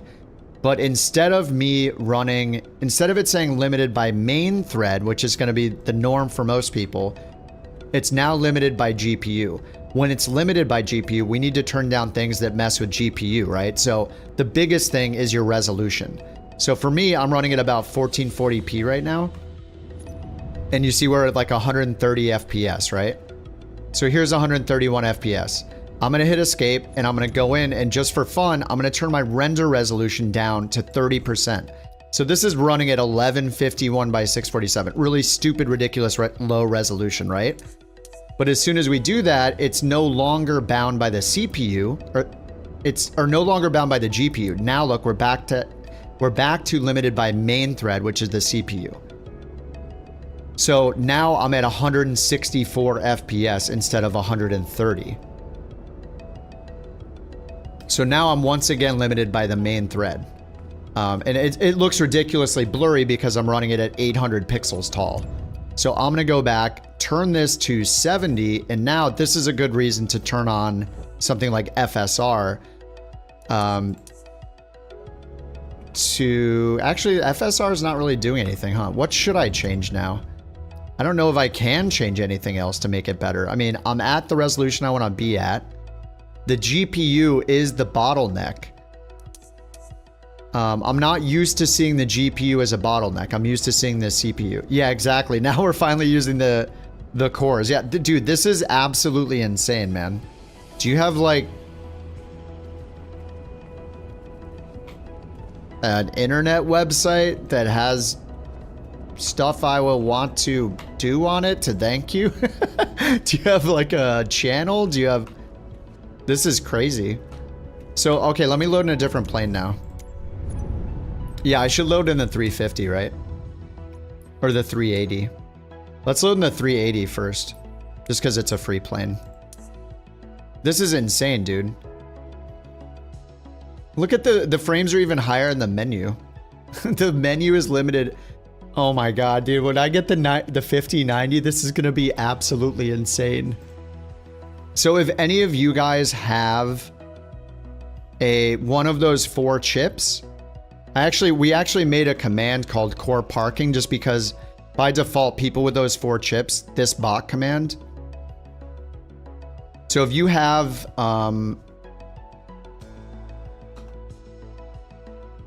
whoops, wrong. I did it twice. There, so we had made this command because it was like, we wanted people to know that they should, why am I not typing it on YouTube? Core parking.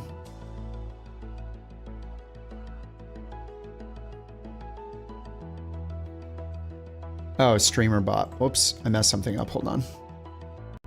Anyway, exclamation core parking will list the 4 chips. But if you guys, I mean, you guys could try what I just did. I mean, I can walk you guys through it if you want to try it right now. I just did it live, so I'm more than happy to tell you what to click, just like Hans just walked me through it, and it's working for me. That's kind of insane. Let me go to, I just gotta fix the bot real quick.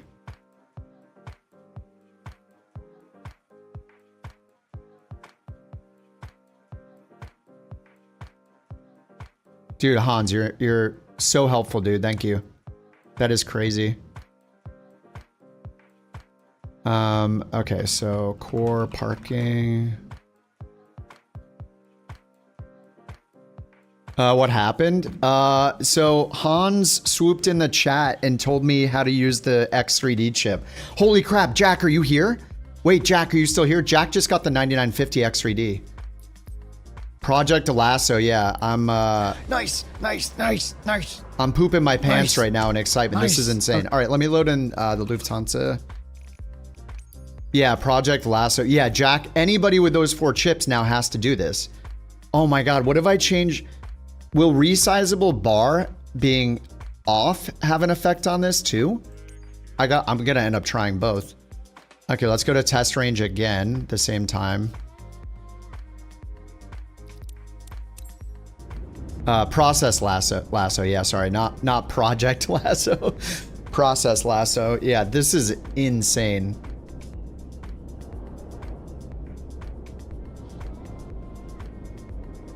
It wouldn't be useful on a 5900X. No, it's specifically on the chips that have the 2 CCDs on them, which are those 4 chips. The other chips only have 1, so there's no second CCD to tell a process to run on. I mean, I guess in theory you could use it and tell it exactly which cores to run on. So maybe,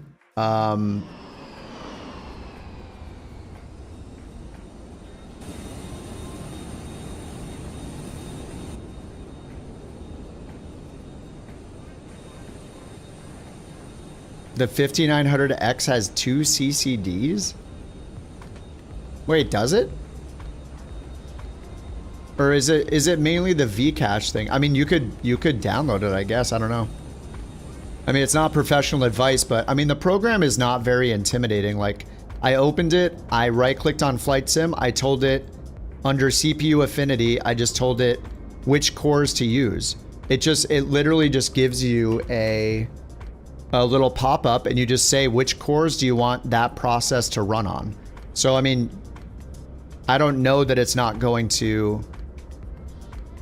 I don't know if it's going to help you or not without the 3D cache stuff, but...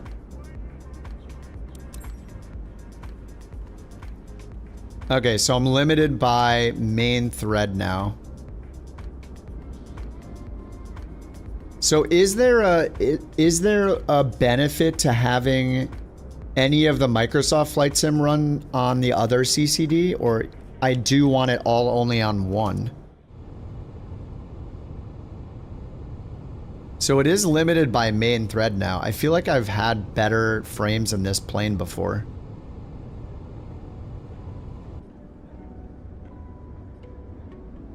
It is limited by main thread. I mean, this is without frame gen, so this is kind of nuts. So just for fun, I'm going to leave it just sitting right here. I'm not going to touch where it's aimed at. And I'm going to go and undo those rules and see what happens. So I'm going to go edit the general rule again. CPU, affinities. And I'm going to remove the 2 rules that I just made. So we're at 84, 85 FPS. I'm removing the rules right now and hitting OK. Okay, and it's doing stuff.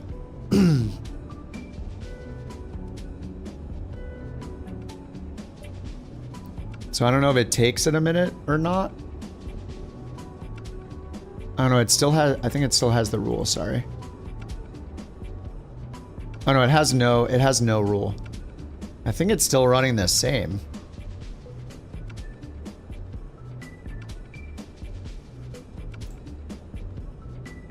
It might take restarting the sim. I didn't even restart the sim the first time. And I got the...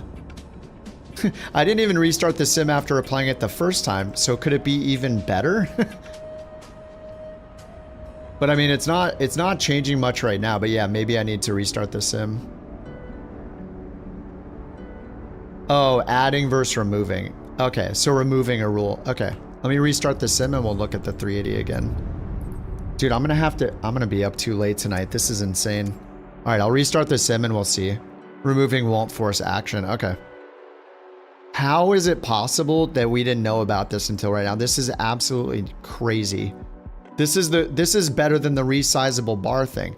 I'm gonna A350. Yes, I think A350 flight. Holy crap! This is insane. Yeah, tested a massive airport. Yeah. You had an awkward nightmare about a roach? Ugh.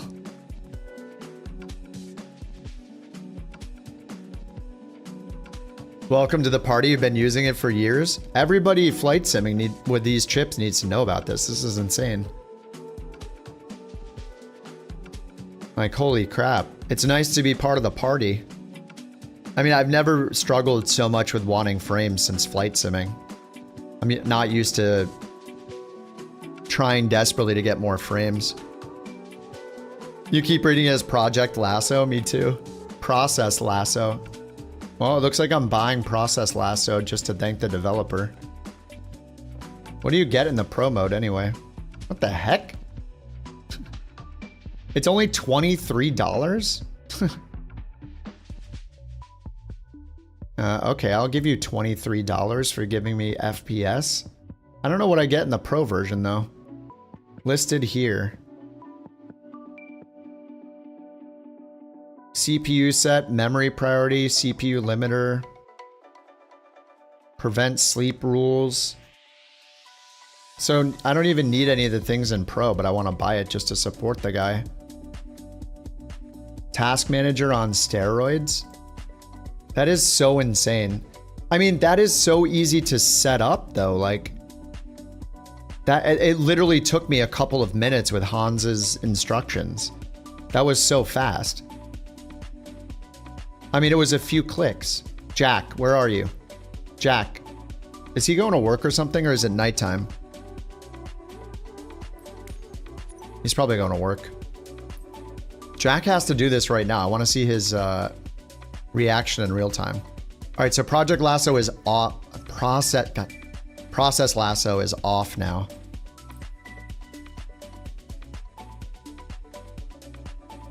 Is it like trying to figure out where to put the processes right now? Because it's kind of freaking out. Okay, so we're gonna load in with the A380 at test range again. So we'll see this happen again in real time. So 8 a.m. flight conditions, preset off, all players, clear skies, 8 a.m. And this is with Process Lasso off. Well, it's actually started. Let me close Project Lasso, Process Lasso. All right, so Lasso is closed. I think it might be doing stuff even when it's open, right? Even without me configuring anything, so I'm turning it off for now. Ideally, Windows Task Scheduler could move tasks that benefit from the... Yeah, very hit and miss, yeah. I guess so.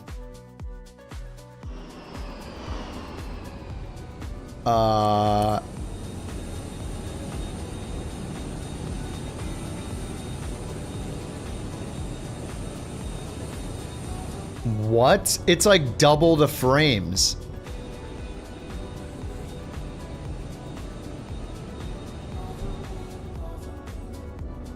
Okay, let me do this. I'm gonna do 30% just for the sake of the test, right? It's gonna be horrible resolution, but I'm doing this just so it's not the GPU that's the bottleneck. So it can't be the GPU bottlenecking it right now. It only can be the CPU. So this is gonna be horrible blurry resolution while we do this. 52 FPS, limited by the main thread. This is the 9950 X3D. Try out the A350 before restarting. The 350 is pretty much as bad as this. The problem is every plane we load will lower the Every plane we load will lower the performance of the next plane I load. That happened to me one night when I was testing them back to back, and then restarted the sim. So, okay, so I'm clicking project process lasso and I'm loading it right now. Dude, I didn't even... Wait, I don't understand. I didn't even change anything yet. Just opening process lasso, it went up to 70 FPS. Wait. No, I'm back in. Oh, what the heck? Oh, it's doing the weird thing. When I tab out of the sim, it brings me to 70 FPS. And now I'm going to click the sim. And now it's at 51. Why when I alt tab does it give me 20 more FPS?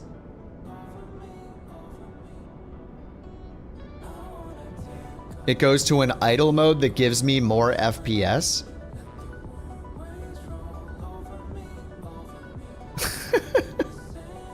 I get more performance when I'm tabbed out. Okay, well I'm tabbed out now. I'm in lasso. So now I'm gonna add the rules.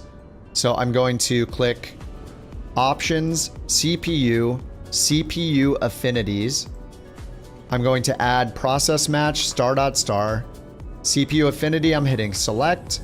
And I'm choosing CCD1 and I'm hitting OK. And now I'm hitting add rule. And now I'm hitting OK again. So I've only added one rule so far, which is tell every process to run on CCD1. So my frames should get a little bit worse because they're all running only on one die. Okay, now I'm going back to lasso, so the frames are going to go up because I'm tabbed out. Now I'm looking up flight simulator. I found Flight Sim 2024. I'm right-clicking it. I'm going CPU affinity, always, and then select CPU affinity. Now I'm clicking CCD0 cache, hitting OK, and it's at 101. Now I'm clicking back into the sim, and now we're at 99. Holy crap. So it literally went from 50 to 98 FPS, like 50 to 55 FPS to like 100 FPS. Dude, that is so ridiculous. And it's still limited by main thread because I have it in super blurry, low, super ultra low res mode. Okay, so now I'm gonna go back into my settings and bring it back up to 70 render resolution, which puts me at about 2K, about 1440p resolution, a little higher than that. And this will now show the GPU being somewhat of the limit here and there. It's actually not right now. I mean, I'm still at 99 FPS. This is so insane. Time to crank the settings. Well, first of all, I just go to, I mean, yeah, let me just turn it to Ultra, I guess. We'll just do the Ultra preset. And now it's gonna wreck it. Oh, dude. Okay, there it goes. Okay, so now with Ultra on, let me, it's, you know, it's gonna be caching some stuff. Okay, this is the Ultra preset. So we went from 90 to 70, but it still says the main thread is the limit though, right? That's interesting. So, I mean, there are a bunch of things that, that use CPU from the settings, so. I would go in and turn things like motion blur off, depth of field off. I would turn all of these down to like medium or low because I just don't care. Traffic airport quality would be off pretty much always. But the rest is on Ultra.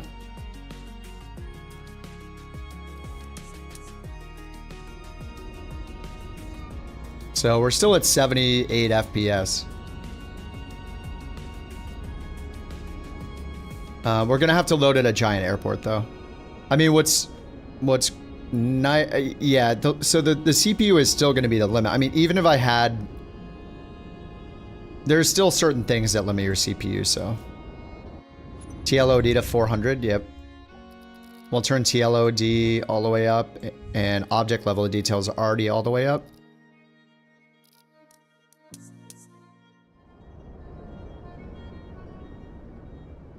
It's just loading stuff in still. Yeah, it's still the main thread that's limiting it, but it's at... Ooh, this is just caching stuff. I'm actually curious...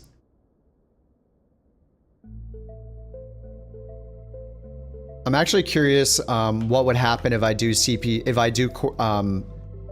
resizable bar off now, because it's on.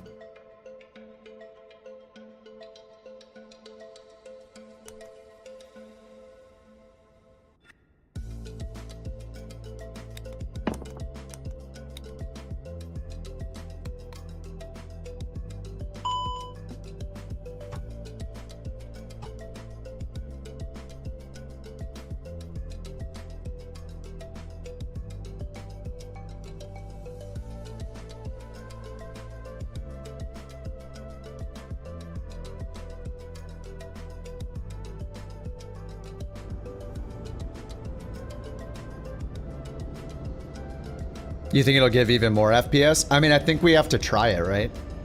I mean, yeah, turning resizable bar off. I mean, I think we have to try it. We're doing all the tests.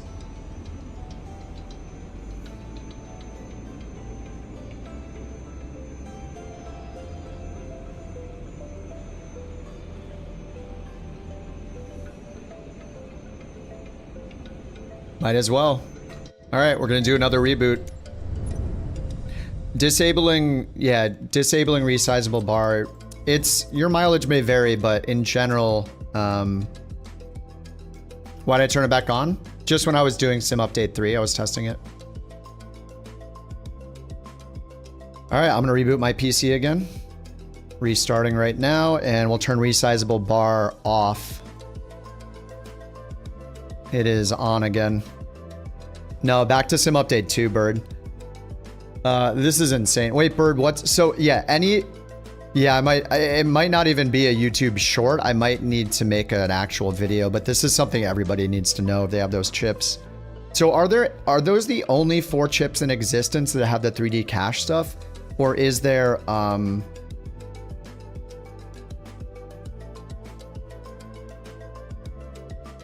there...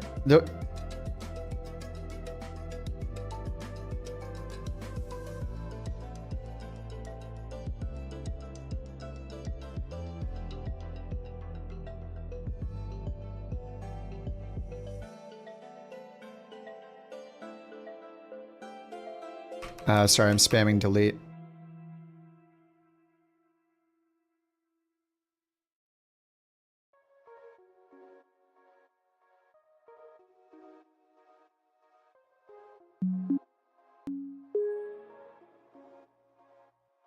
I missed it. Hold on one sec.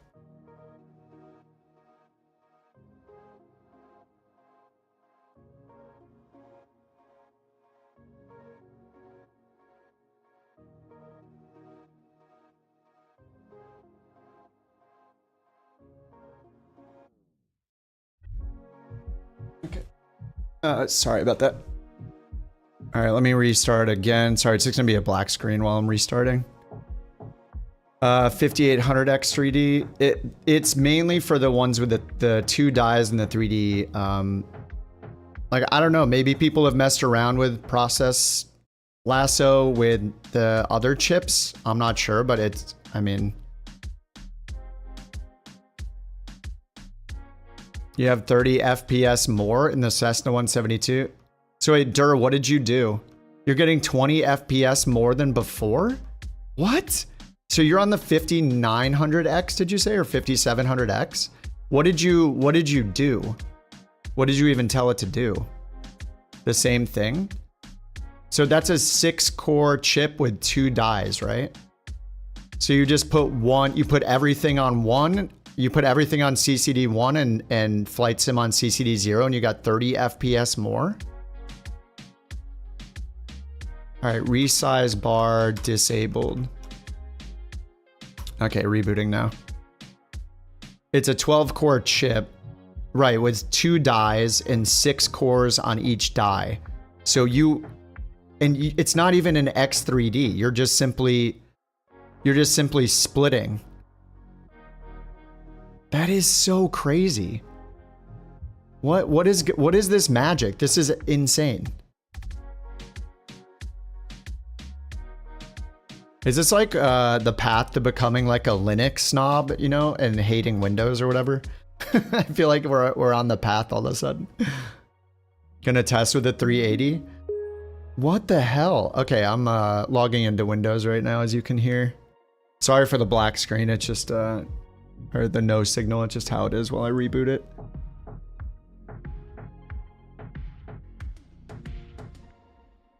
All right, getting all my programs restarted here.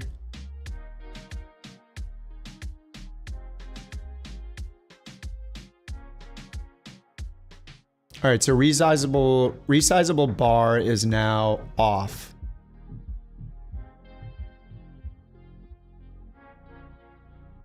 Okay, I'm launching the sim again. It feels like an episode of Buffy. Willow started reading magic spell books. Yeah. Anybody have advice for improving performance? I mean, does this stuff apply for Intel chips as well? Chase says, I'm on a 5600X and it has a positive impact. I'll have to dig more. You're getting 10 to 15 FPS more.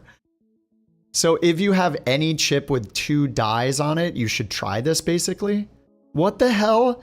This is the best thing that's ever happened to any of us in our entire lives. Hans, how do we thank... Is Hans here? Did he just come in like a time traveler, leave his advice and then leave? Like, what the heck just happened? Is he still here? No, Jared, it's actually perfectly timed because we're sitting here. We're all getting more frames all of a sudden because of a magical wizard time traveler, Hans, jumped in the chat, told me to install this process lasso program, and now I've like gotten 50% more FPS clicking a few buttons. You're getting 65 now? Wait, what were you getting before? In what plane? What is happening? Those are the X3D CPUs. So do all of those... So wait, it's not just X3D though. It's like these guys have 5600Xs. It's not even X3D. It's any... I think it's any chip with 2 dies at 2 CCDs, right? You're gonna see if it works on Intel. Do Intel chips have multiple CCDs as well then? This isn't gonna like melt my I mean, no, it's not gonna melt anything. Like your CPU is almost like indestructible, right? Because the worst thing it'll do is just like turn itself off. Like, you're not doing anything physical to it. Okay, so display FPS, resizable bar is off now. And Project Lasso is not open. Oh no, Lasso is open. Okay, Lasso is open.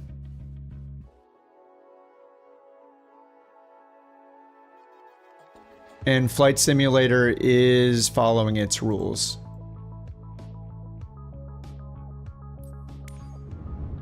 I feel like I have lower frames at the menu than I did before, but we'll see what happens when I go to test here. Could it be any chip with multi-threading? I mean, I think what it is, yeah, all you have to do, Salty, he did the same thing that I did. So here, I'll just walk you through it. Actually, I can walk you through it by showing it. Anyway, I'll just describe it for now. So open Project Lasso, Salty, and I assume you have it open. So it's got, you know, a grid at the top, it's got a graph, it's got 2 sections of processes. Okay, so the first thing you need to do is hit Options at the very top, click CPU, and click CPU Affinities. In the top left where it says Process Match, type ****. Then in the second part it says CPU Affinity, click the Select button. In there, at the bottom below all the check boxes, click the button that says CCD1 Freak. Mine says CCD1 Frequency. Or just click CCD1. And then click OK. And then don't put anything in delay and click the Add Rule button near the top. That will add the **** rule. And then you can hit OK. doing that tells every single process to run only on CCD1. Tell me when you're done with that.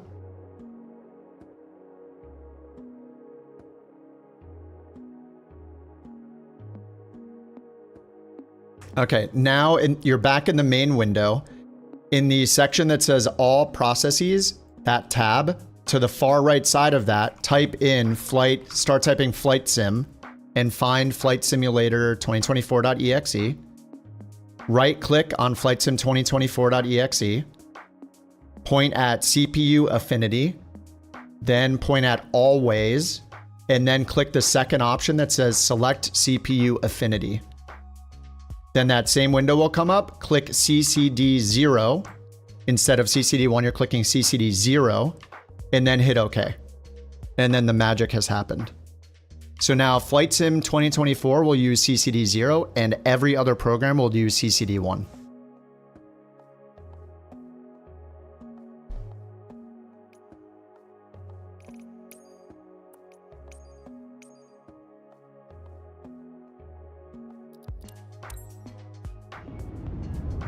According to ChatGPT, all Ryzen 9 CPUs have 2 CCDs. It's gone up to 66 FPS. What was it at before? What the hell?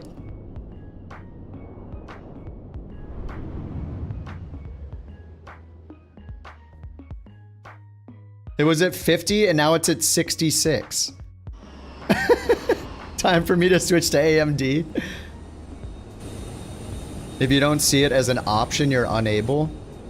I don't know. I just know what Hans told us to do. Unfortunately. Okay, so what FPS? Wait, I'm at higher FPS than I was before. Before I rebooted, I think I was at like 50 something, right? When I was sitting here and I turned resizable bar off. And now I'm at 67. So if I go in and I do this stupid test where I bring this render resolution to 30, so it's just CPU limited, that's not even enough to do it. I'm gonna go to, I was basically on high-end settings. So let's turn this down to high-end and then 30. Mostly main thread. I think I did better with resizable bar, right? Resizable bar, I was at 99 FPS. Right? When I had it down at this low mini blurry resolution, I was at 99 FPS. With resizable bar off, I'm at 87. I think it's better with bar on for me. There's a second 380. You think that's doing it? I had multiplayer on last time. Wait, hold on. What is my... Okay, this is at 100. I mean, I had motion blur and depth of field off, but I don't think that's going to make a 10 FPS difference. Yeah, resizable bar was like 10 FPS more for me. Roughly. It's only the Ryzen 9s. Okay, so I think I found my combo. My combo is resizable bar on... yeah, just resizable bar on, and then process lasso. All right, I'm gonna reboot one more time and turn the bar off, and then I think I'm gonna stay up super late and do a flight. And we'll at least do a part of the flight. So I'm gonna reboot again. Man, I'm all out of beer.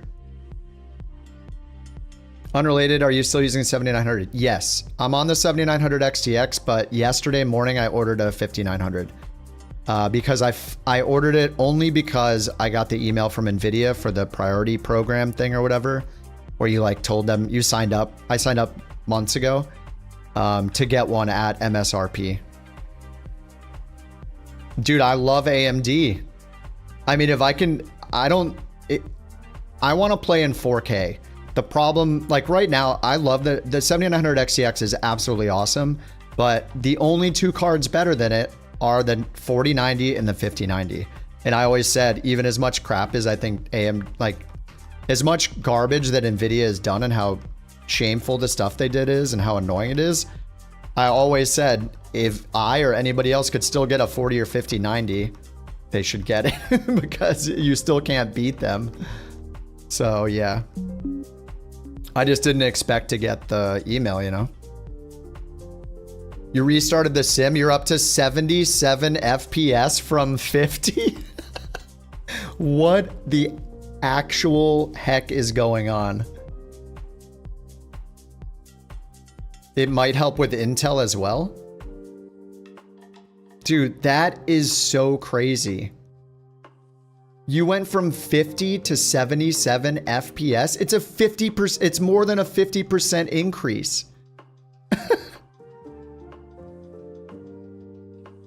You like AMD ecosystem? Oh yeah, yeah. Same here. I mean, I had a 4080. I was having all the VRAM problems. And NVIDIA customer service was horrible. That's a whole other story. Okay, I'm doing core parking off now. Or sorry, I'm doing resizable bar on now. Okay, and restarting.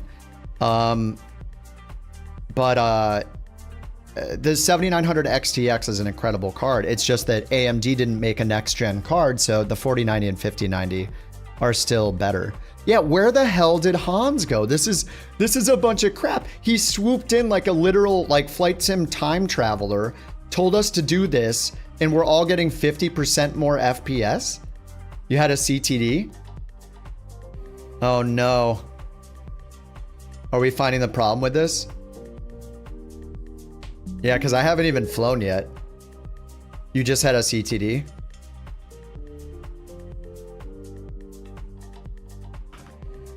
That is the potential downside, right? Is stability. Like, I haven't even done a flight yet, so is it even gonna work? Like, I have no idea.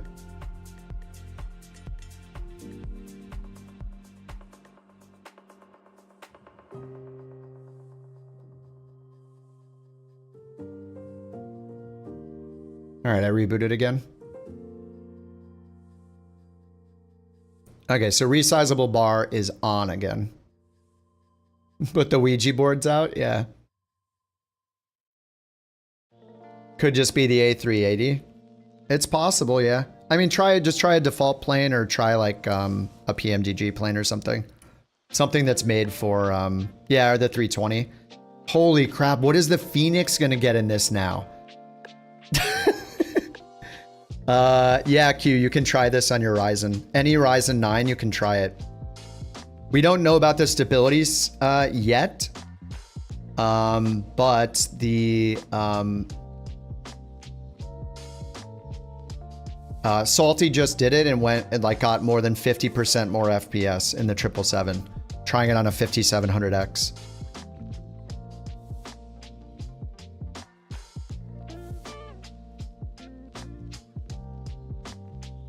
Yeah, it's just split. Yeah, it seems like it's like the software is just telling your CPU which cores to use or which set of cores to use on which CCD if you have multiple CCDs. It's just a way to literally tell it which cores to use to run its software. Like, it doesn't seem like it's very risky. I never play around with stuff this detailed either. I mean, those instructions were just, yeah, you're just allocating resources, yeah. It was very, very simple to do. If you just go back to where, right before I loaded in the A380 the last time, Q, I walked through it. I walked Salty through it. So look back for when I'm still sitting at the menu with the A380 Orca selected in the flight sim menu before this reboot. And then you'll find it in the VOD. A video? I'm feeling sick. I'm not able to work tomorrow. Dude, if we take a flight and all of us are stable tonight, then I will 100% have to make a video about this. It's snake oil. Like, it's not snake oil. It's the opposite of snake oil. Yeah, see, look at my FPS here just on the menu. It's like 15 FPS just on the menu more with resizable bar turned on. So I think resizable bar plus this, basically people just need to use the combinations and see what works best for them. Try process lasso, try resizable bar in all 4 possibilities and see which one works best.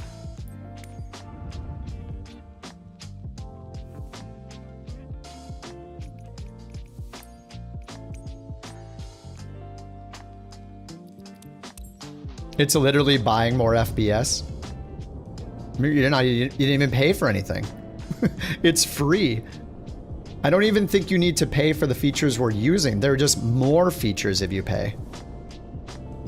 Check if my system thing. What do you mean system thing? Oh, system is running on 0 to 31 for me. System is running on all cores for me. Because the rule is only star.star, so it's any executable. So system is not an executable. It doesn't match the rule. Anything blah.exe, that matches the rule to put it on 1. And flight sim, yeah, it's running on all CCDs, yes. 0, yeah, all CCDs, yeah. Yeah, this is definitely, it's limited by main thread. You look, it's a little bit better. It's at like 94, 95. So if I do the test here and pull this down just to double check. 93, 94. Oh, it's got all the planes on the ground again, that's why. So these are settings I would normally have off. This one. Oh yeah, these are all on high as well.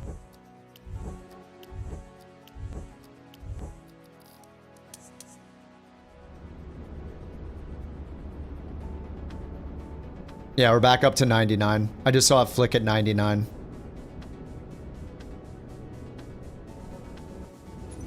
Okay, so I think we should do a flight in the stupid A350. The bane of my existence.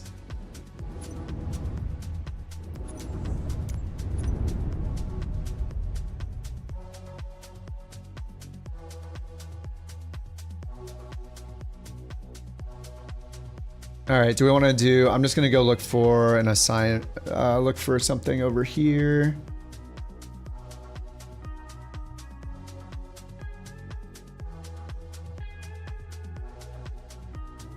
Airport traffic? Yeah, that's always on off because the airport traffic is just things parked on the ground. Because I'm injecting traffic with Beyond ATC. So if I launch Beyond ATC now, that's also going to be running on the separate core. It's not going to be conflicting with it.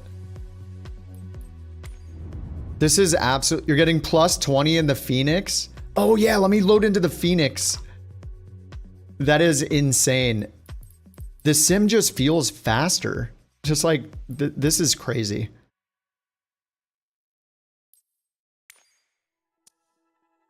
Dude, I'm super excited too. Limited by GPU, exactly. So now turn down a couple GPU things. Like, you could even do a quick GPU fix is just render resolution below 100. Try turning it to like 90 or 80, 85. See if you even visually see a difference. Dude, look at my, this is so weird. This is gonna sound weird, but my mouse cursor is literally moving more smoothly. You guys can't tell because it's capped at 60 FPS, but my mouse cursor is literally moving like faster. It's very strange. I have no idea what's happening.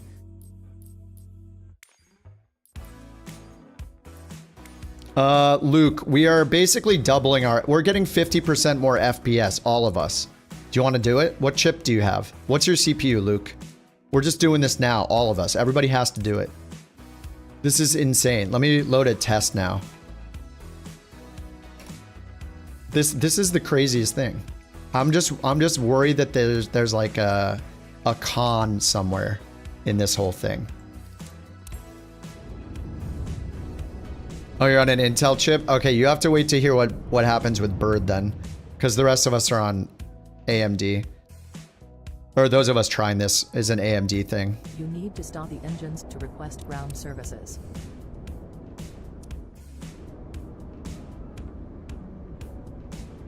Limited by GPU. You're trying it on your Ryzen 7? I think people said it'll only still able to select cores. Yeah, I'm not sure that it'll have a difference, but 1 CCD, yeah. But I mean, okay, but think about it. If you if you only have one CCD, how much is like a 5700X or a 5900X? You don't necessarily need to get a 7800X 3D or something, or a 7900 or a 9900. This is working for people doing it with anything with multiple CCDs. Yeah, I wouldn't do it if you don't have multiple CCDs. The whole point is to fix core parking or whatever Windows is trying to do. I just want to see for giggles. Without the GPU bottleneck, I'm at 127 in the A3 in the Phoenix. Oh my god, dude. And that also means that the Phoenix software is not running on CCD 0. It's running on CCD 1 because of the rules. This is with the stupid resolution setting, but I just wanted to see. So yeah, it's getting like 20 more than what's it called? Than the 380.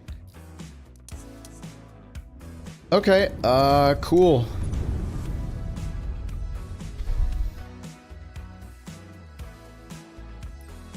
This software is insane.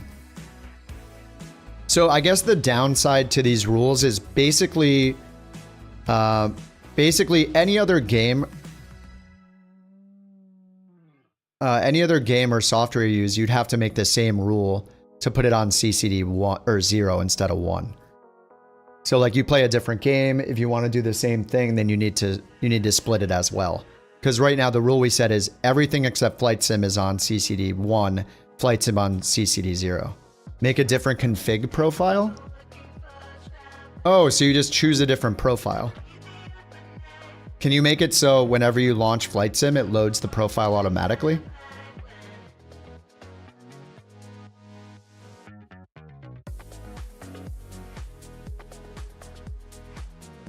Okay, let me find a flight to do real quick.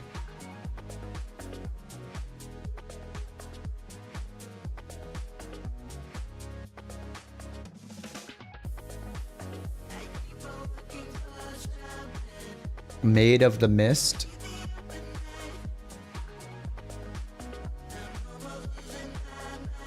Just gotta see these runways. 6,000 feet.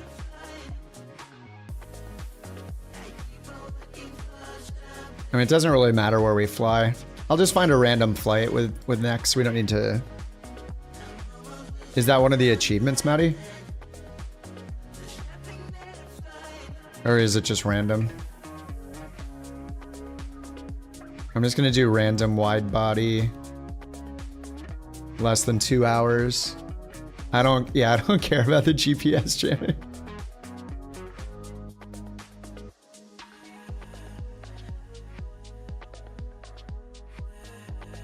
How long is the route?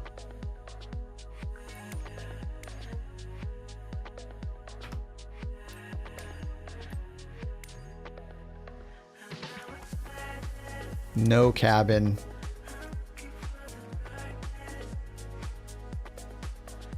Alright, I'll just fly from ESSA. Yeah, Sawyer. Well, actually, sorry. Any chip with 2 dies it will work on. So 98, that's the 9800X3D is a Ryzen 7.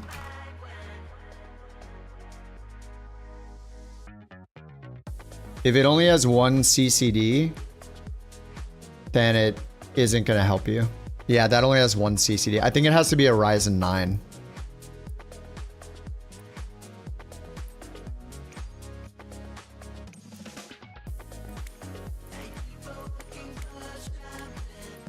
I have multiplayer off. Well, I guess I'm turning photogrammetry on.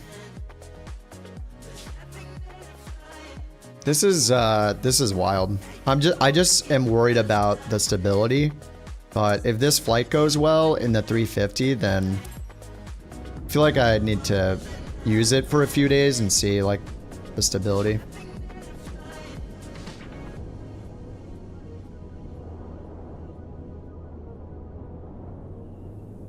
Where did Hans go? I need to like write down his name to thank him if I just like make a video about it. Like, where did he go? He literally dropped in. He talked for like 10 minutes, watched me do it, and then he left. I usually have photogrammetry off because I hate how the melting buildings look, yeah. But it can make terrain look bad too, having it off, so. He was an industry plant.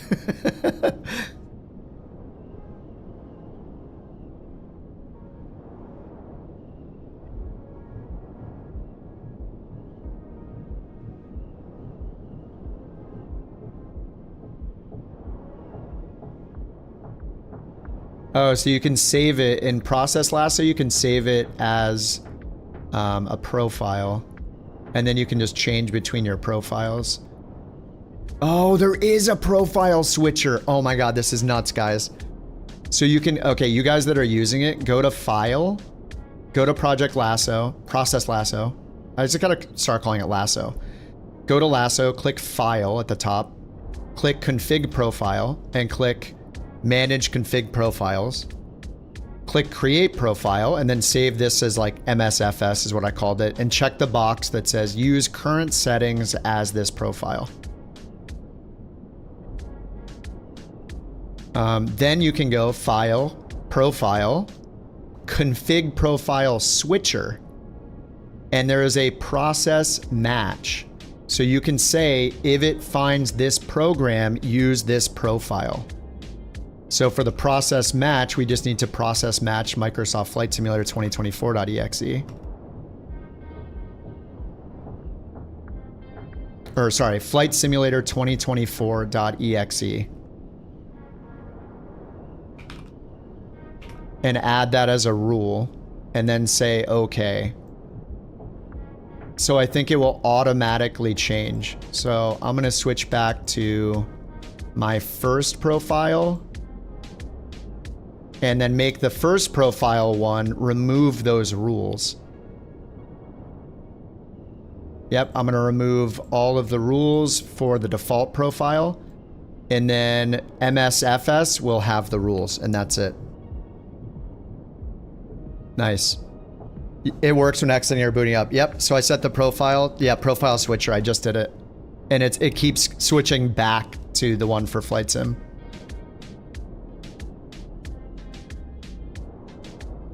It's taking a while to load the A350 because CPU limited forever. I mean, we're still going to be limited by the CPU. It's just raising the ceiling a little bit.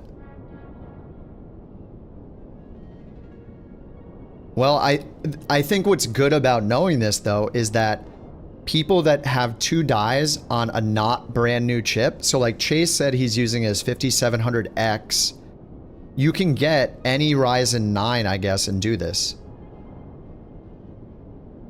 As long as it's a Ryzen 9, it has 2 CCDs on it, then you can do this. Chase did it on his 5700X, I think he said, is what he has. And he's getting 50% more FPS. You could just trade, like, how much has he used 5700X? And is that going to get you better frames than what you have right now? Like, I guess the hard part is if you're on Intel, right? You're going to need a, you know, you're going to need a new motherboard and RAM and all that, but you find your PC on the side of the road, can't complain. Yeah, I think for me, it was already AMD always for CPU. And now I guess it's even more so. Like, it just solidifies the decision, you know?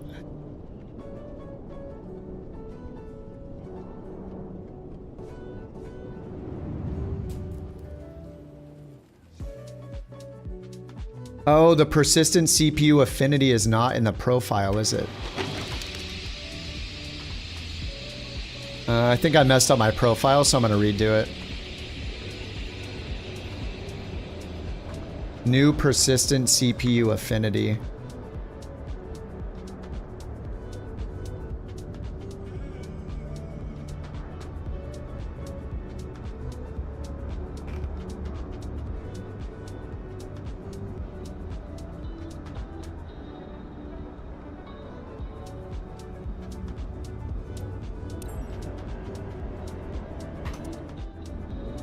Yeah, I think I messed it up with the profile. Okay, system 0 to 31. The rest 16 to 31. Flight sim 2024. 0 to 15.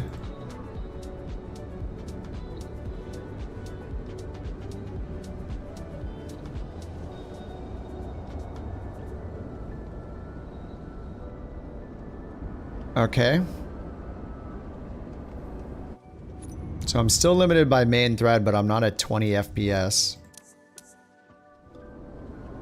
So now this is gonna be all up to this plane.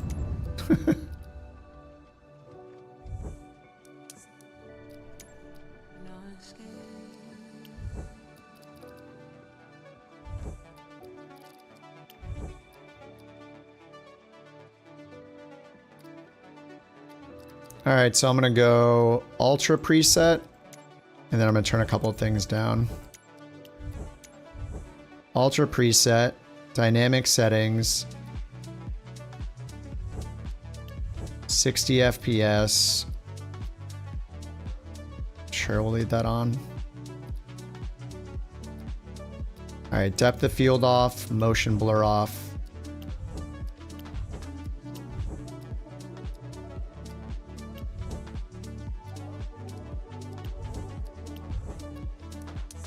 All right, we'll try this out. Considering an upgrade, this seals a deal. Even before knowing this, I just always get AMD now for CPU. Now, I don't know if this is, I mean, it's 47 FPS. Like, this is not great, but it's also the 350, which is like generally very bad for me, so.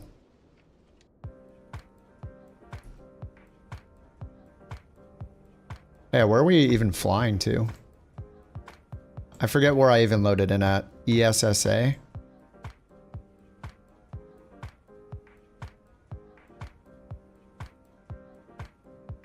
You're afraid GPU limited with the 4070 Ti Super? Oh, the VRAM. The VRAM leaks. Well, you could try just... Yeah, this is just the... This is 350 things. I mean, even with this improvement, if I didn't do this, I'm guessing that this would be even worse. Like, I usually load in with this thing at, like 30 FPS. So it's still running at 50. And we're on the ground with Ultra on everything, so. Where are we going? EFHK, okay.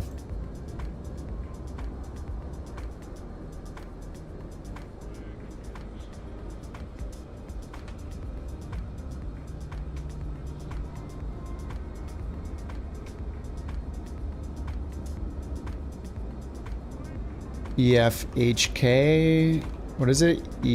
Where are we? ESSA.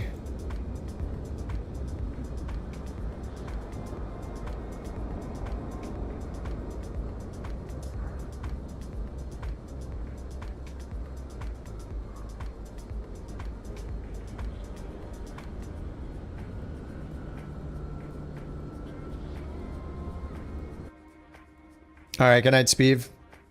Have a good one, dude. 99 and 50X 3D. Yeah, it's really expensive. But supposedly, like the 9900 X3D is... For gaming, people usually say get the 9900, I think. 9950 I really got just because of like editing and streaming and stuff. For just the extra. You feel like it's a CPU issue for you?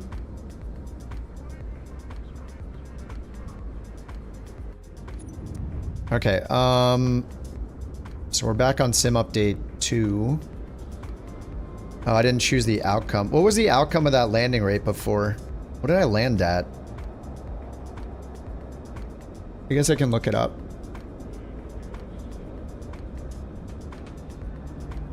$278, okay. There we go. Oh yeah, I need to make that landing rate command. I could definitely do that.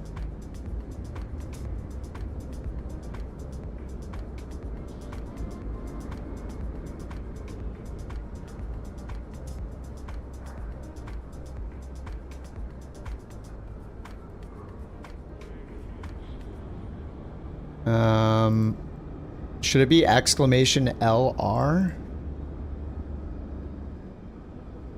Or landing rate? All three of those will work. FS hub, landing rate command.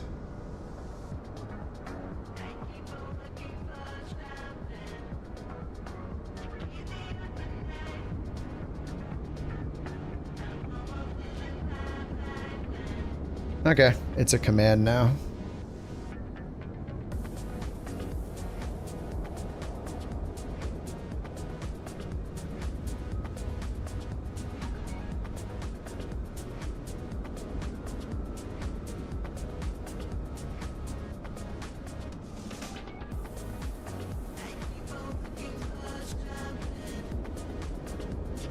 Okay, cool. I got the sim brief loaded. 1 to 2 frames on the i7. They work out of the box. So wait, yours, the i7 has 2 dies on it? Similar to the Ryzen 9s. I'm just learning all about this tonight. I don't really know what I'm talking about. Oh, it doesn't? Okay. So it's pretty much only worth doing on a Ryzen 9. I think that's the conclusion we have. It helps people with a Ryzen 9. Now, whether or not we'll have stability, I guess we'll find out. But this plane is still a bit...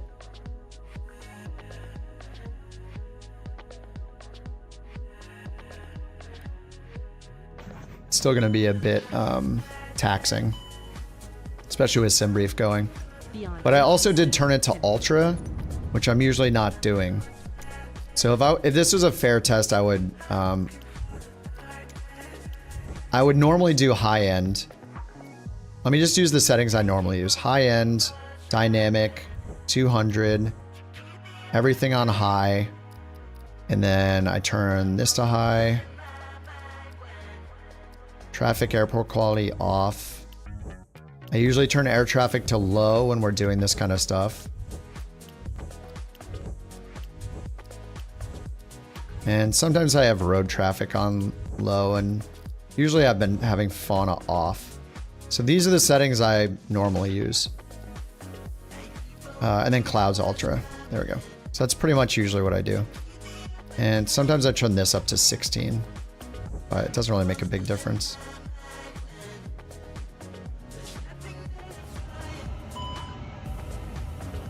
Okay, so I mean, being at 50 FPS in this is unusual for me. And we need legacy mode. Man, we just went off the testing deep end tonight. This is... I'm so glad we did. Holy crap. What the hell, I'm crying? Stable 60 FPS at custom Gatwick Airport. Are you in the Phoenix? Hey, serious? Yes. Sorry, I shouldn't have just said that. Yeah, scheduled a trip. Sorry that I just said that. It might have triggered people's things.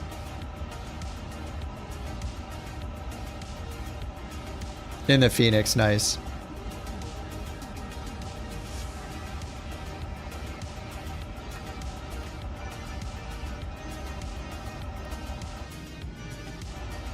Legacy option? Oh, it changes the way you interact with controls. So like there's pros and cons.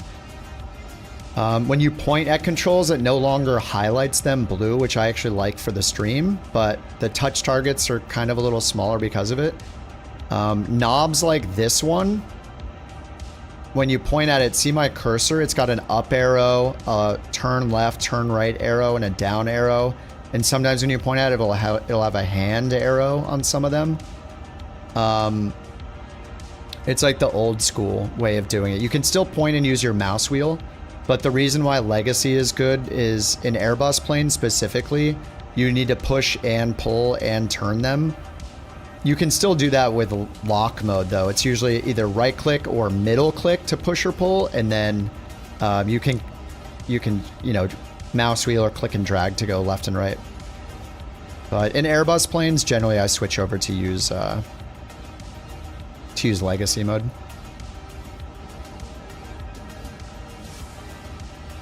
Surprised the avionics don't look blurry with the resolution scaling. For me though, I'm on a 4K monitor, so the stream is only in 1440p. So I'm downscaling to still higher than 1440p. I'm downscaling from 4K to 2K basically. So it's actually higher than 2K by a little bit. It's 1500 tall instead of 1440 tall. And on my monitor it looks a little blurry, but it's not bad. I've kind of gotten used to it. What, beer? None, I'm all out. I was drinking Modelo, but I'm out of beer. Which is fine. It's fine with me. It happens. Alright, let's get this thing started up.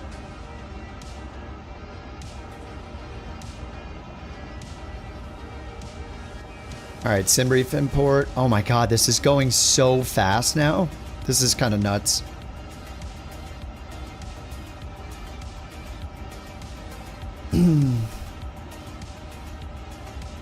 Alright, let's enable GSX control, I guess. Why not? I'm using all the things. Activate services. Alright, request refueling. Refueling truck is on its way. I will probably make a video on this, yeah. I mean, this is the thing that... I mean, I can't believe it worked this well. It's insane how well this worked.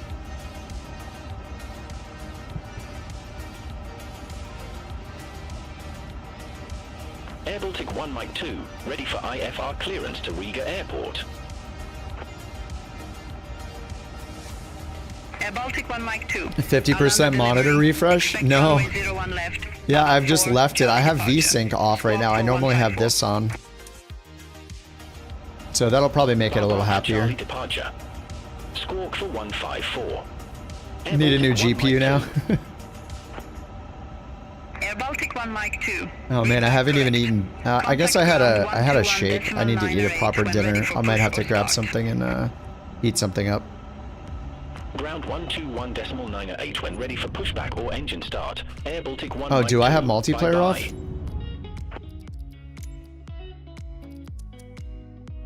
Oh no, I might have it off, huh? Are you guys at this airport? Yeah, I do have multiplayer off. Crap.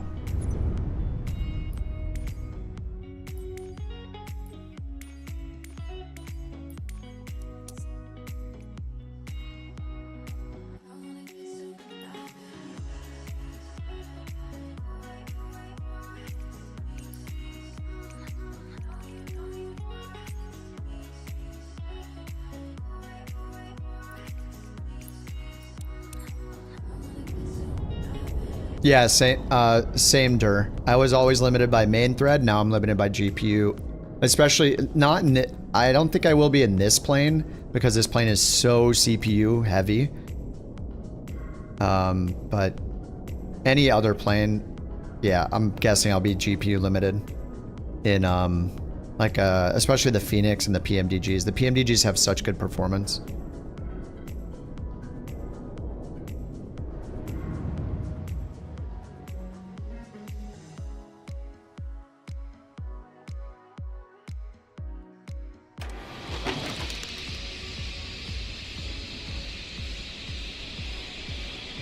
That's him? Not anymore. I use it for a bit, but they have a big issue with asking people for identification to prove their real names, what they're using, so I can't use it. I'll never give them my real name or a photo ID or anything like that. It's crazy. So I kind of boycott it because of that.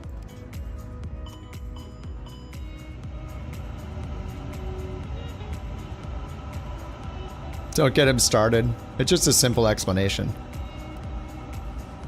Yeah, it is true. Now you can ask like you guys probably watch V1. I mean, he got banned from it because they told him he needed to provide his photo ID, and he's like, I'm not doxing myself. And then he just kept making new accounts or something. Now they keep trying to, now they're watching his stream for when he's on, and they keep banning him over and over again or something. But yeah, they ask people, it's, if you look on Reddit, they ask people on an often enough basis where you will periodically see Reddit threads about it. Second test, no, do not bother with an intel. The only good option, there's IVAO as well. It's smaller though. I think it's mostly Europe. Okay, I kind of forget how to fly this, so let's go GSX, I guess. I just want to see how that works. So ground, or sorry, flight ops menu, status, or whatever this is. Ground, services, refueling. Good. Refueling truck is on its way. And request boarding. Requested.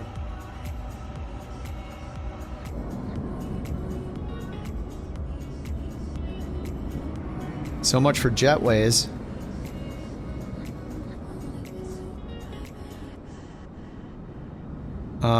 This is very smooth. Like what's nuts too is I'm not even using like frame gen. In-game ATC it's beyond ATC. It's like 30 bucks. It's good. They're supposed to be doing VFR support next. But yeah, beyond ATC, I'm a supporter.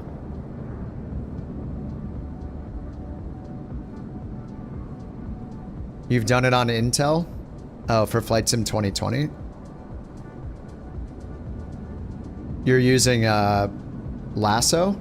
Is that what you're talking about, Exos? Keeping an eye on it for waiting for VFR. Yeah.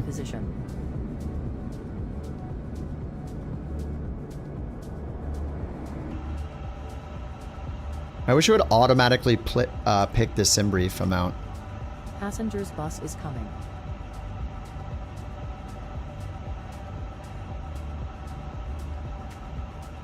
I don't think I need to click load with GSX, right?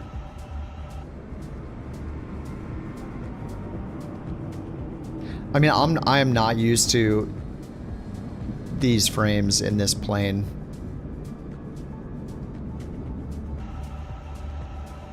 Yeah, the identity verification is crazy.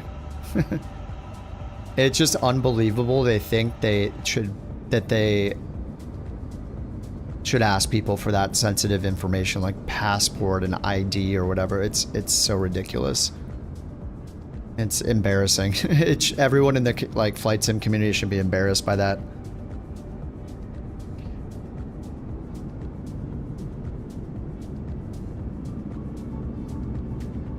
$12,700 KF 24 got you around 5 FPS worse.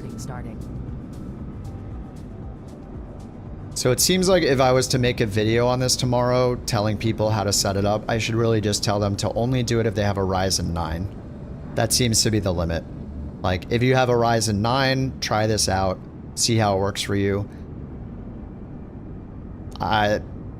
Do this at your own risk because, you know, I'm not liable if it explodes your computer kind of thing at the beginning. I don't know. It's weird giving advice like that, but I mean, holy crap, it's worked for like all of us.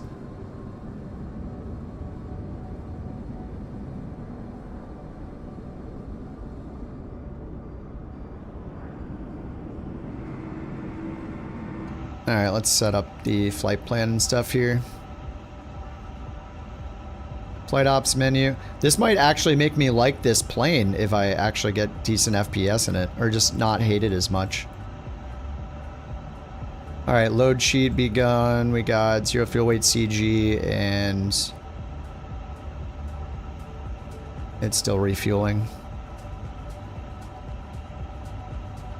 All right, so let's do this. Init, company flight plan request, received, insert.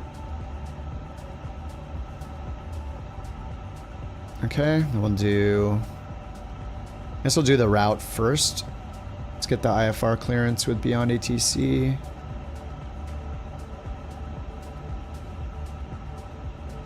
Couch 323 Heavy, ready for airways to Vanta.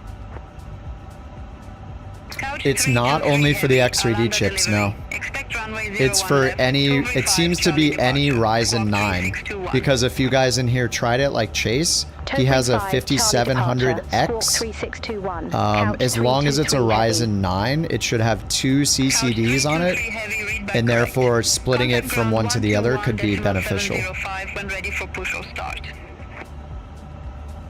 Now I can maximize the value of the flushable toilet. Yeah. Now I will only fly planes with flushable toilets. So yeah, it's not only the X3D, it's any, I think it's any Ryzen die, or specifically any chip with 2 CCDs.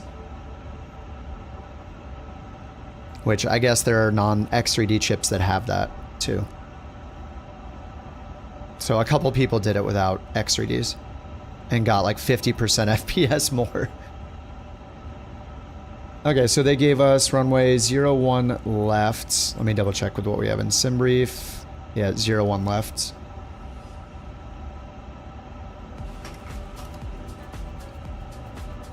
Let me make sure that it's actually still running. I think it is running.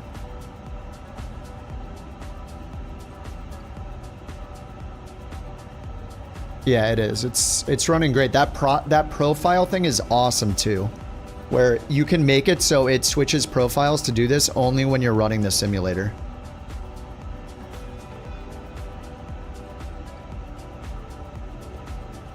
All right, so we got runway 01 left. Let's do the route. So we'll do flight plan, init. Oh, I did that already. Departure. 01 left. The SID is the Torv 5 Charlie. Transition Torv. Okay. Insert. Destination.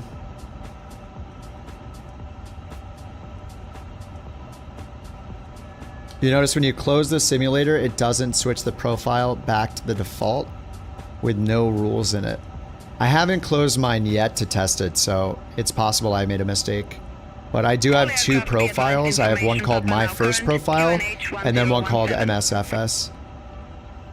And then Profile Switcher says to be used when Flight Sim 24 EXE is running.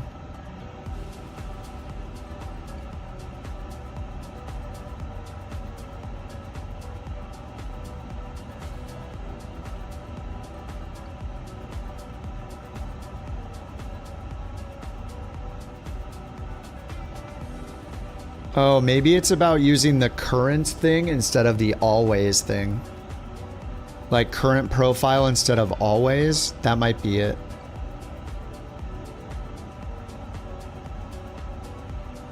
Okay, we gotta get this started. Oh my god, it's gonna be so late. It's already midnight. Okay, at the destination we're expecting runway 04 right.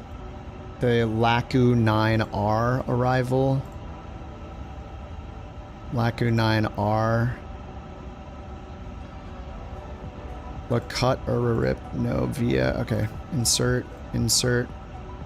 Okay, that's good. Let's go to performance.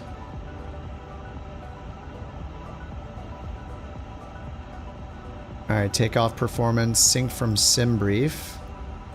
Sync the weather. Takeoff weight is 398.6. Let's check SimBrief.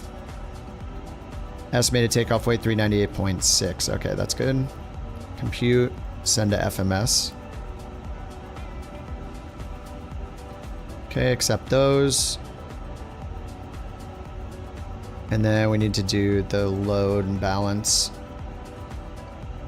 So it's still loading with GSX, right? So we need the estimates, which I can get from here, AOC messages.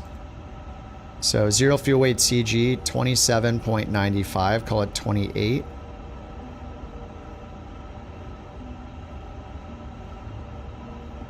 Zero fuel weight and block fuel will have.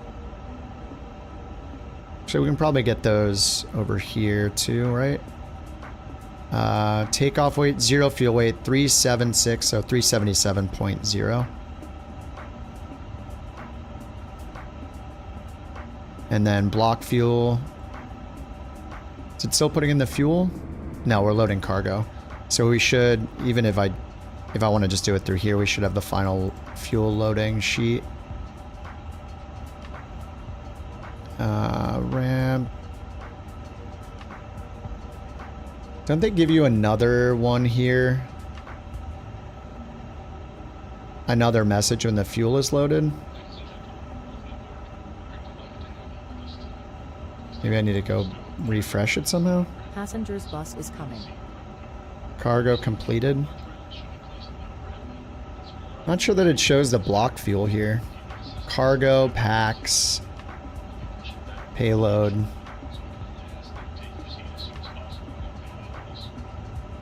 Yeah, I don't see it. All right, we'll just use our block fuel from SimBrief. 22.8. Packs 280. All right, that's all done. Get surveillance on over here.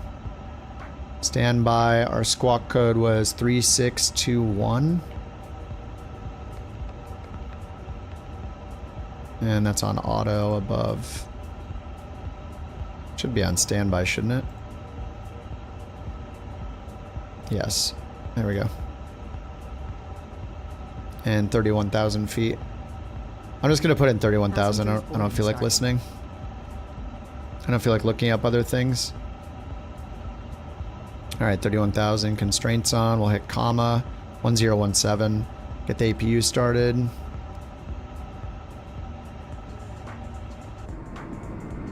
Cargo's done loading.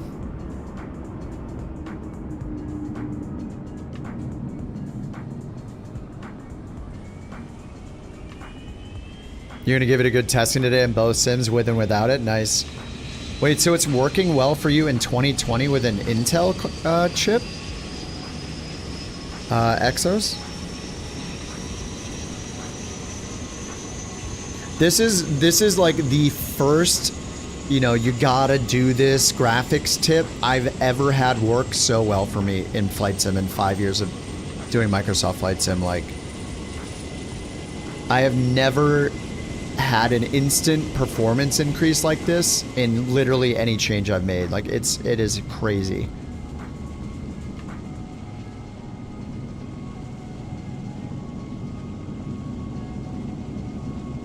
I just want to like shout it out to everybody right now. Oh, awesome, dude. Yeah, sounds good.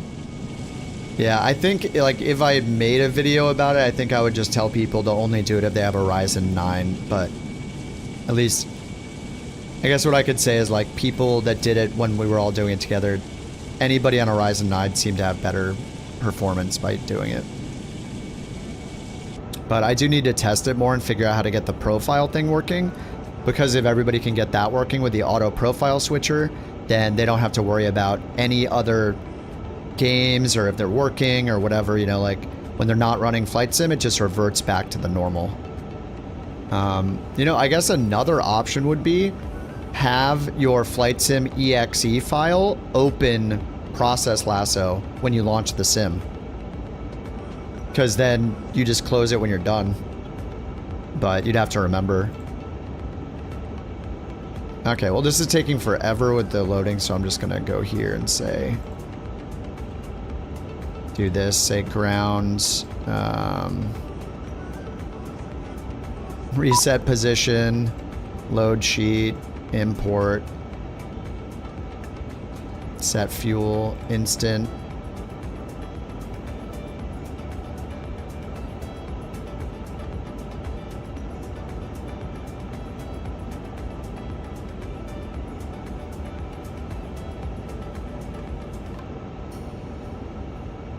Alright, ZFWCG changed, whatever.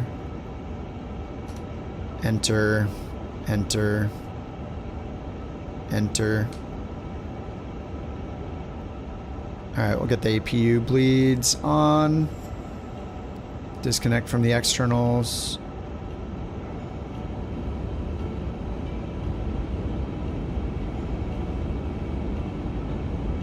Alright, ground, we're gonna do GPU off. Chalks off. And then we'll just tell it we're ready for pushback manually.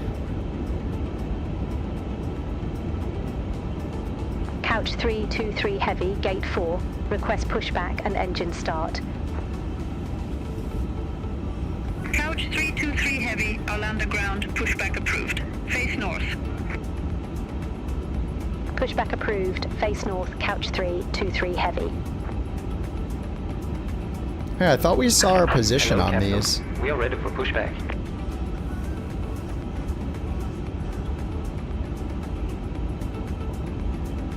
Alright, APU's on. We'll get beacon on.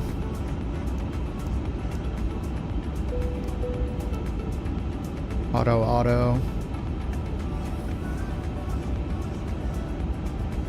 And that all looks fine. Archer check completed. Bypass pin inserted. Alright, they said to face north, which is right. Nose right. Wait, no, we need to go. Don't we need to go over this way? Oh yeah, we can't go this way, so nose right it is. You've been trying to fix yours, you keep getting the main thread limited. You have a 13700K. Yeah, so it's not as much about how many cores, it's if you have like 2 CCDs, like 2 separate chips essentially on the same chip. So if you don't have a Ryzen 9, I don't know, you can talk to Exos, they're having success with it, I guess. But it seems like a definite thing. It seems very likely you'll get a performance increase if you're on a Ryzen 9 chip.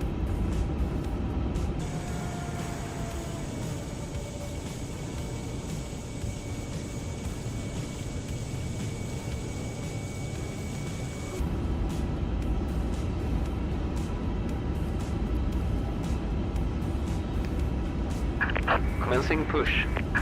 All engines clear. Start at wheel.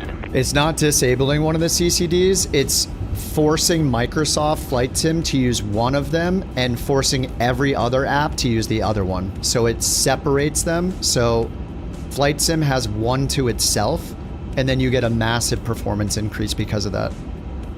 All you're doing is telling it specifically what to use instead of letting it decide. So if you have 2 CCDs, you can download it and try it. Like, I was getting 100 FPS on the ground in the A380. When I tested, only CPU limited. So, yeah. You're maxed out at 100 FPS. Yeah, it's ridiculous. I mean, I turned on ultra... Oh, no, I turned it ultra off now, but... I usually get like 30 FPS in this thing. I'm at 52, 53 right now.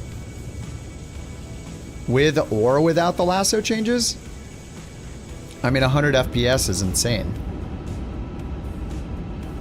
You read where people said to disable one? Dude, I did it and my frames skyrocketed. Chase did it on a 5700X and he said he's getting 50% more FPS. He went from 50 something to 77 in the 777. I mean, we'll see how this flight goes stability wise. I'm gonna need to get some food, but yeah, you're in 2020 right now. Yeah. But basically it seems like a no-brainer to try this. It's free to try it if you have a Ryzen 9. It's free to try it, and if you have a Ryzen 9, you're probably getting a performance increase. Salty says 25 more FPS in the 777 with a 7900X. It's so crazy. This is the best thing ever. Won't hurt your system.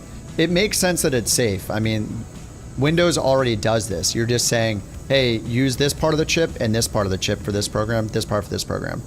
Yeah, you're just telling it what to use instead of it deciding. Wait, why is that door still open? What the heck? Anyway, if my computer blows up, then it's gonna feel bad. But yeah, I'm not worried about it at all.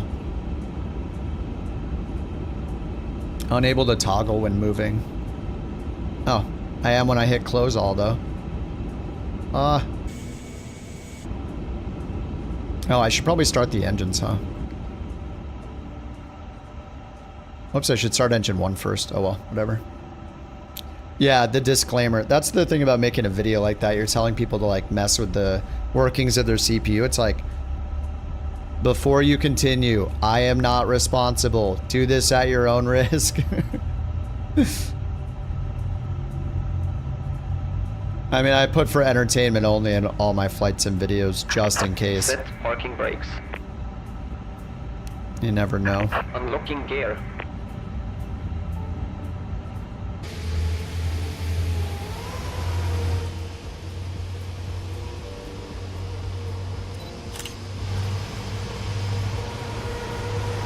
PMDG planes? No, I'm back on Sim Update 2 now, actually. I switched back during the course of the stream tonight. Forget Sim Update 3. Nobody even needs it. All they need is a Ryzen 9 chip and process lasso. That's it. Problem solved for literally everyone. That's it. It's over. Who cares? I don't care about Sim Update 3 anymore. Who cares? I don't give a crap. Doesn't matter anymore.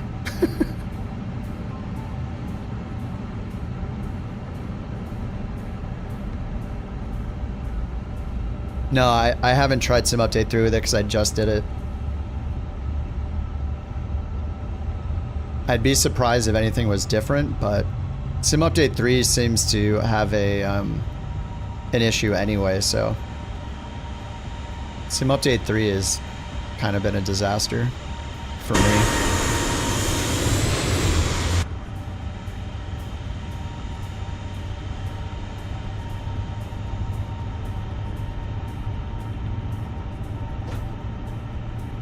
Couch 323 Heavy, ready to taxi to the active.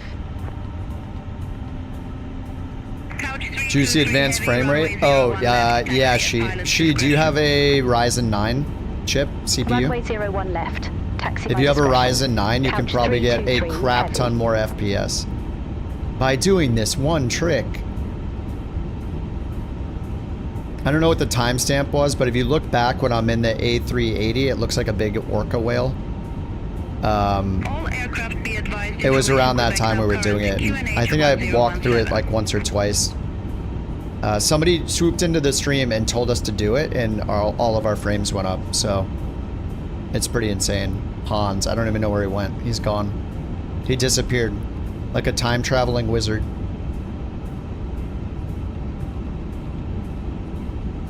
Now let's get that off. This, flaps. Trim is set automatically. Beautiful. And flaps 1, flex takeoff. Okay, good. Off, off. Nose light to taxi. Seatbelts are on. Parking brake off.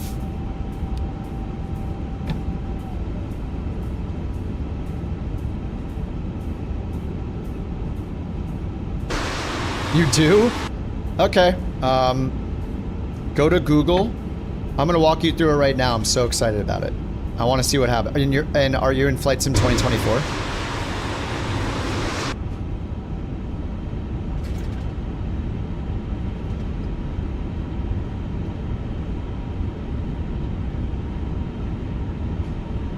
Missed info about a Ryzen 9. I'm about to go over it again unless you want to rewind, but this is 100% worth. Oh, you think it's worth running all the time? Yeah, maybe. You guys with Ryzen 9s, go to Google, type in process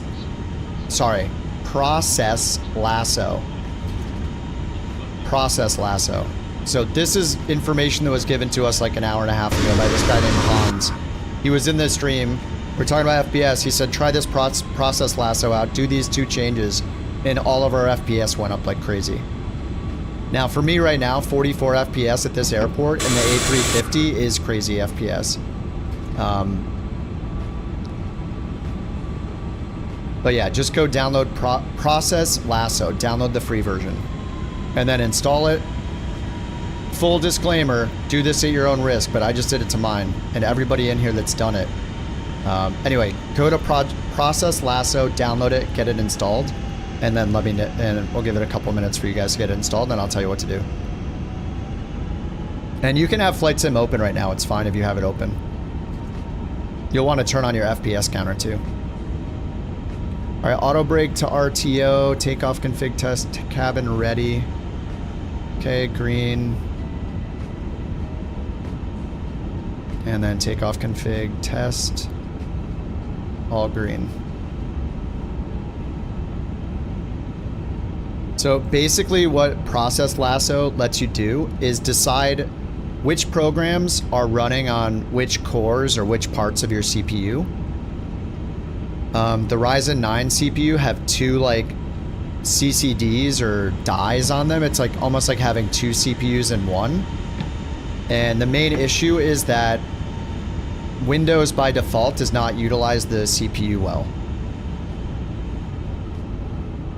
So once you get Process Lasso downloaded, just run it and then let me know when you're at the main screen.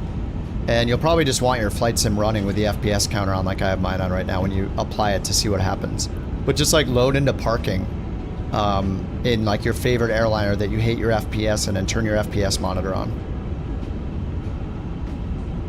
But I go over it during the stream, so if you can't listen now, like just look through the VOD when I'm in like the A380, and that's when we tried it, when we went through configuring it. But I'm glad to say it again for practice.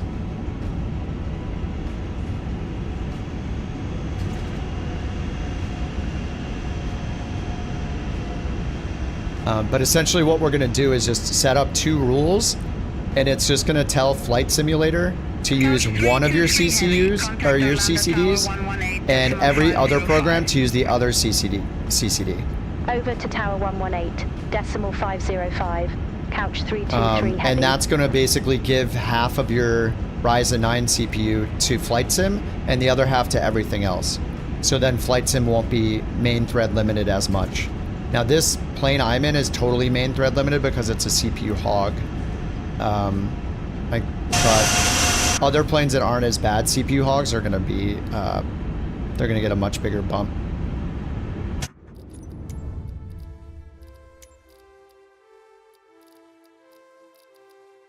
What was I doing? Oh yeah, turning the sound back down.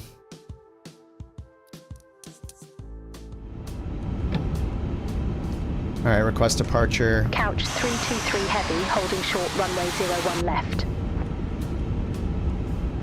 Couch 323 heavy, Arlanda Tower, wind 000 at 4, runway 01 left, cleared for takeoff. Yeah, she, let me know when you have it downloaded, I'll tell you the steps. Couch 323 heavy. And I want to hear in real time your FPS go up. Because it's so awesome. Hans literally came in like a time-traveling gamer to give us his knowledge, and then he disappeared in just a poof of smoke and invisibility. He was gone.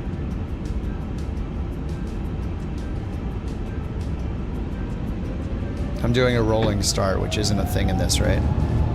I don't care. We gotta get this going so I can go to bed. It works on any Ryzen 9 as far as we know. Yeah, Jimmy, somebody did it in a Chase did it in a 5700X and got 50% more in the 777. He said he went from like 55 FPS to 77 or something. So yes. Oh my god, Hans is back. Okay, I can write his name down. You had to take care of the kids. Dude, you're changing our lives. You're like a time-traveling gaming wizard. What is going on? Who are you? It is absolutely insane how much success everybody is having doing this.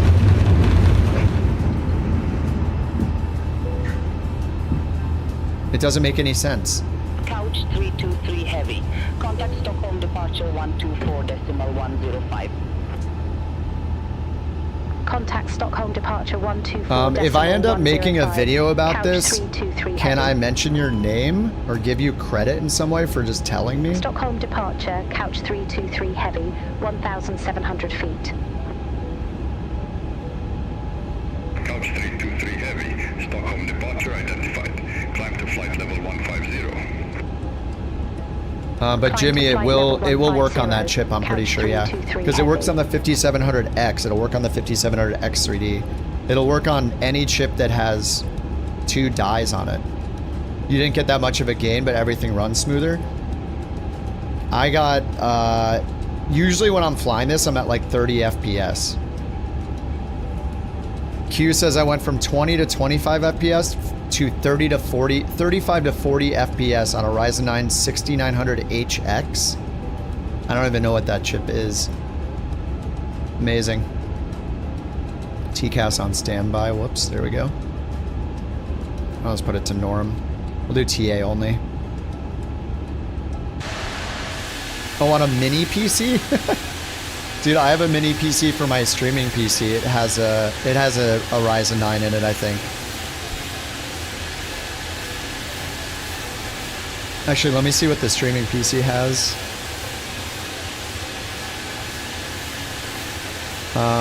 It has a Ryzen 9 7945HX, 16 cores. I'll play with it on that tomorrow, maybe.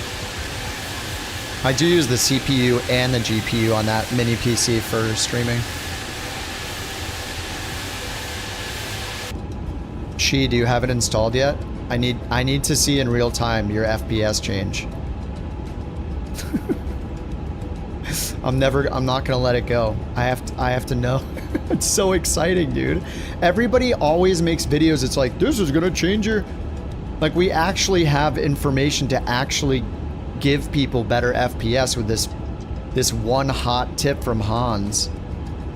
You don't have to mention my name. Oh, what YouTube video did you find it on? Dude, everybody has to know this. Everybody with a Ryzen 9 that flight sims has to know this. It is insane. Oh, you can't do it right now? Okay. Yeah, if you're on YouTube, so just watch the replay. Or if Hans wants to give you the a link to the video that already explains it, then that would be better, I'm sure.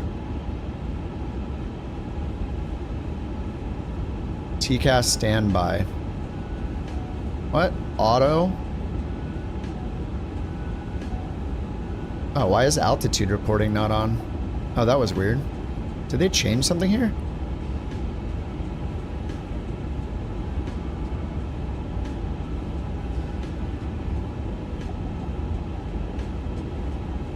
So we're going somewhere for GPS jamming, I think.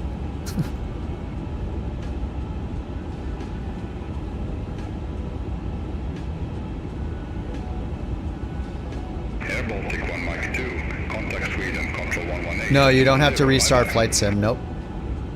Because it's going to affect processes that are already running. If you disable it, then you'll need to restart the processes so they figure out where they're running on your CPU again, but it'll lasso them right now. You do not need to restart Flight Sim. I did it live on the stream, like twice. Couch 323 heavy. See you, Bird. Have a good night, dude. Sweden Control, Couch 323 heavy, through flight level 134 for flight level 150. Yeah, you can do it. You did yours mid-flight. Yeah, you can do it. You can do it right now. Like I could do it right now. Well, I have mine on already, so it's already on. If I had it off. 310, Couch 323 heavy. All right, we're going open climb. You'll tell the difference in a few minutes. Okay. Someone mentioned the comments in a video about process lasso. Oh, in the comments, not sure which one. You can use this small tool called D-Affinity that can do the same. I might check that one out too just before. D-Affinity? Is that one free too?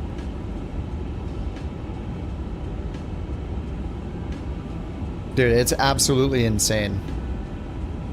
This is the only tip I've ever seen that actually helps everybody.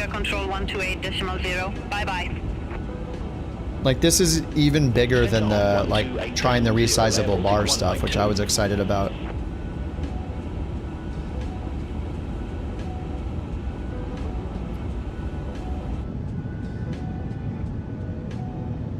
I mean, I don't even have frame gen on. I'm happy getting anything above, like, 40 FPS in this plane.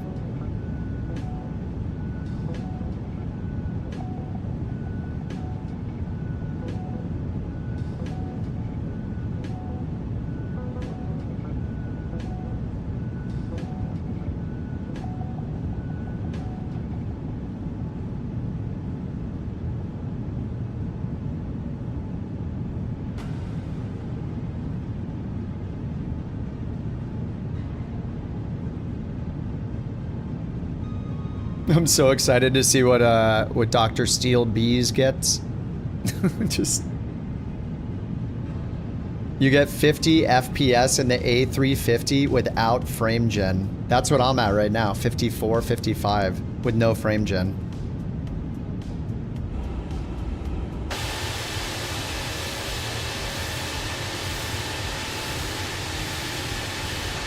The sim just feels snappier, like in general. I don't know what it is, but the whole sim feels snappier. It feels like it responds to everything faster. Like my stupid mouse cursor is faster, I swear. Yeah, everything is smooth. I don't understand. It's extremely smooth. Like it's, I don't, it's so weird. Like you can't see my mouse how smooth it is because the stream is limited to 60 FPS, but it is like buttery smooth moving across my screen. I have a 4K monitor running in 4K resolution, and I have the render scale at 70%, so it's a little bit higher than 1440p just for the sake of the stream. Yeah, no stutters. Yeah, it is. I don't know why this is so good. Tara, oh my god, you've used it for years? Do you separate, what chip do you have? Have you separated Flight Sim onto one die and all the other processes onto the other die? Because it's making all of our FPS go way higher. Like up to 50% more. It's insane.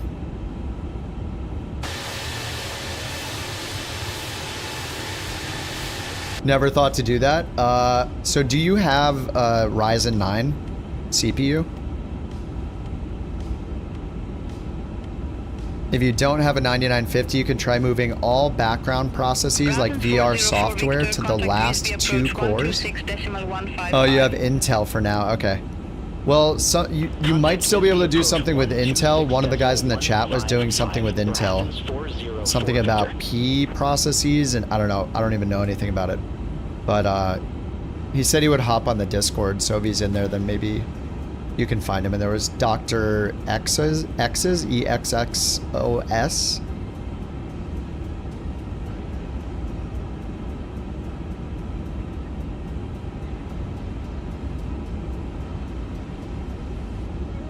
Plan on upgrading? Yeah, you have to do this after you upgrade.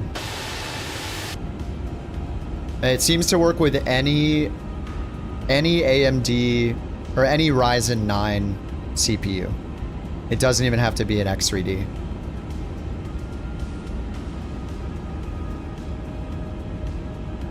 But it's just 2 settings. You say every program run on one die and then Microsoft Flight Sim run on the other die, and that's it.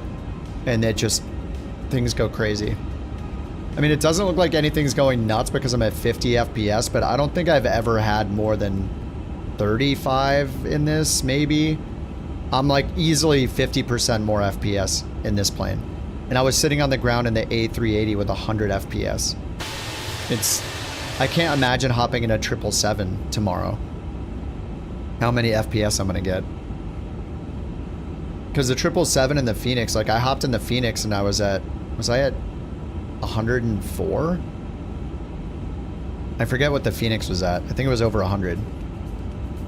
Without frame gen. I'm flying the 350 without complaining, yeah. Something is happening. Couch 323 heavy. Let me start turning things up. Helsinki control, couch 323. Heavy climbing flight level 258 for flight level 310.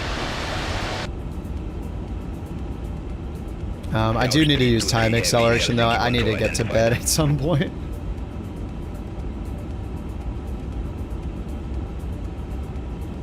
Dude, literally every click in this goes so fast. Like every single time I use this plane, when I click a button, it was like a 1 second delay until the screen came up.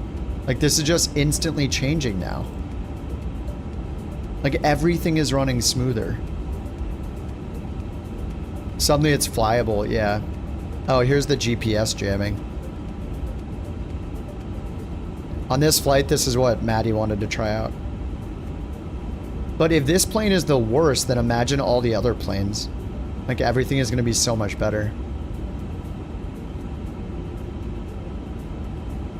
What am I looking for? Simulation, time compression auto. There we go. I don't even know how long this flight is.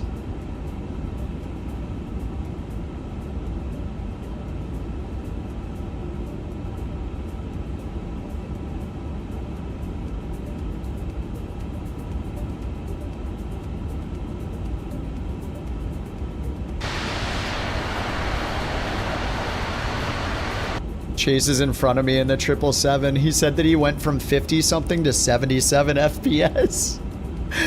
Dude, I can't believe this. Hans is my favorite person of all time. Sorry, guys. And I'm sure yours is Hans as well. 45 minutes in the air. Holy, it's late.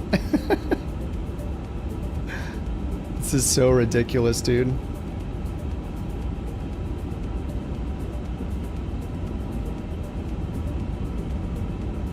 Performance tip sent down from the universe. It's crazy.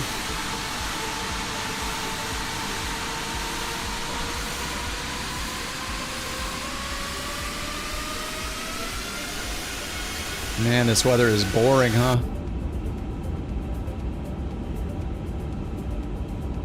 Yeah, I mean, everything is so just, yeah, this is insane. Even going outside the sim is beneficial because it doesn't limit the CPU.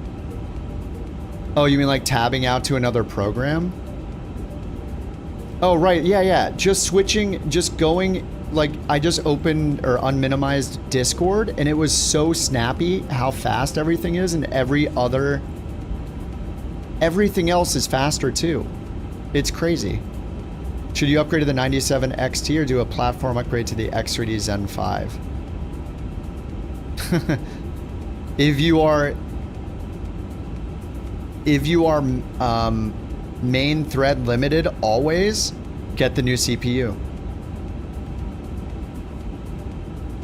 Hope my boss isn't in the chat. No. You upgraded 9950 and 5080. I did the 9950 as well, and then I changed to the 7900 XTX, and now I'm upgrading to the 5090.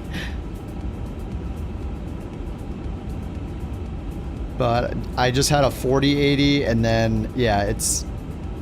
I wouldn't have upgraded to the 5090 if I didn't get the email from NVIDIA, but I signed up for the, like, priority, whatever they called it, where anyone could sign up, and finally got the email. So no scalpers, you know? It's just MSRP. Expect Lacoute 9 Bravo, runway 04 left, couch 323. No, not for free. No. You get to pay $2,000 for it instead of $5,000 or whatever. It's directly from NVIDIA. It was called like the priority program sign up or whatever. You just signed up. I think the requirement was you just had to have an NVIDIA account for more than a year to sign up. It's the NVIDIA Priority Access, Verified Priority Access Program or whatever.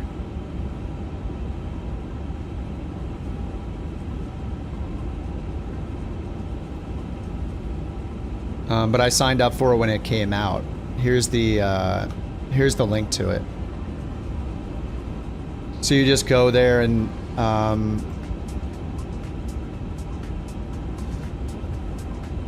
yeah, it says access is limited to GeForce users in the United States, and for the 5090 and 5080. So if the form is even still there, I don't know if it's still there, but you know, however long ago I signed up for it. Pull up. Pull up. What? Pull up. Pull up. Pull Wait, what the heck? Oh, nav right. This is the GPS. This is the jamming. Couch 323 heavy, Lacoute 9 Bravo, runway 04 left. Report ready for descent. Oh, this is the GPS jamming, isn't it? Pull up. Survey TCAS 1+2 fault. Okay. Clear. Pull up.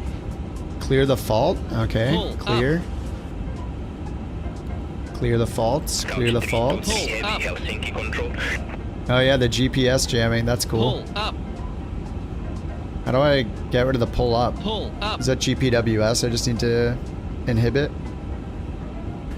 Pull up. Where's the GPWS stuff up here? Pull up. Pull Packs. Flight controls. Surveillance. Oh, did it stop? I'm gonna stop complaining.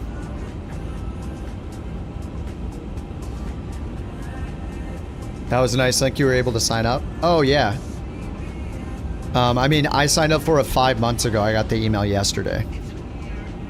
A friend of mine signed up for it the same time I did. He got it like a month or two later. I got it. It took me 4 or 5 months, whatever it was.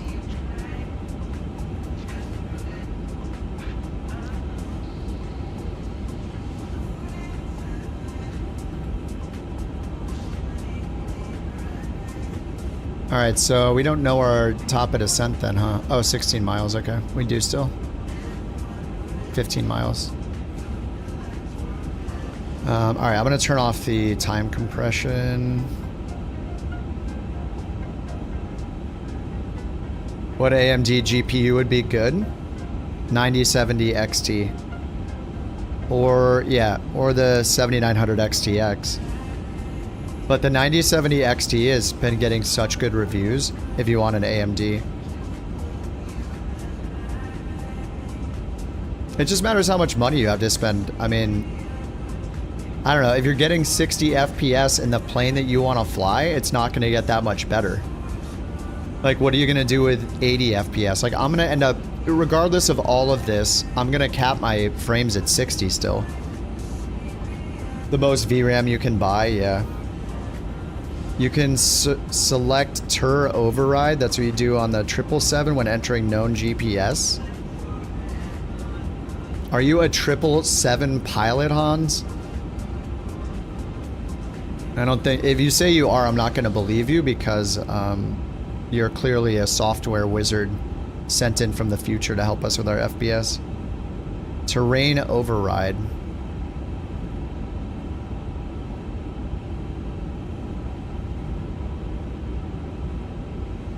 In surveillance. CD97 Quebec, contact Helsinki radar. I don't see over. Oh, GPWS is right here. That's where it is. Contact Helsinki radar 119.1. You get 40, you can't get higher. Oh, VRAM issues. I mean, you probably want at least 16 gigs of VRAM. Hans, you just joined the Discord. Alright, I don't know what we're descending to, but we'll tell them we're ready for descent, and I'm just distracted. Distracting myself, so we need the star EA. Yeah, star. For runway 4 left, they changed me to. Descend to flight level 130. Flight level 130. Descend to flight level 130, couch 323 heavy. So how is it,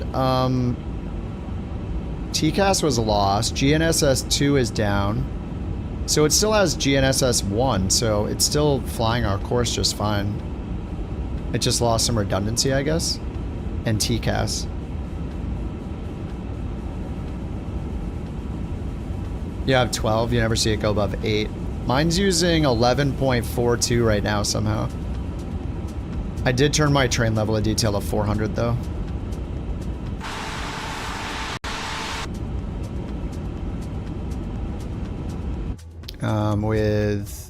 I do have dynamic settings on. Let's turn that off. Ooh. Is it recovering?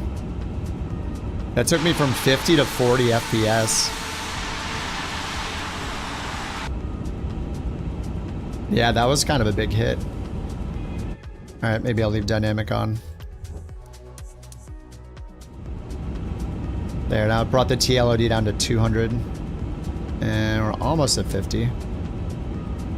Not using auto FPS now.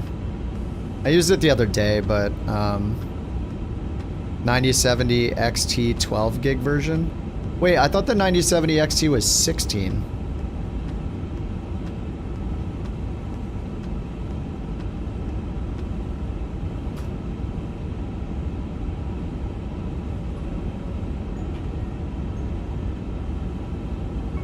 12 gigs on a 6700 XT. Yeah, isn't the 9070s? Yeah, there's 16 gigs, aren't they? Yeah, okay, it is 16. Yeah, yeah. 9070 XT. The XT has 16. Okay, you're good. Okay, cool. So to be fair, like, so my history with video cards was, I think when I started simming with 2020 and X-Plane, I had a 2060 Super NVIDIA. I went to a 3080. Then I went to a 4080 and still had VRAM problems with the 4080, which has 16 gigs of RAM. So 16 isn't necessarily going to solve all your problems, but it's going to be better than having less than that. So yeah, if you have 8, it's going to be hard to use 8 in Flight Sim, I think. Get the Blackwell RTX with 96 gigs. You might get 60 FPS. Yeah, it eats all your VRAM. I mean, they have to figure out the problem anyway, but... and then, sorry, after the 4080, I went to the 7900 XTX, which is the AMD that has 24 gigs of VRAM. The 9070 XT came out after that. It's like their newer one, but it only has 16 gigs of VRAM. But it just recently got a driver update that boosted performance by like up to like 20 FPS or 20% in certain games, I think. I was watching one of the like, was it the Gamers Nexus guys, or I forget whose it was. But anyway, I haven't used the 9070 XT. I've been on the 7900 XTX and I love it. I am switching to the 5090 though, just because I got the invite email finally yesterday after waiting 6 months or whatever. But if I didn't, I would just stick with this AMD card. And who knows, maybe I'll get it and I'll hate it because it's too hot and too loud or something. But people seem to really like the 9070 XT. And I don't know what the best performing one is. Is it the Mercury or something? You might want to, before you buy it, you might want to look up like the Gamers Nexus video. I think it was the Mercury something 9070 XT had the best performance amongst all the different brands. So you might want to look at a video like that before you decide which specific 9070 XT to buy. Couch 323 heavy, flight level 213 with the numbers. Stable 40 in the Phoenix is nice. Couch 323 heavy Helsinki radar. QNH 1016, expect radar vectors for ILS runway 04 left. Alright, ILS 04 left. QNH 1016, expect radar vectors for ILS runway 04 left. Couch 323 heavy.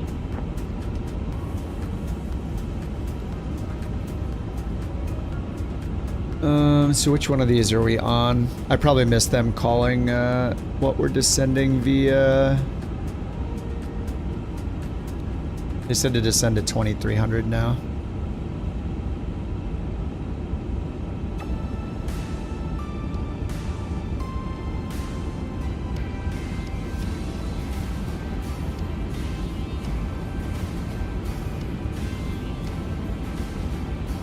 Nine Bravo, I think.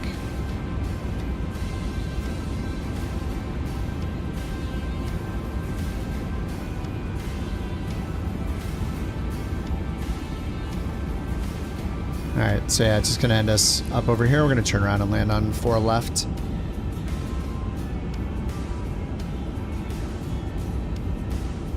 In your shop list?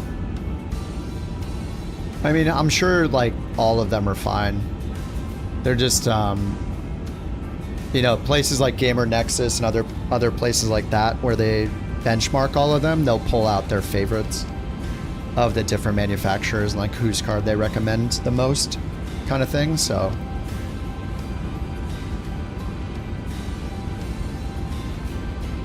Alright, there's 2300 at Aspet, so let's get the instrument approach chart for runway 4 left, ILS 4 left. Right here.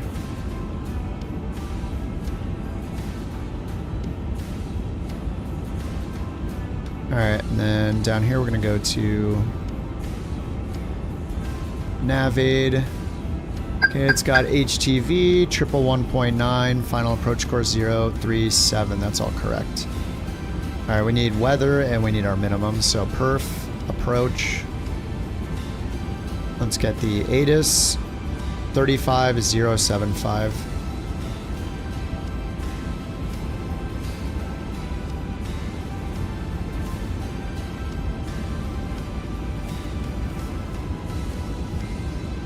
On 0 miles or more, few clouds at 2,400, temperature 18, dew point 11, QNH 1016, VFR conditions, landing runway 04 left, departing runway 04 right, transition level 050, 5G. Notice in effect. Advise on initial contact, you have information delta. I wish, Maddie.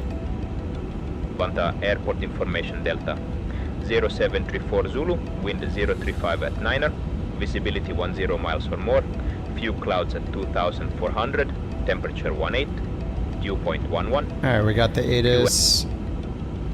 And let's get the minimums in now. Cat 1 DME, category D, 340 Barrow, 340.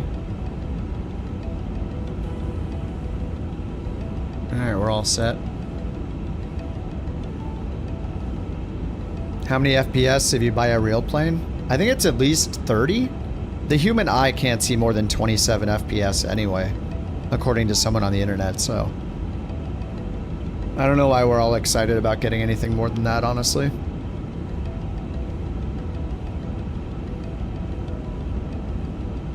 What's up, Ali? Ali, do you have a, do you play Flight Sim 2024? I'm just, every time somebody hops in now, I'm gonna ask them if they have a Ryzen 9. And do they want more FPS? That's gonna be the new meme.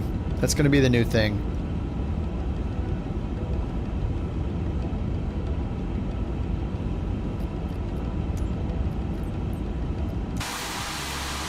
Oh yeah, this is the plane with only 2 fixed cameras. Good.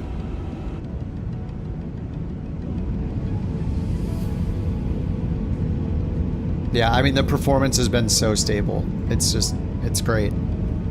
I don't even need to turn it on. Like, we're good to go.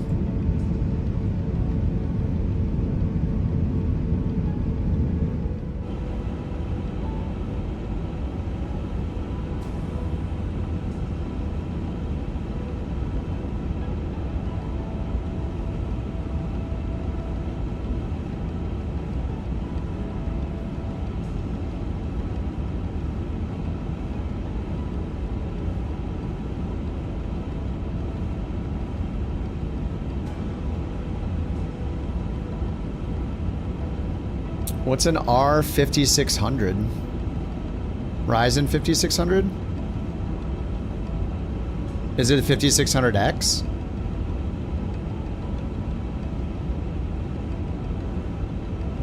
Most people can't see frames over 30. Yeah, because I love the claim. It's so funny. Because everyone that's used a 30 FPS or a 30 Hertz monitor and then looked at a 240 Hertz monitor can't see a difference. It's so crazy how different it is. Now, I don't know that I can tell a big difference between like 120 and 240 or like 144 and 240, but dude, 60 to 120 is so insane. What's the R5600? Is that the 5600X? Pull up. Pull up. We're gonna have to get the GPWS off. Pull up. What is the regular Ryzen? Is it a Ryzen 9? Pull up. How do I get rid of this? GNSS1 rejected by IRS. That's fine. We already know. We're getting the GPS jamming. Oh, where am I? Uh-oh.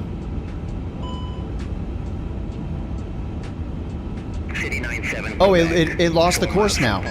Oh, it actually lost the course. Maintain 2,300 feet until established on the final approach course. Cleared ILS runway 04 left. Oh, Ryzen 5. Okay, gotcha, gotcha. Present heading 2,300 feet until It actually lost the course this time. runway 0 for left 697 Quebec. So I guess, did we lose GNSS 1 as well then? Yeah, GNSS 1 died. Okay, so we actually lost both of them now. That's what happened. That's why I'm suddenly off course. Alright, everything's cleared. So it's GNSS... Oh no, it says GNSS 2. Interesting. Can we go back to 932 then? Let's see. I had the discontinuity, but wasn't it supposed to finish the... Oh, there we go. Let's not do that though. We're just going to make a right turn instead of a left turn. City 97 Quebec, contact Helsinki Tower 119.7. Have a good day. Alright, let's go to perf and hit activate approach. 6,000 feet. I left my landing light on the whole time. Nice. Oh, man.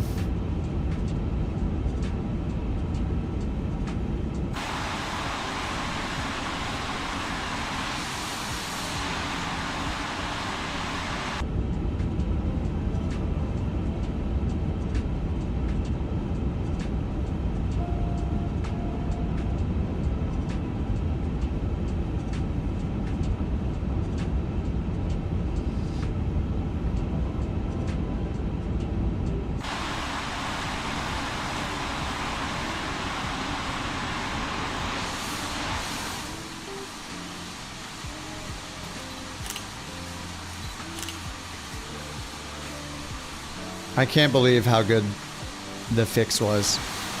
I can't believe it. This lasso program. I'm the last person to find out about it.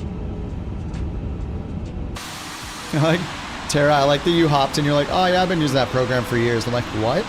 Literally never. I had no idea.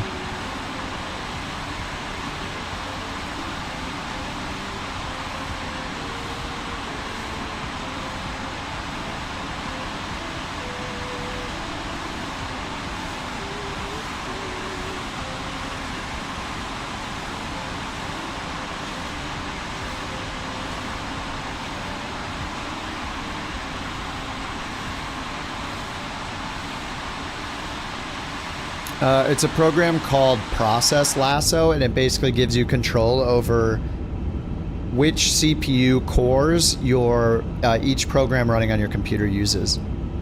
So the thing that happened tonight during the stream was this guy Hans dropped in and gave us a tip to download it. He said you should download Process Lasso, and you can increase your frames on specific CPUs. So Ryzen 9 CPUs have like 2 mini CPUs within them or whatever, the dies or CCDs or whatever. And basically Windows sucks at putting certain programs on certain CCDs and making use of them, using them efficiently, even if you have all the recommended settings on and things like that. So this program, Process Lasso, it lets you specifically say what Hans told us to do tonight that works for everybody that has a Ryzen 9 is you take Microsoft Flight Sim 24 and you tell it to use one die of the CPU, and then you tell every other program to use the other one. So you're basically giving each one a dedicated set of cores to use. But it's like specific to Ryzen 9 CPUs that have 2 CCDs or whatever they're called. And so basically when you do that, you give, like, the sim just instantly becomes way more responsive and stable and gets way more CPU than it did before. So you're basically splitting. All your other programs run on half of it, and Microsoft Flight Sim runs on the other half. Like kind of the faster half. So all your other programs in the back, like Volanta and, you know, Beyond ATC and Discord and whatever else you're running, has its own dedicated part, half of your CPU it's using. Helsinki radar, Finnair 58 Lima. But that's what that software lets you do, and by doing that for Flight Sim, it raises the CPU, like, main thread ceiling of the game, like how much it can do. So we were, you know, I went through it and you know, it's night and day difference. It's insane. People are getting like 50% FPS more on like a Ryzen 9 5700X, let alone like a 9950X 3D. You know, it's just insane. The potential, it's amazing. This is one of the worst performing planes in the sim, and I'm getting like 50 FPS. I normally get like 30 in this thing. And the sim itself just feels smooth. I'm not using frame gen or anything either. It's super impressive. Couch 323 heavy, you're off course. Clear direct Nemby. Resume on navigation. Anyway, he swooped in like a hero. Clear direct Nemby, re-sumo navigation, couch 323 heavy.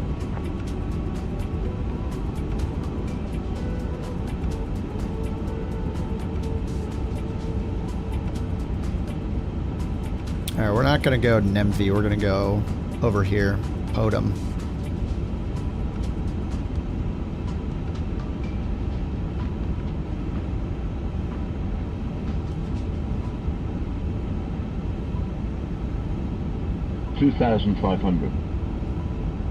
The process affinity thing can be set up in like 10 lines of C# code. Well, he said, who said there's another one called D affinity that also is simpler to use? Yeah, D affinity. Heading 290, 2,300 feet until established. Cleared ILS runway. Oh yeah, it's way cheap. Left, it's really simple looking actually. Easily change CPU affinity and priority of multiple processes at once. I might have to try that one too. Unlock features to save your configuration. Apply the configuration on startup.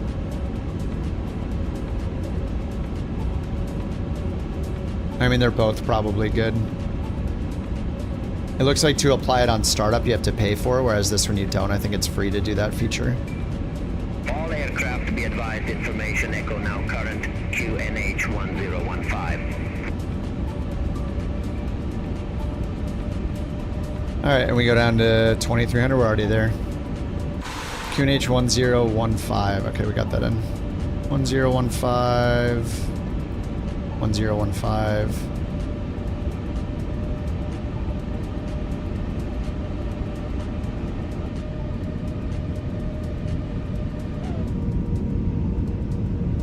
I had to reset my cameras in this thing again.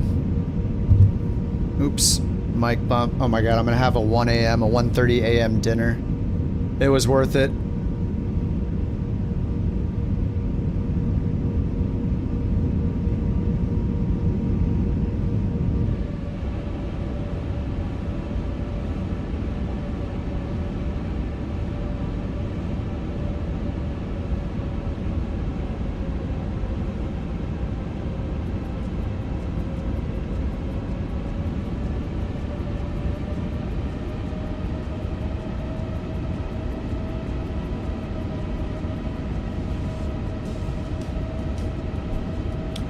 Alright, we got landing system on. We're just gonna hit loc. I can just hit approach. Glide slope's already here. As long as we get the loc first, which we should.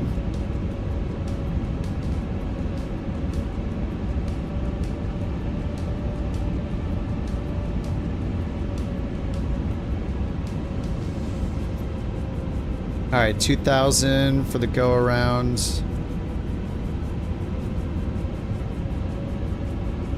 Got the minimums in.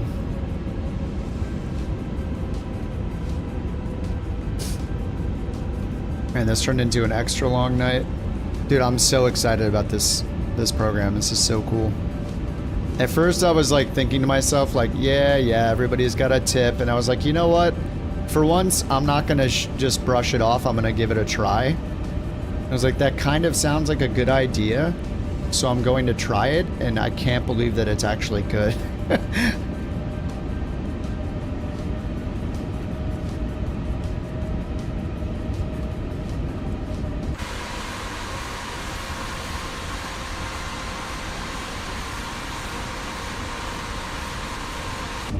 What's up, Lucid? It's called Process Lasso. What CPU do you have, Lucid?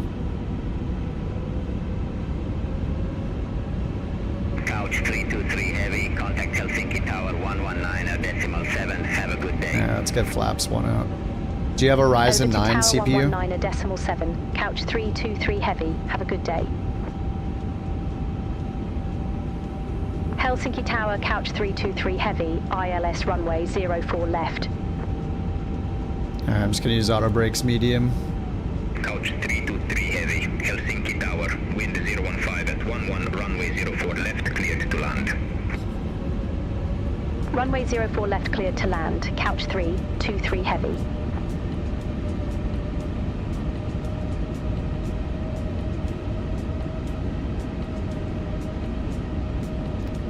You have a 9800X3D.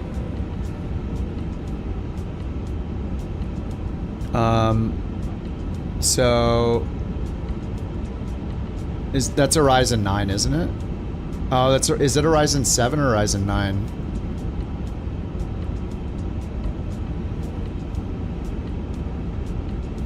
Oh, 9800X3D has 1 die. 2000. It's a Ryzen 7, yeah.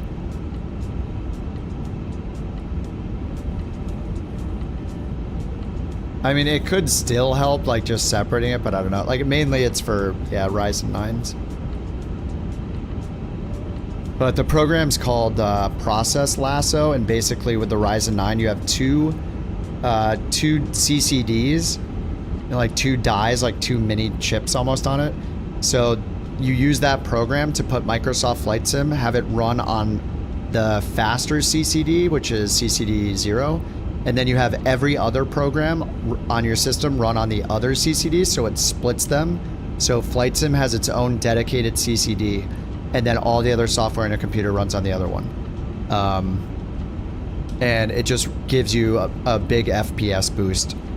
And the sim just feels like this. The sim has never felt as snappy as it does right now. All right, Chase, have a good one, dude.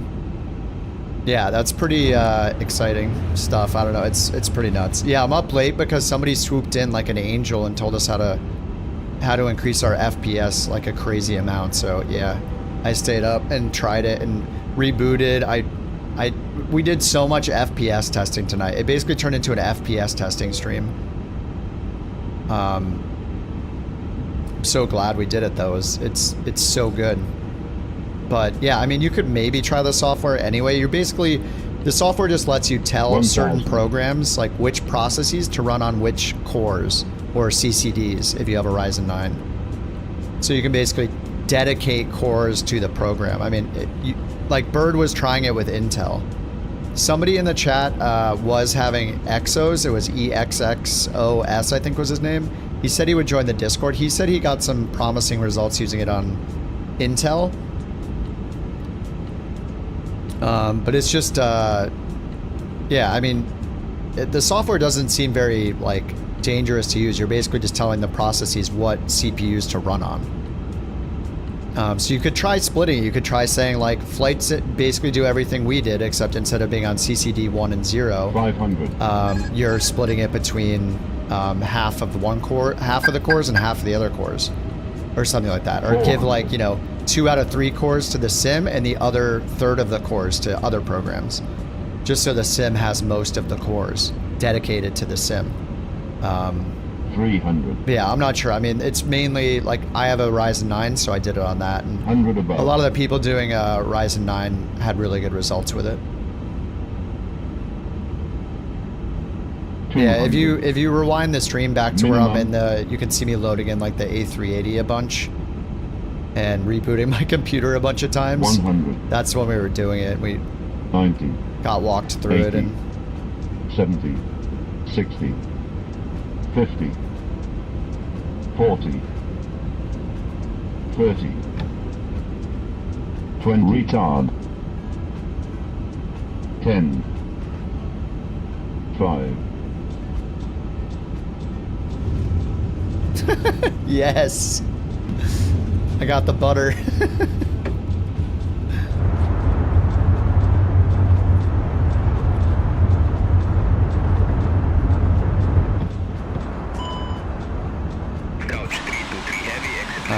Anyway, that I can't believe how much that program's helped. It's insane. Taxiway, Couch 323 heavy.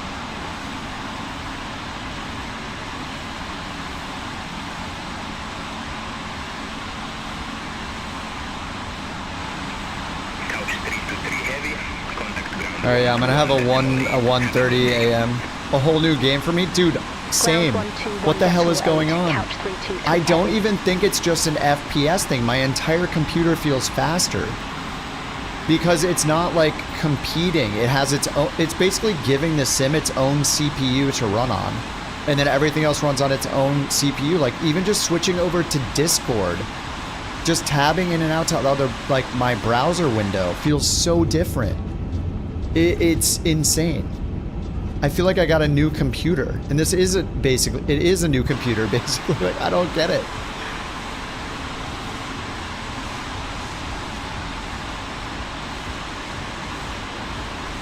Yeah, I don't know if it's just processed, like it's obviously processed lasso, but I don't know, it's just, it's insane.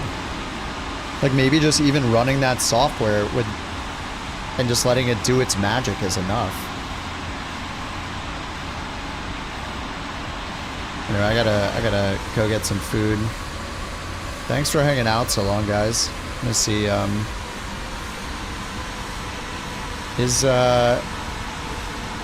oh my god, Chill is on. Oh my god, I'm gonna spam his channel. I'm gonna go spam him and make him do this right now if he has a Ryzen 9. He's gonna poop his pants. I'm not gonna shut up about this. I can't. It's too good. Dude, everybody has to use it.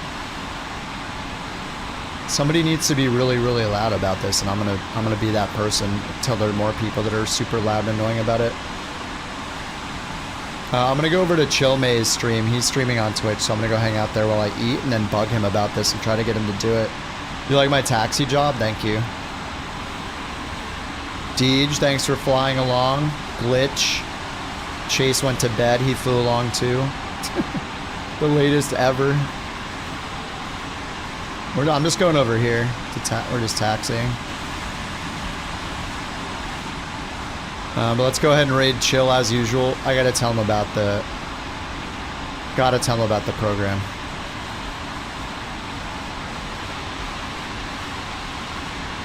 Now I'll probably be up till like past 2 in the morning. Alright, let's get this thing shut down.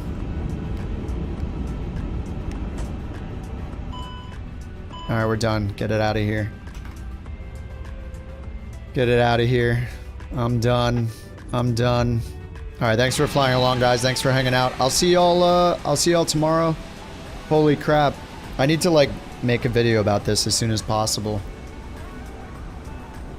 I've never made a video about performance. Maybe just a short, I don't know, or just type it up in Discord so people can do it. Alright guys, you have a good night. Maddie, that was pretty cool. Not gonna lie, the GPS jamming's kinda cool. I knew I would think it was cool after I did it. I'm just, I'm resistant at first, you know? Alright guys, GG's.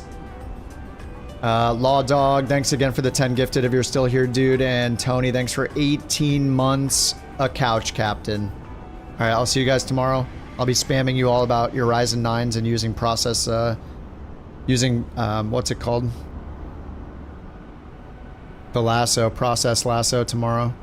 All day, I'm just gonna be spamming you. One at a time, one-on-one. DMs, getting everybody to get their FPS better if they have a Ryzen 9. Alright, we're gonna raid Chill again. He's always on late. It's awesome. I can always raid him. If you guys on, oh, do I have his link? Following, let me grab his link. If you guys on YouTube want to come over and hang out on Chill's stream as well on Twitch, here's the link. I'm gonna put it in the chat. Gotta change the world. Dude, who cares about Sim Update 3 now? This is better than Sim Update 3. This is better than Sim Update 4. It just is. Alright guys, GG's. Hans, if you're still here, I love you.